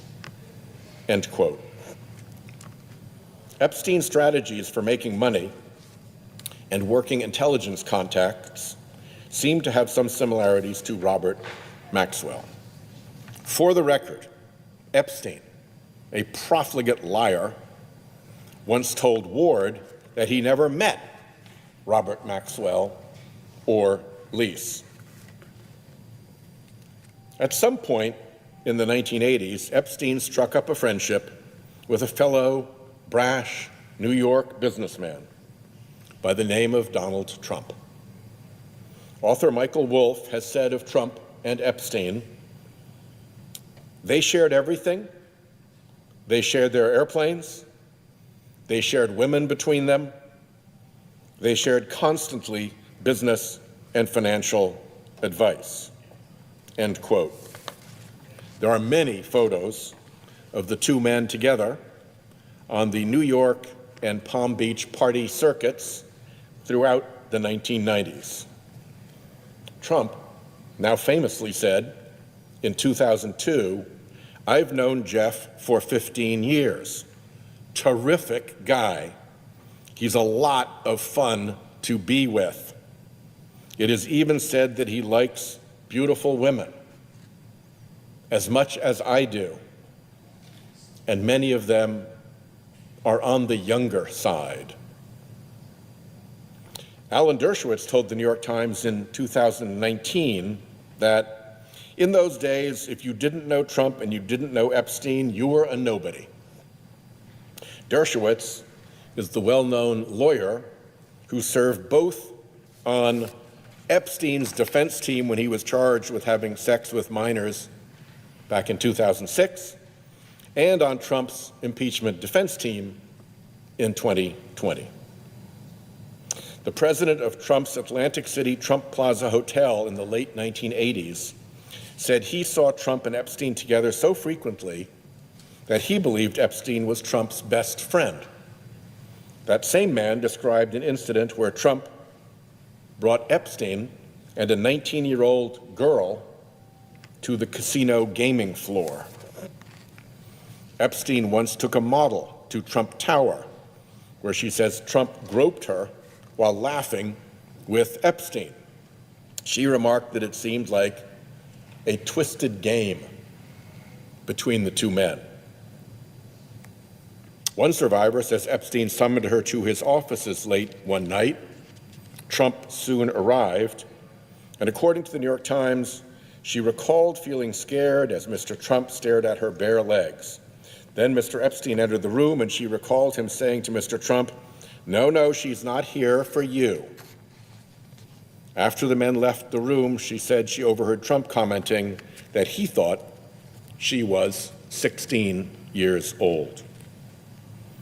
In 1992, Trump hosted a calendar girls competition at Mar-a-Lago for dozens of young women.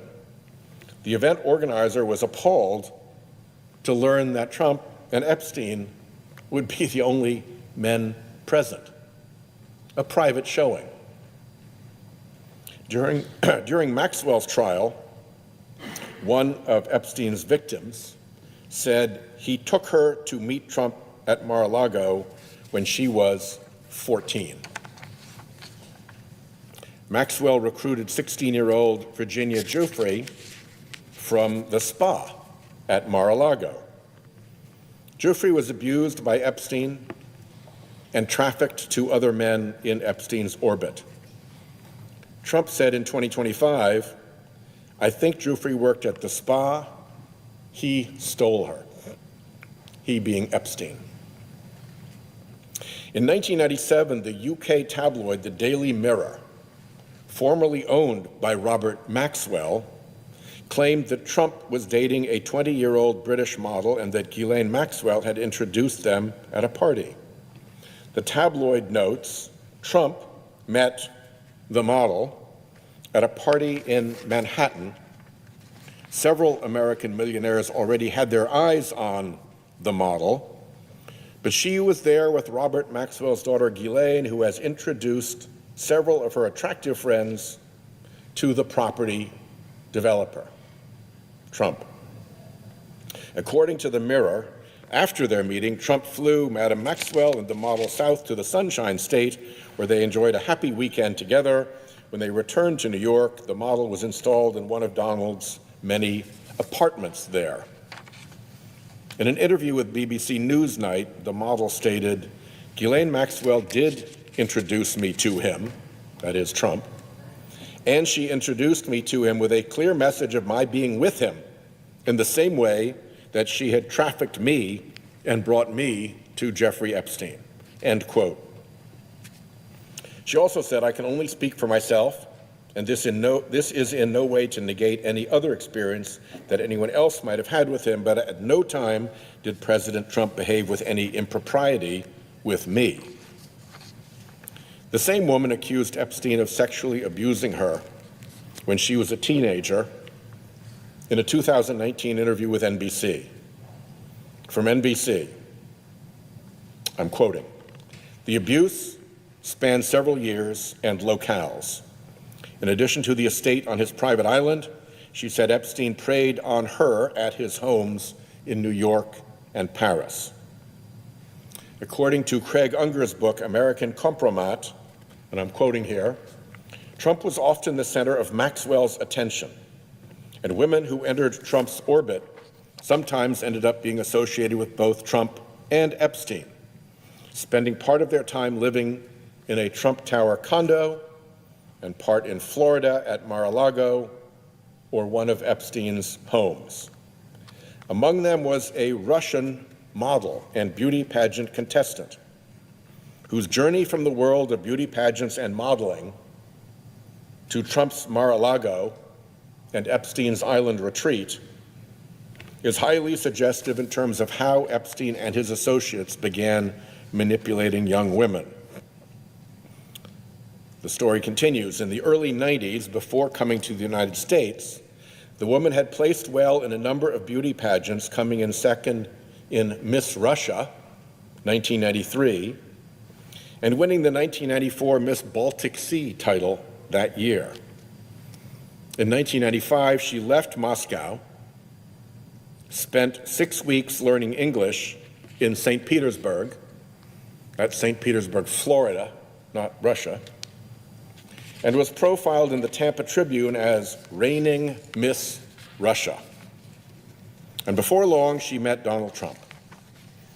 Quoting here, "Notwithstanding the fact that Trump was still married to his second wife, Marla Maples, the woman moved into a 30th floor condo in Trump Tower on Fifth Avenue. There, according to an item in the New York Post, her lavish accommodations were taken care of courtesy of an unidentified sugar daddy.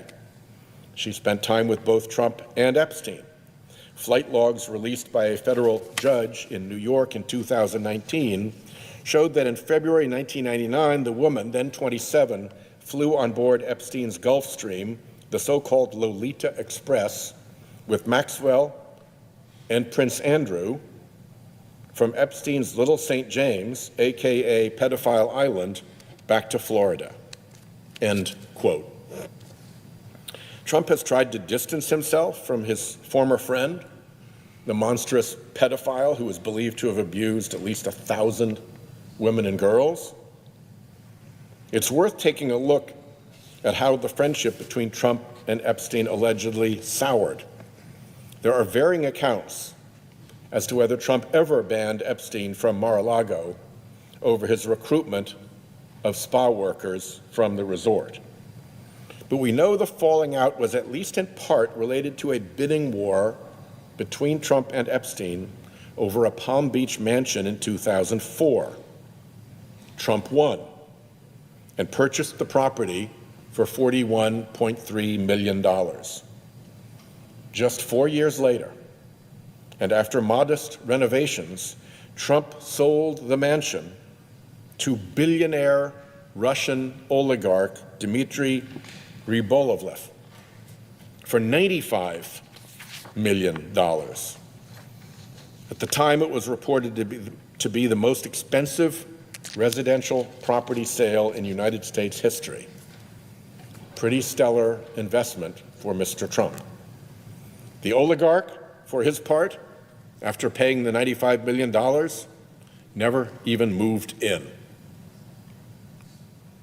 Which brings us back to Russia. Epstein claimed to have given at least some insight on Trump to the Russians. Epstein met on many occasions with Vitaly Churkin, Russia's representative to the United Nations from 2006 until Churkin's death in 2017. Epstein wrote in an email, "Churkin was great. He understood Trump after our conversations. It is not complex. He must be seen to get something. It's that simple." End quote. Epstein wrote in 2018 to Thorbjørn Jagland, a former prime minister of Norway, who was then head of the Council of Europe. I'm quoting here, "I think you might suggest to Putin that Lavrov can get insight on talking to me." That appears to be a reference to Sergei Lavrov, Russia's Minister of Foreign Affairs. The email was sent prior to the Helsinki summit between Trump and Putin. In another email to Jagland, Epstein wrote that he wanted to help Putin and Russia reinvent the financial system. A 2017 FBI report, based on a confidential human source, claims that Epstein was President Vladimir Putin's wealth manager. End quote. Epstein tried several times to meet with Putin, often via Jagland, although it is unclear if any such meeting took place. But Putin is named almost 1,000 times in the latest tranche of Epstein file documents, and there are almost 10,000 references in the documents to Moscow. Epstein roped many Russian and East European girls and women into his trafficking operation. The New York Magazine profile of Epstein, published all the way back in 2002, reads, "Indeed, at a party at Maxwell's house, her friends say, one is just as apt to see Russian ladies of the night as one is to see Prince Andrew." End quote. In Ward's 2003 profile of Epstein, a guest described a, quote, "cocktail party thrown by Maxwell that Prince Andrew attended, which was filled," she says, "with young Russian models." In a 2010 email, Epstein suggested a young woman as a dinner companion to Andrew Mountbatten Windsor, the former prince, assuring him that she was, and I'm quoting here, Russian, beautiful, and trustworthy, end quote. The Daily Beast recently reported on an alleged classified U.S. intelligence document claiming that, and I'm quoting here, Andrew Mountbatten Windsor was drawn into Moscow's orbit thanks to his relationship with Jeffrey Epstein, which the Kremlin allegedly used as a route into the British establishment.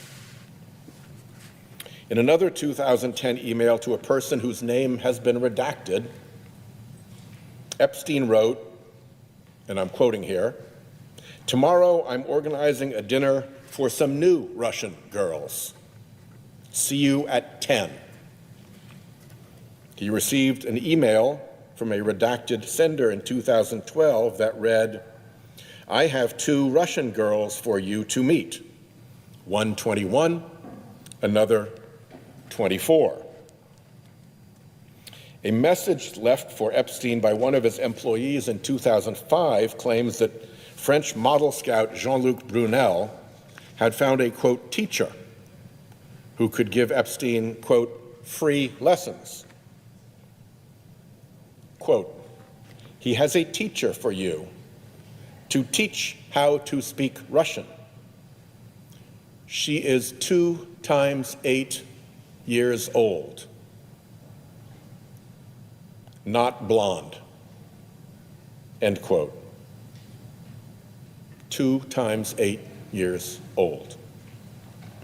According to American Compromat, in addition to whatever legitimate careers Brunel may have fostered, as a model scout, he also allegedly hired scouters to identify, procure, and transport underage girls, many 15 years of age and under, hire them to give, quote, massages, and traffic them. Brunel was found hanged in his French jail cell in 2022 after being arrested on rape and sex trafficking charges. Bill Gates said he had affairs with 2 Russian women, which Epstein later discovered. Somewhere along the way, Epstein struck up a relationship with Sergei Belyakov, Russia's former Deputy Minister of Economic Development and a graduate of the FSB, Russia's intelligence academy. Epstein introduced him to contacts like Peter Thiel, the tech billionaire, who would go on to give $10 million to the super PAC that helped elect now Vice President J.D. Vance to the Senate in 2022. In 2015, Epstein warned Belyakov that, I'm quoting here, a Russian girl from Moscow is attempting to blackmail a group of powerful businessmen in New York, end quote. It was, Epstein said, quoting again, bad for business for everyone involved. Belyakov responded back with information about the woman, who he said worked in the sex and escort business. The FSB Academy graduate said he would meet with someone who knows her. The following year, Belyakov told Epstein that he had a new position at the Russian